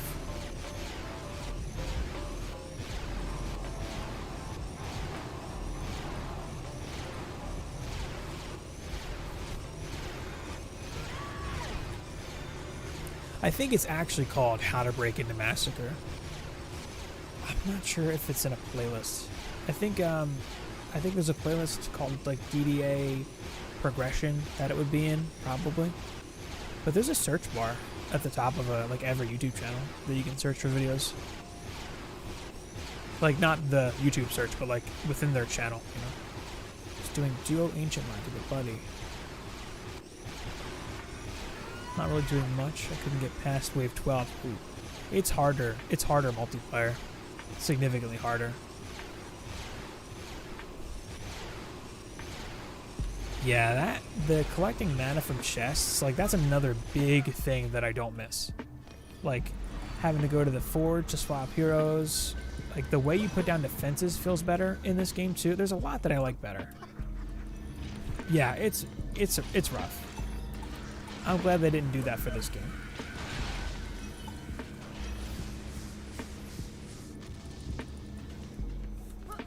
Especially big maps. I remember that being a thing on Aquanos, and like for a while I didn't even know that you could pet the turtles or whatever they were to get even more mana.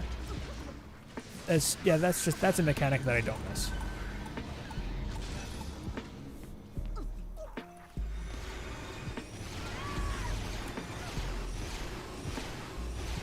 Yeah, seriously, solo, it'll be a lot easier.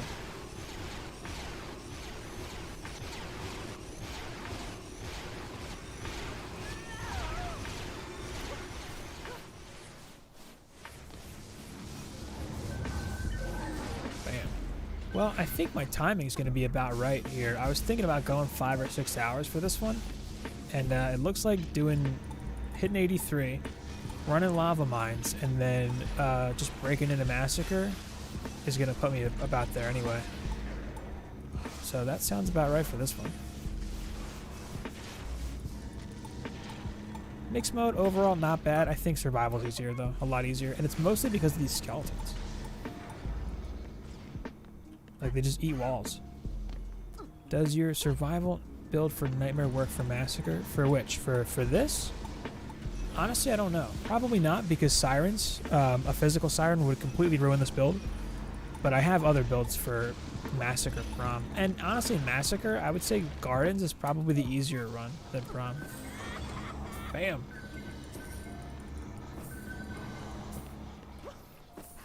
Split screen all the time. Oh, that's way easier.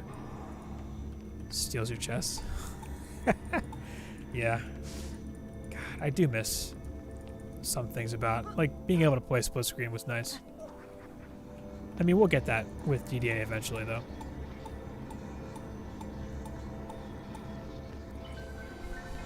Yeah, Switch is going to be nice, just, like, being able to play when I travel and stuff, whenever traveling becomes a thing again, when the world kind of settles down and all that.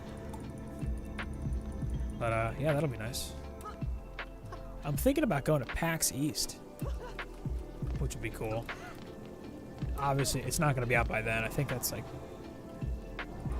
June? But yeah, we'll see.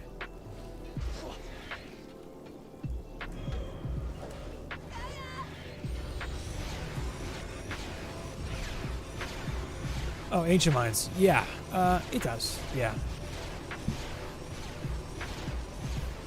Yeah, Ancient Mines is kind of the same no matter what you do. And that sort of idea where it's like you have a little core of towers that you boost and then like some auras and some walls, yeah. I usually, for Ancient Mines, I do 3 rows of Flame Burst, 3 rows of DSTs, Ensnare Electric Strength Drain in front of the crystal, a couple 4D walls, a 1D Reflect on the right side, and then on that little wooden platform, you can do an Ensnare and a Gas Trap. And that will stall the Coppers, and then 2 Gas Traps, 1 on each wall. Works for Massacre. That was kind of a lot to say, but there's a build video for that on my channel. It's one of the more popular videos, actually.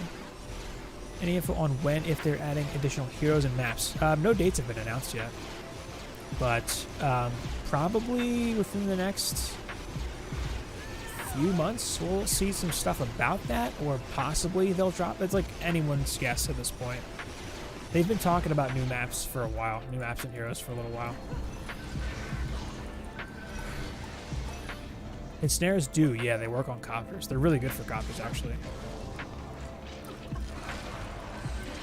And these skeletons are a bit much.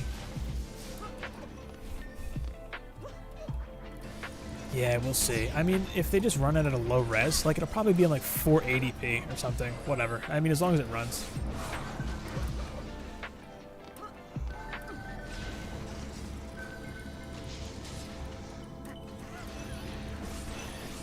Like, I think it's going to work in their favor that people have kind of low expectations for the Switch.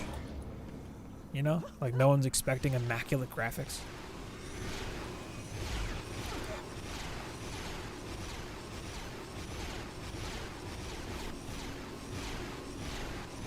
Man, this wall is getting wrecked over here. Oh my god. Just skeletons and dark elves, I guess. Just camping the wall. Getting out of here. Too sketchy. No thanks. Not feeling it.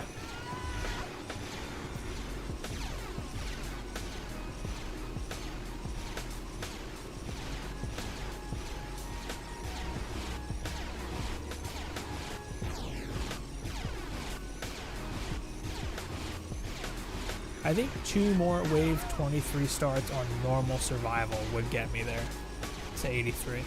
Pretty sure, at least on the Apprentice.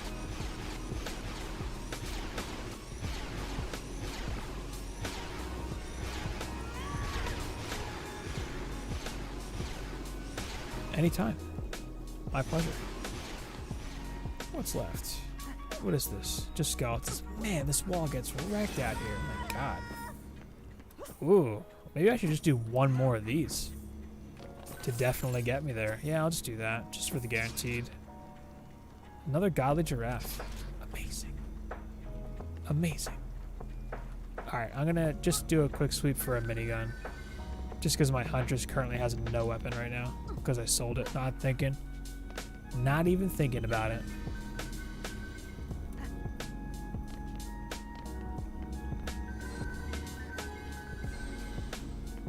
I need a weapon for her.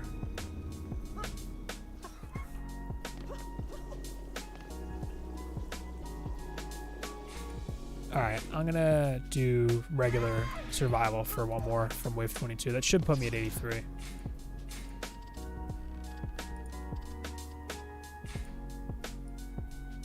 If my math is correct. Stat shows XP needed. XP 12 million out of 18 divided by 4. Yeah, so this will get me there. All right, I'll do wave for 23.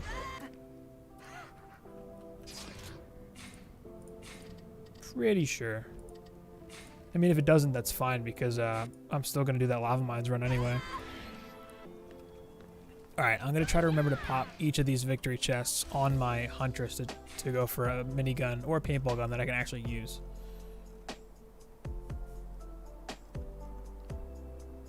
Hello?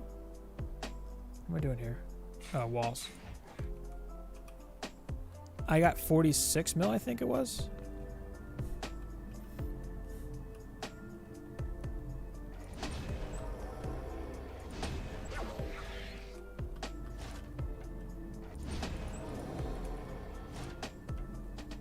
Not having to deal with those skeletons again, though. That'll be nice.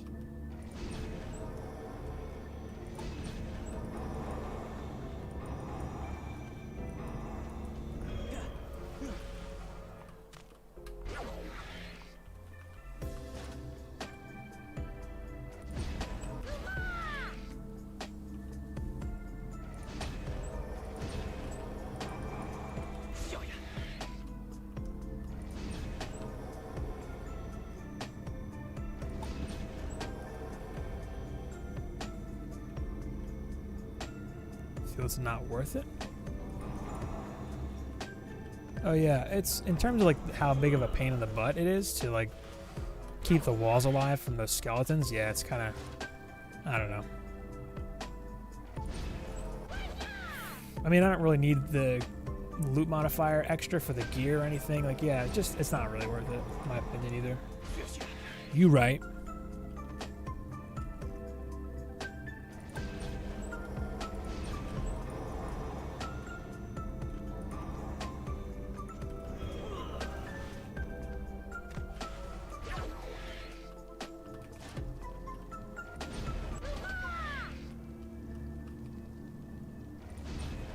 know what would be awesome on the Switch version is gyro aim.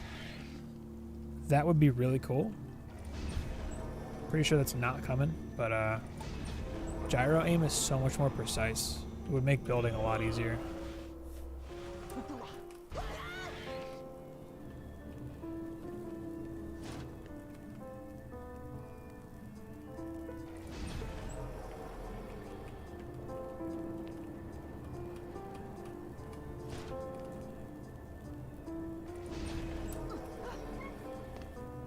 I might put that in feedback, actually. Just the words gyro aim for the Switch. See what happens.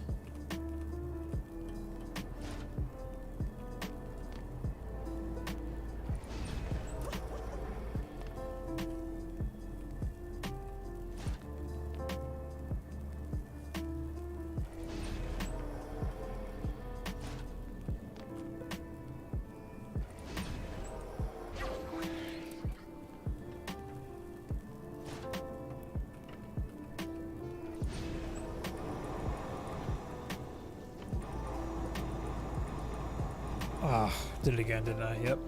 Every time. I mean, it doesn't really matter. Oh, that bonus is awful, though.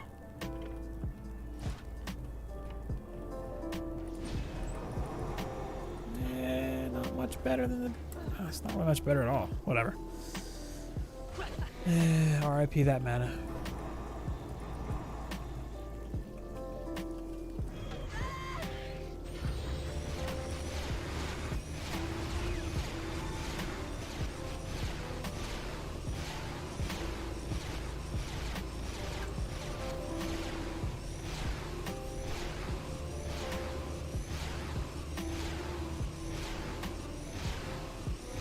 It's a nice shot right there with the torch in the foreground. It's a thumbnail right there. Beautiful. Love it.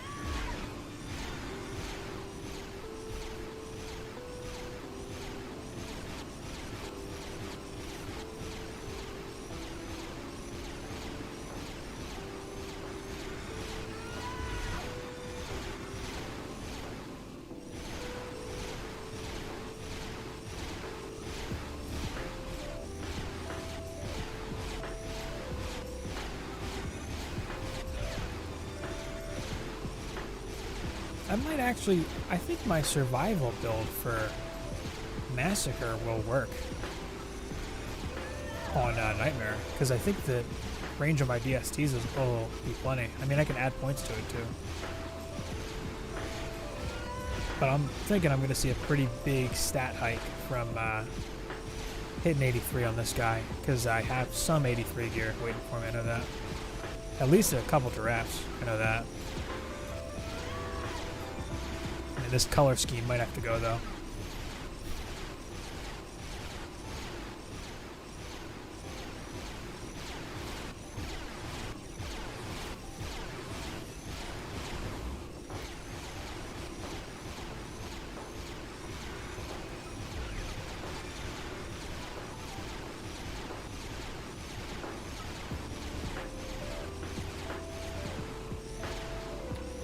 I swear the like the snot balls and stuff used to have like an infinite travel time. They disappear after a while now, which is fine, I guess.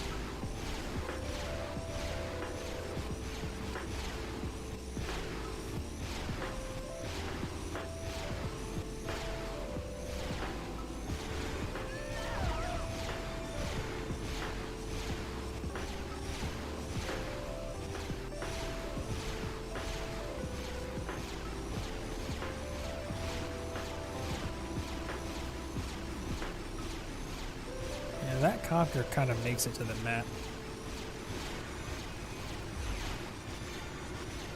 Oh, dude. The biggest clickbait thumbnail ever. You won't believe blah, blah, blah.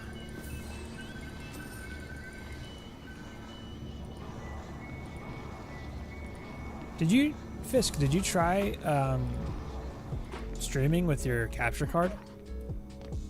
So you were talking about trying it out. I saw the test clip that you put up in Juice's Discord. It looked fine. Hour 54. Jeez. Yeah, that's a long run. I mean, it's so many enemies. Ooh. Huntress. What is this? Garbage. Garbage. I should just do a quick sweep for a paintball gun. I need something.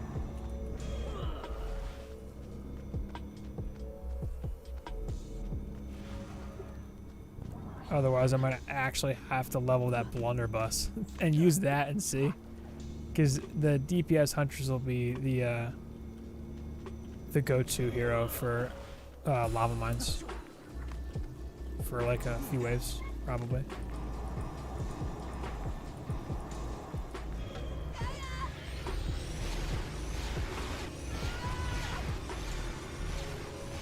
I mean, you should try it. At least try it, right?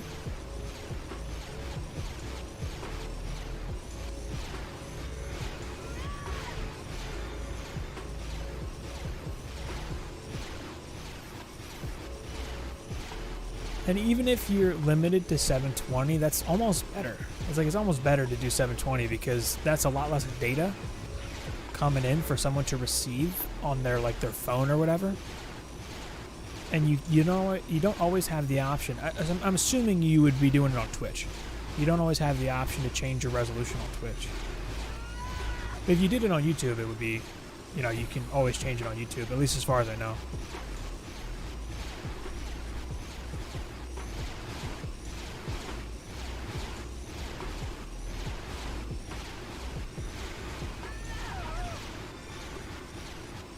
I'm surprised no one caught any buffering from my stream. No one said anything about it because a couple times YouTube was like, hey, you're coming in a little hot on the bitrate. Which means my computer was sending too much data, or more data than they wanted at one point. My computer was like, take it. Take this data, YouTube. Deal with it.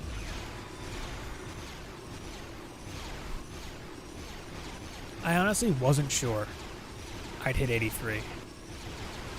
I thought it would take a lot longer. Yeah, you could, right? Because with Xbox, can't you stream directly to Twitch without the capture card? Isn't that a built-in thing?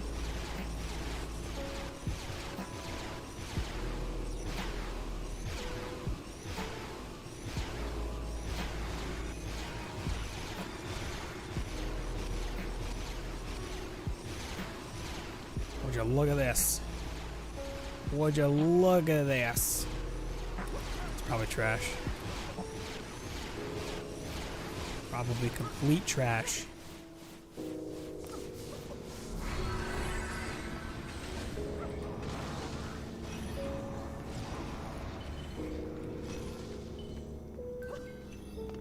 That's handy.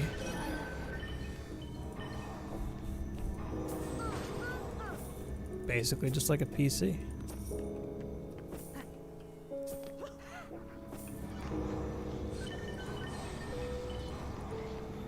Ooh. What? Trash.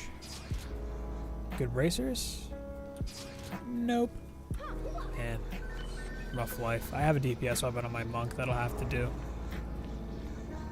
That will have to do. There's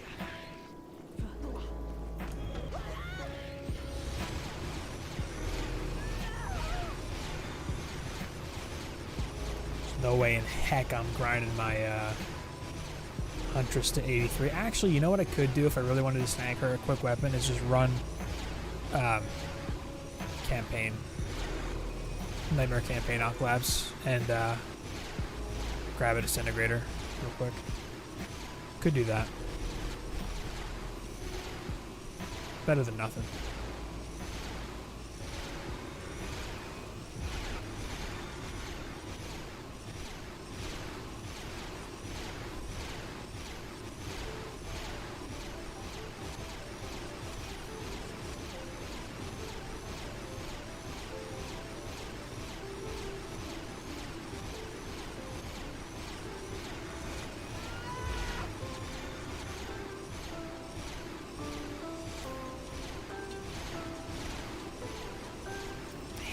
might just jump into, I might just try jumping in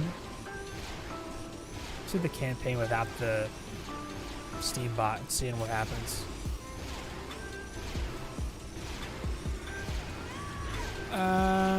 Usually once or twice a week on Twitch.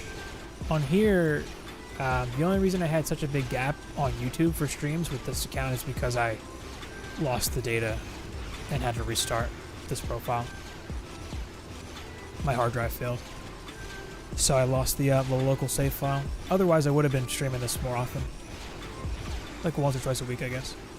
Usually weekends are good, but I kind of want to do like a Friday, Sunday, and then a weekday between here and Twitch would be nice.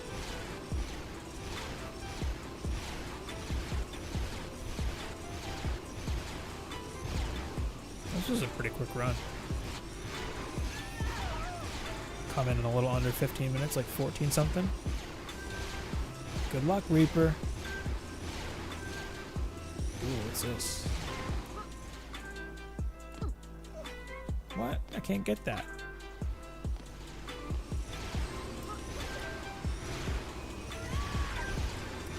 Alright, I need a paintball gun game. Give me a paintball gun. Level 70 paintball gun. I know it's a very specific ask, but I need it. 83. My god. Yeah, it's not happening. I guess I'll level the monk's weapon, sure. I guess. Level 90, what a joke. Whose podcast is it you were talking about earlier? Oh, it's seriously super like niche. It's not like gaming or anything. It's for my wife's business, for like dietitians. It's called the My Dietitian Journey podcast. It's on YouTube, but also like, you know, Apple and stuff. Not I, Chad. Did anyone else hit 83? No. Hey, what's up, Tarzan? How's it going? Does survival scale in difficulty depending on how many people? Yes. More people equals more HP for the enemies. Yeah, been a while. Have you been playing DDA at all? Hey, been.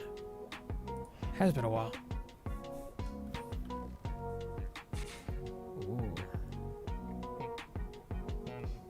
Alright, total giraffe count to hit 83. 1, 2, 3, 4, 5, 6, 7, 8, 9, 10. I think they're all from 11, actually. I think they're all from those runs. Man, a 161, that's pretty good.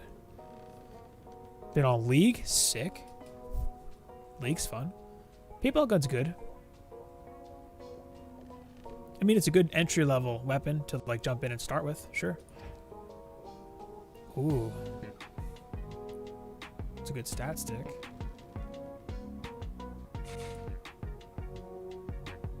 Slightly better stat stick. Way more damage. Wow. I'm gonna try using a DPS weapon on him, seeing what happens. Alright, this gear is officially trash now. Out of my life, trash gear. Look at that. Bam. Fat upgrades. My god. Whoa. They're trans because of the fort roll. I feel like maybe that's worth it, but I don't care. Alright, boots. Those are better. Those are better boots. Fort. Ooh. 97 though? Whatever. Alright, that's better. That's way better gear. Huge stat increases there. 1,000 death rate. Wow.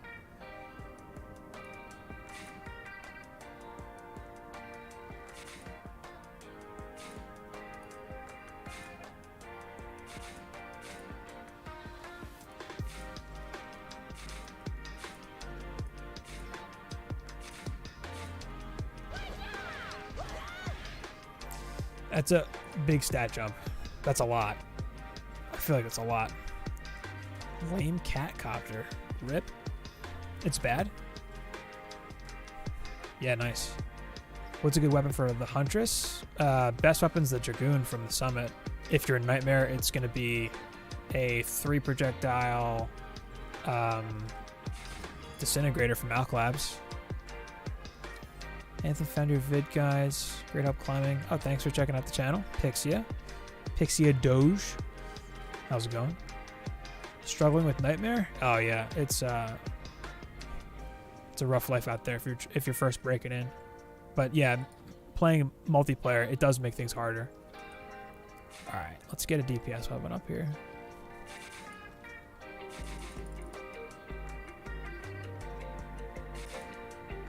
How much attack do I have? Kind of a lot, I guess.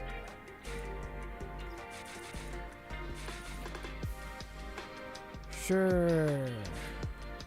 Bam. Giraffe is pretty sick, not gonna lie. I've been going by Anthem for a long time.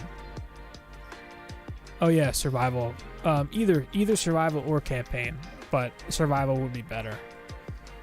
Anthem's been the name I've been going by for like years, like 15 years. TD, because like whenever anyone hears Anthem now, it's like, oh, did you like Anthem, the game Anthem? No, I didn't. I hated it. But yeah, that's the story. That is the story. All right, no one else is 83 yet.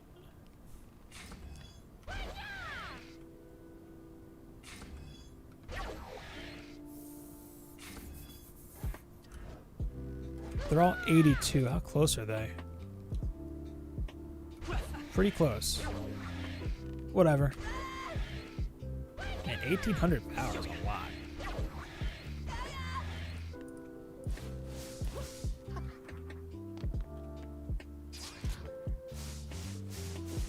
Yeah, that's just nothing. It's like no damage.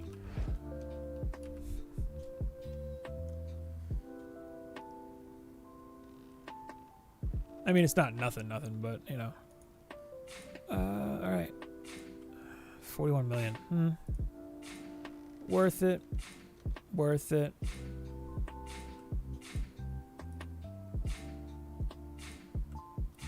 Alright, I'll just try jumping in and see what happens. I guess I'll get rid of some of this crap, too.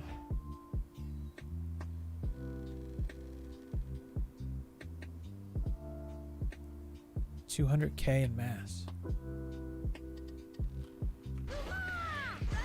200K. Ooh, I'm so close to 2K power. Let's do it.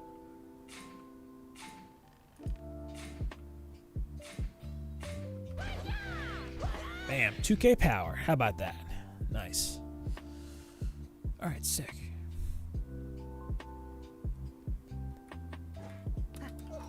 And I guess I'll try. Oh, not. That's not what I wanted. Boost monk. How much is it to level this gemstone?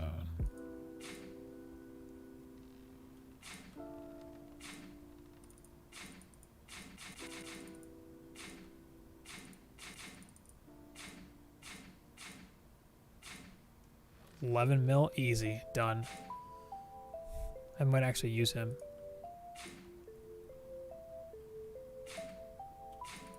So I'll just set him up, assuming I'm going to. Because he's going to live in this armor for a while.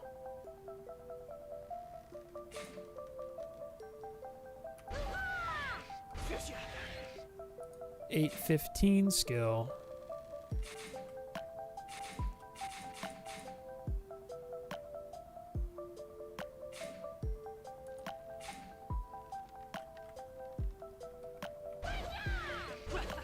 Ooh, 885. All right, he's all set. The rest of this is going into vitality. Whoops.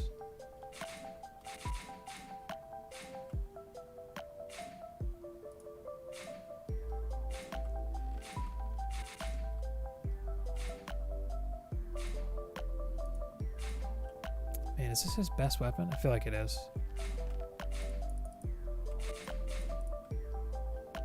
106 mil, done. All right, my guy, this boost monk is actually set up.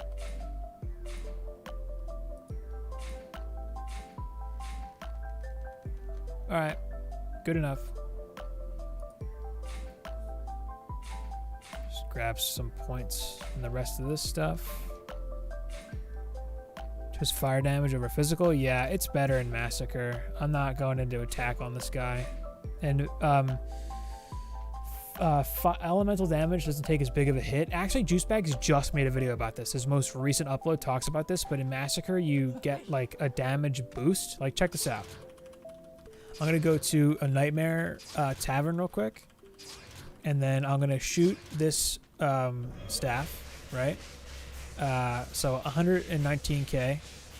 Each projectile's hitting for like 7226. So now when I go to Massacre, so 7226 per projectile before. Now it's 19.57k. So it's 3 times as strong practically. That's why. Yeah, it's just elemental damage is just better in Massacre. But all right, cool. I have an active hero now. That's nice. All right. Only one hero is 83, and it's open. So, turn hardcore off because progression. What should my stats look like for a level 90 apprentice? The sky's the limit. After 90, you can use all gear. If you're just breaking into Massacre, well, if you're 90, yeah, your stats can be like 10k. I mean, in theory, you know, probably not, but you have access to all gear. Jibs. 160 mana, that's all I get? Oh my god. Alright. The standard here. I don't even remember how I do this normally. Oh, I would normally play my Squire, actually. That's how. Let's... Beamer. Get back in the deck, Beamer.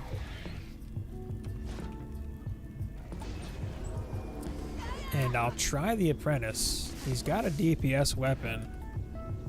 He's got physical damage, though. It's kind of unfortunate, but whatever. Let's let it rip and see what happens. It's not rifted, is it? All right. I was like, why is this goblin black? First time I'm seeing that. Beam EV stat priority? Power. Pretty much all power.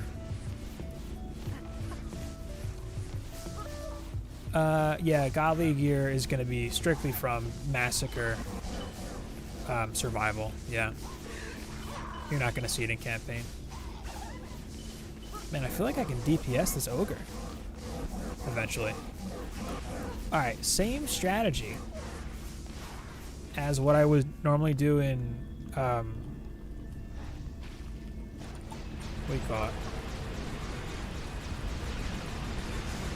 In Nightmare.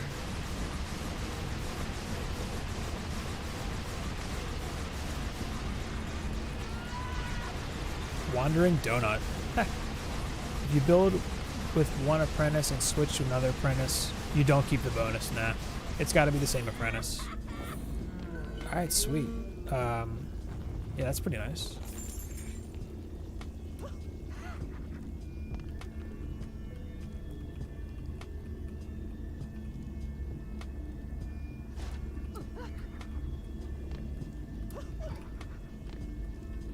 Do people run wall beams and tower beams? You can, yeah, because the armor bonus is going to be better.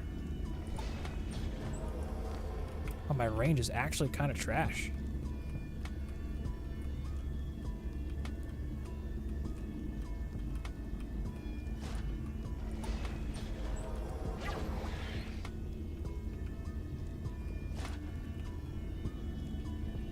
Alright, this is seriously the same strategy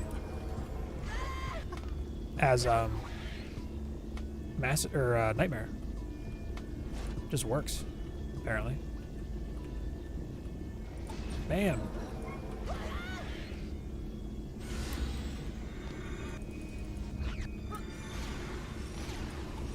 Poison Siren. Oh no. What am I gonna do?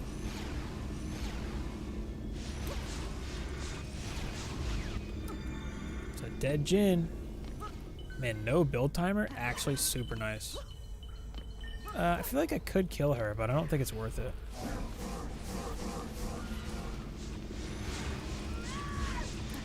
Apprentice OP. Massacre campaign.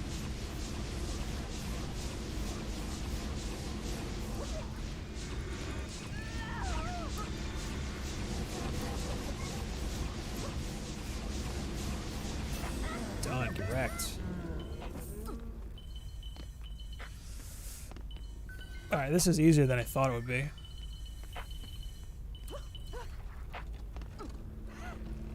And just like straight up no build timer, super nice.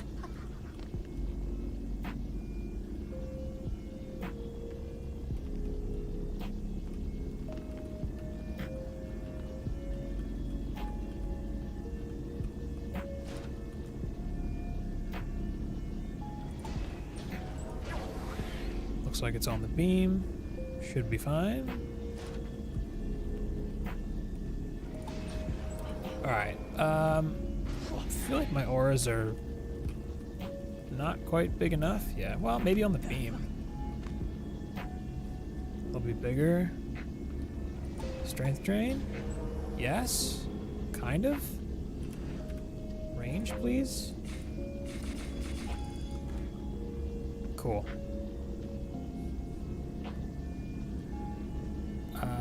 I guess I'll just do a full aura stack. You know what? I'm gonna just to not. I want them all on that beam back there.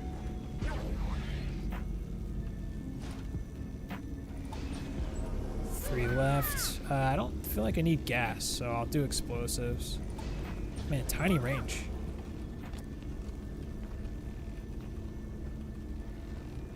The enemies deal less damage inside the strength drain aura, so the wall takes less damage.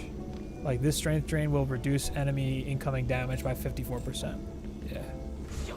Alright, cool. Alright. I guess I'll just keep playing on the Apprentice.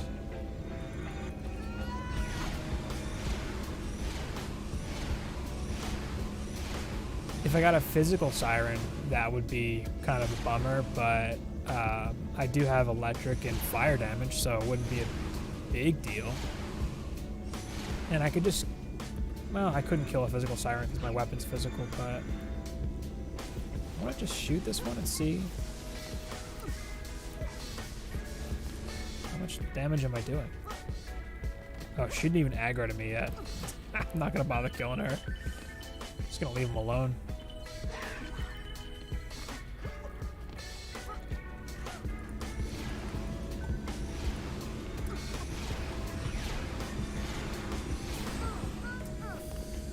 Okay, well this is just so much easier than I thought it would be.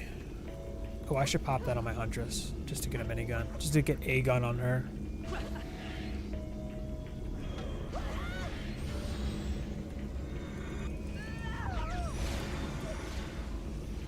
Man, I mean my DSTs, my towers do so much damage, because like, being 83, huge increase in stats. I didn't do enough damage to her to aggro her, no. Yeah, and I'm also getting like super easy siren types, like electric and fire don't matter. The only one that really matters for me right now is a physical, which I haven't seen yet. So that's kind of nice.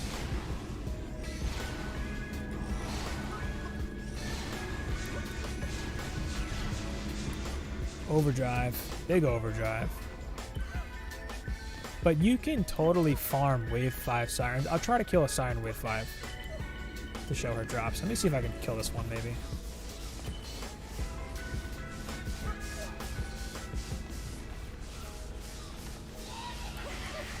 I do so little damage. Alright, I'm getting out of here. Not worth it. Yeah, that's gonna take so long. If you have an actual DPS hero, you could kill sirens if you wanted.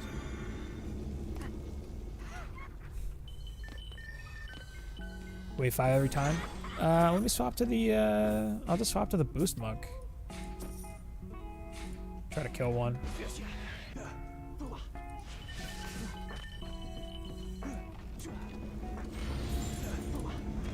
Alright, watch how fast my towers shoot with the speedy gemstone on. See how much faster this is? Like their attack speed right now? 0.85 permanently. Which it's normally like 1 point something. In Massacre, they take an attack speed hit, but yeah, I have a 3 defense speedy, so they hit way faster. I got another electric siren. 2 electric sirens. Nice. Yeah, Boost Monk busted. Speedy OP. Alright.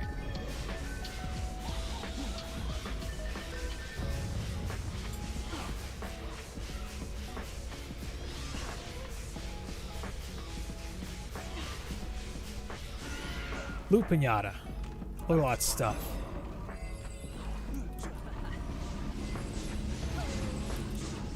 I should get one more. Oh no, I only got 1 siren. Okay. Weird. Well, I'll go look at what she dropped. God, no minigun. Okay. What did she drop? Anything good? No. Nope. An 83 weapon. Nah. I mean, without hardcore on, it's just not as good, this stuff, but... Well. This is all junk. Yep. Okay. Let's move on to Ancient Mines. 1.2 million XP. It's not terrible. Know what I'm saying? Miniguns are good for Act 1. Like, they're just an okay gun. I want to level this. I want to see if this is any good. Because I've never seen one of these where you can level rate.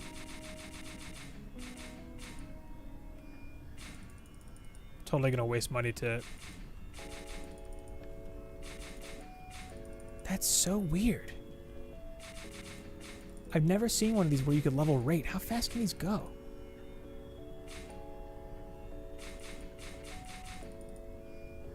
Whatever, worth it.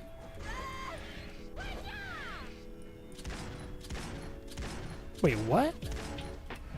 Did I not level it? Oh, okay. I was gonna say, that's a bug.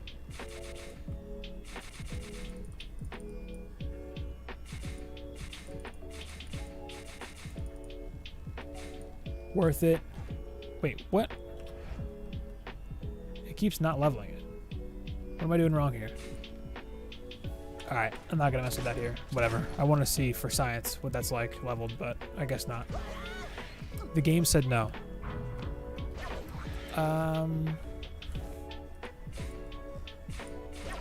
Same build as ever. I do get copters here, I think. Well, no. Actually, no. Do you not? Maybe you don't. I'll find out.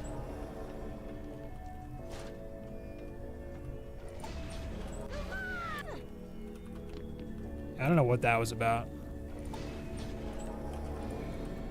I'm in Massacre. All of a sudden, range matters.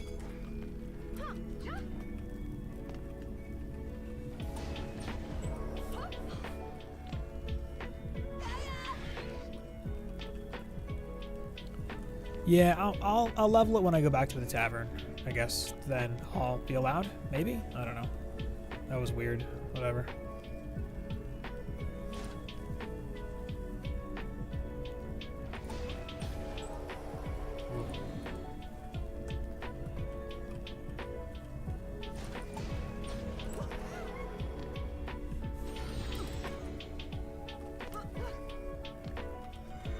I don't remember if I get a copter for this. I might.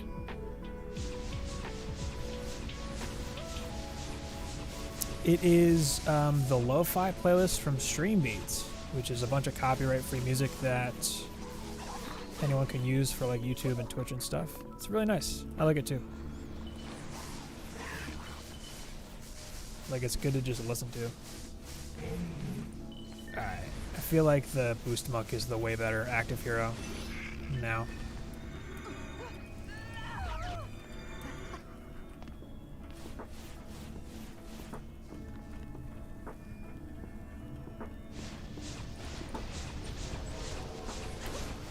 Whoa. Slime Reaper and Cosmos. Like Cosmos, but it's Cosmos. Love it. Love it.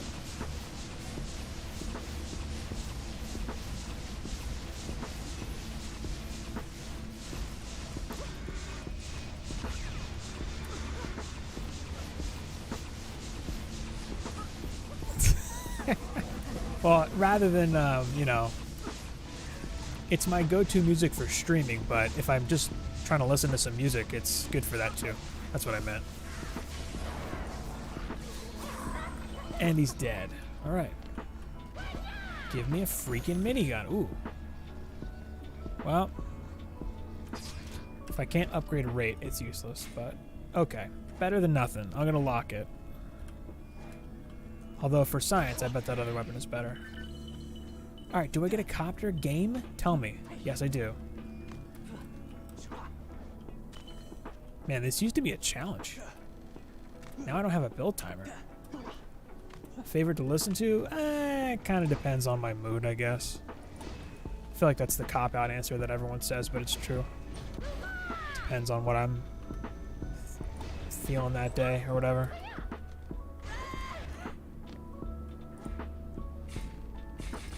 Big range for copters.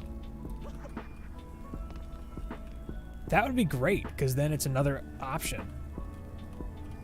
Like, I really want it to be.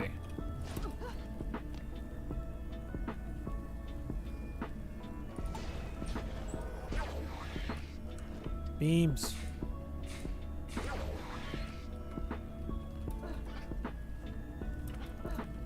And there's not a specific genre of music that I avoid.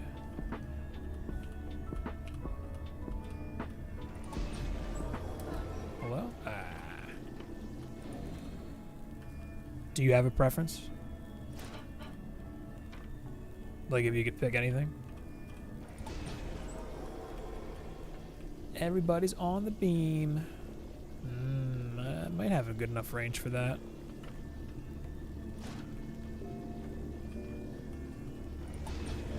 Alright, boost monk. Let's go. Do your job.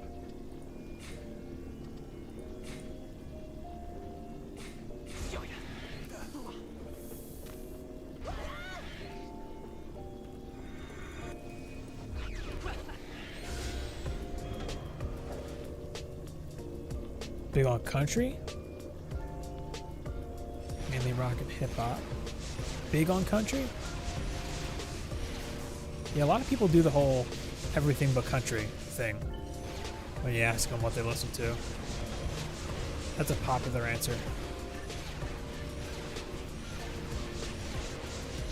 Come on, DST. Get in there. There we go.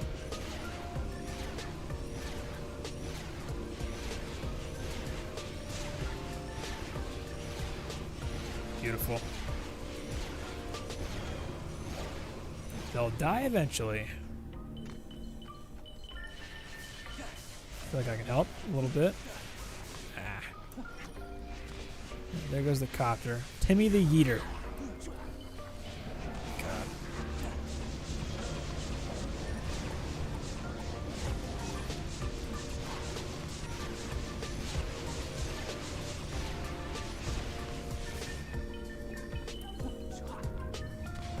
Get a little mud on the tires.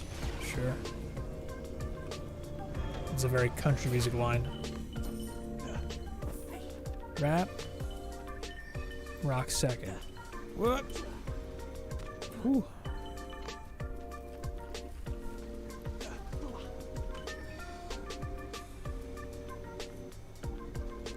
I grew up listening to some rap too. When I was a kid, we had CDs, so you know, I had some stuff on CD. Like I had Tupac's greatest hits, I guess.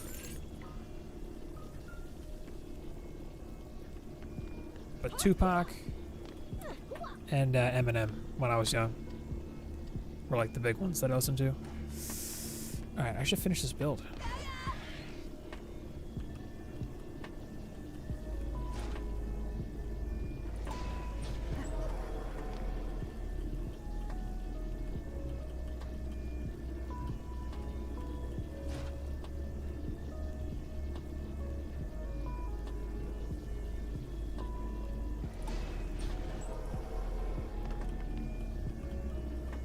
all the time in the world right now. Amazing. Ooh, need my beams. Alright. Yeah, this is basically the survival build here. Pretty much.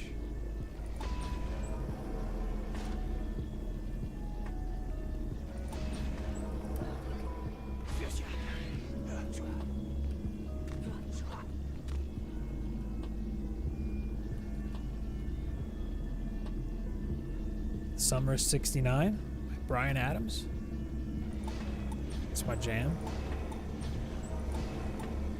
Ooh, the auras fit the beam. Oh, this is good. This is very good. Clean out my closet. Was that the name of the song?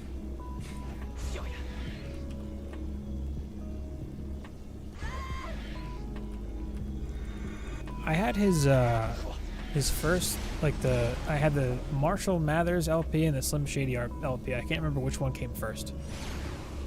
But like My Name Is was the big one on the radio with the music video and stuff. That kind of introduced a lot of people to him.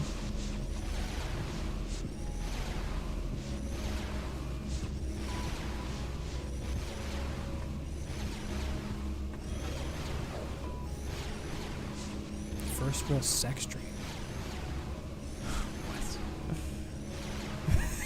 What kind of question is that? How dare you? When I was 5 years old, Stone Cold Killer. Man, I am on my builder monk. It's gonna have to do. Just started DDA on Xbox this week. Ah, thanks for checking out the channel. Appreciate that. Glad they could help. Some Shady LP came first. Okay, I believe it.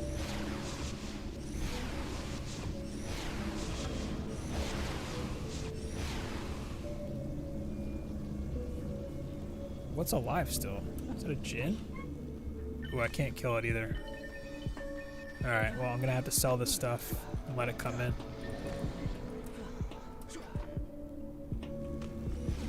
But, yeah, I just got through a wave on my builder monk. So that's something, right?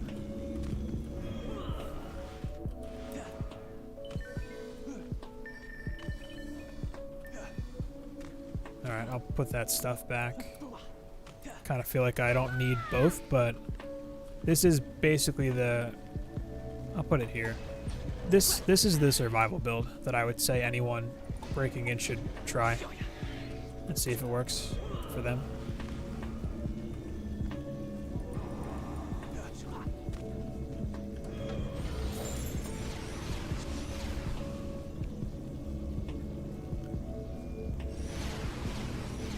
Oh. Got my first 6-string. Is people think it's first real 6-string is first real sex dream? Jesus. Nice. I didn't know that. That's funny. I've never heard that. That's so weird. Yeah, I guess like if you hear 6-string, you don't, it's like another way of saying guitar, but yeah. I guess if you don't play, that's like how would you know? Wow. Do you not buff beam walls here? Nah. You don't need to, really. You can repair them from here. Like, I can reach them to repair them from here.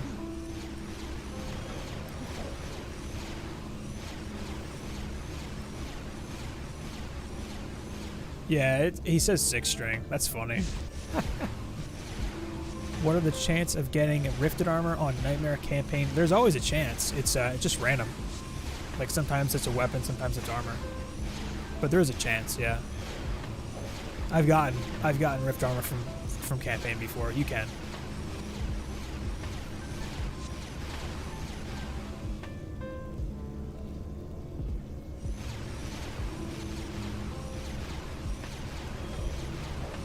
They are 4D walls. Yep. Yeah, see, like I can from the tower stack, I can repair that wall. Which is kind of why this build works for survival. I have 1 DU left. I would put a reflect on the other wall for that, but I don't have the builder in the deck. But yeah, just for the sake of completion, this is the full build here. Boost monk, sure. This is what I would run for survival. I mean, this is such a waste of time to collect mana here. Because obviously, I'm gonna be fine, but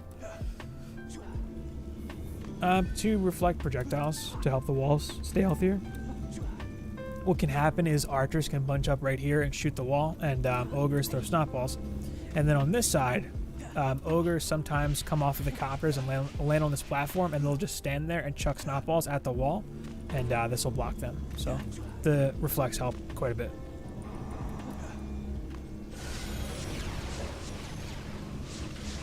That is the reason.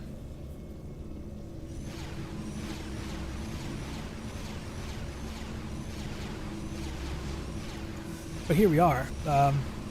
So I've effectively broken into Massacre Survival without a DPS hero, but you know, the boost monk is nice to have. Yeah, I guess technically I do have a DPS hero. I'm using my boost monk, but you could be using your builder apprentice for this. I guess I should try to kill a siren, right? Where's the siren?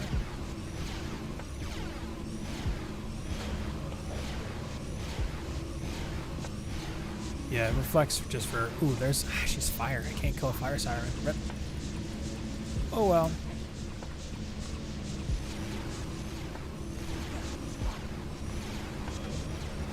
Boing.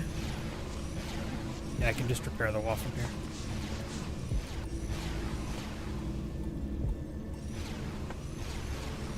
Range is good enough.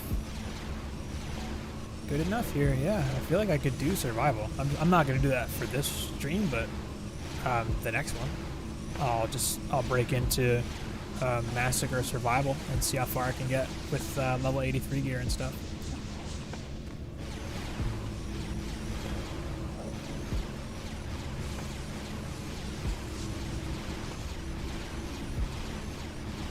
Low epic prop cat rip. Jeez. Better than a griffin. At least you can use it. I feel like language learning is kind of hard unless you immerse yourself. It's a lot easier when you can actually use it every day. And I'm done. Alright, good. Wow, that's level 83 gear. Cool. Alright, so that's, you know, breaking into Massacre. Wow, 5 million XP is not bad, but it's kind of a meh. I mean, it'd be a lot faster to play survival for more XP. All right. Okay, yeah, so that was just with my apprentice there. 83. Everyone else is 82 so far. The other ones they're pretty close, I think. Yep. So from here, the next stream, I'm gonna do some Ancient Minds Massacre Survival, but between now and then off camera, I think what I'll do is just I'll grind out like a run of survival, get these guys all level 83, and just gear them up and stuff, and then maybe grind out Nightmare Campaign Rifted Hardcore Summit to try to get a level 31 plus speedy for my boost monk, and then I'll after that stuff I'll stream again for Massacre Survival on Ancient Minds and see how we do. But that's gonna do it for this one. Any questions, of course, leave a comment. Check the description for links to Twitch and Discord as always. But that's gonna do it for me. Thanks for joining me. Thanks for hanging out. It's been fun. Yeah, I'll be back in a day or two for some Massacre Survival Ancient Minds. See how we do with level 83 gear. I have high hopes. At least I'll be able to push late enough into it to see some upgrades. We'll see. But yeah, I'm going to call it from here. So yeah, that's going to do it. Thanks for watching. Been fun. See you next time.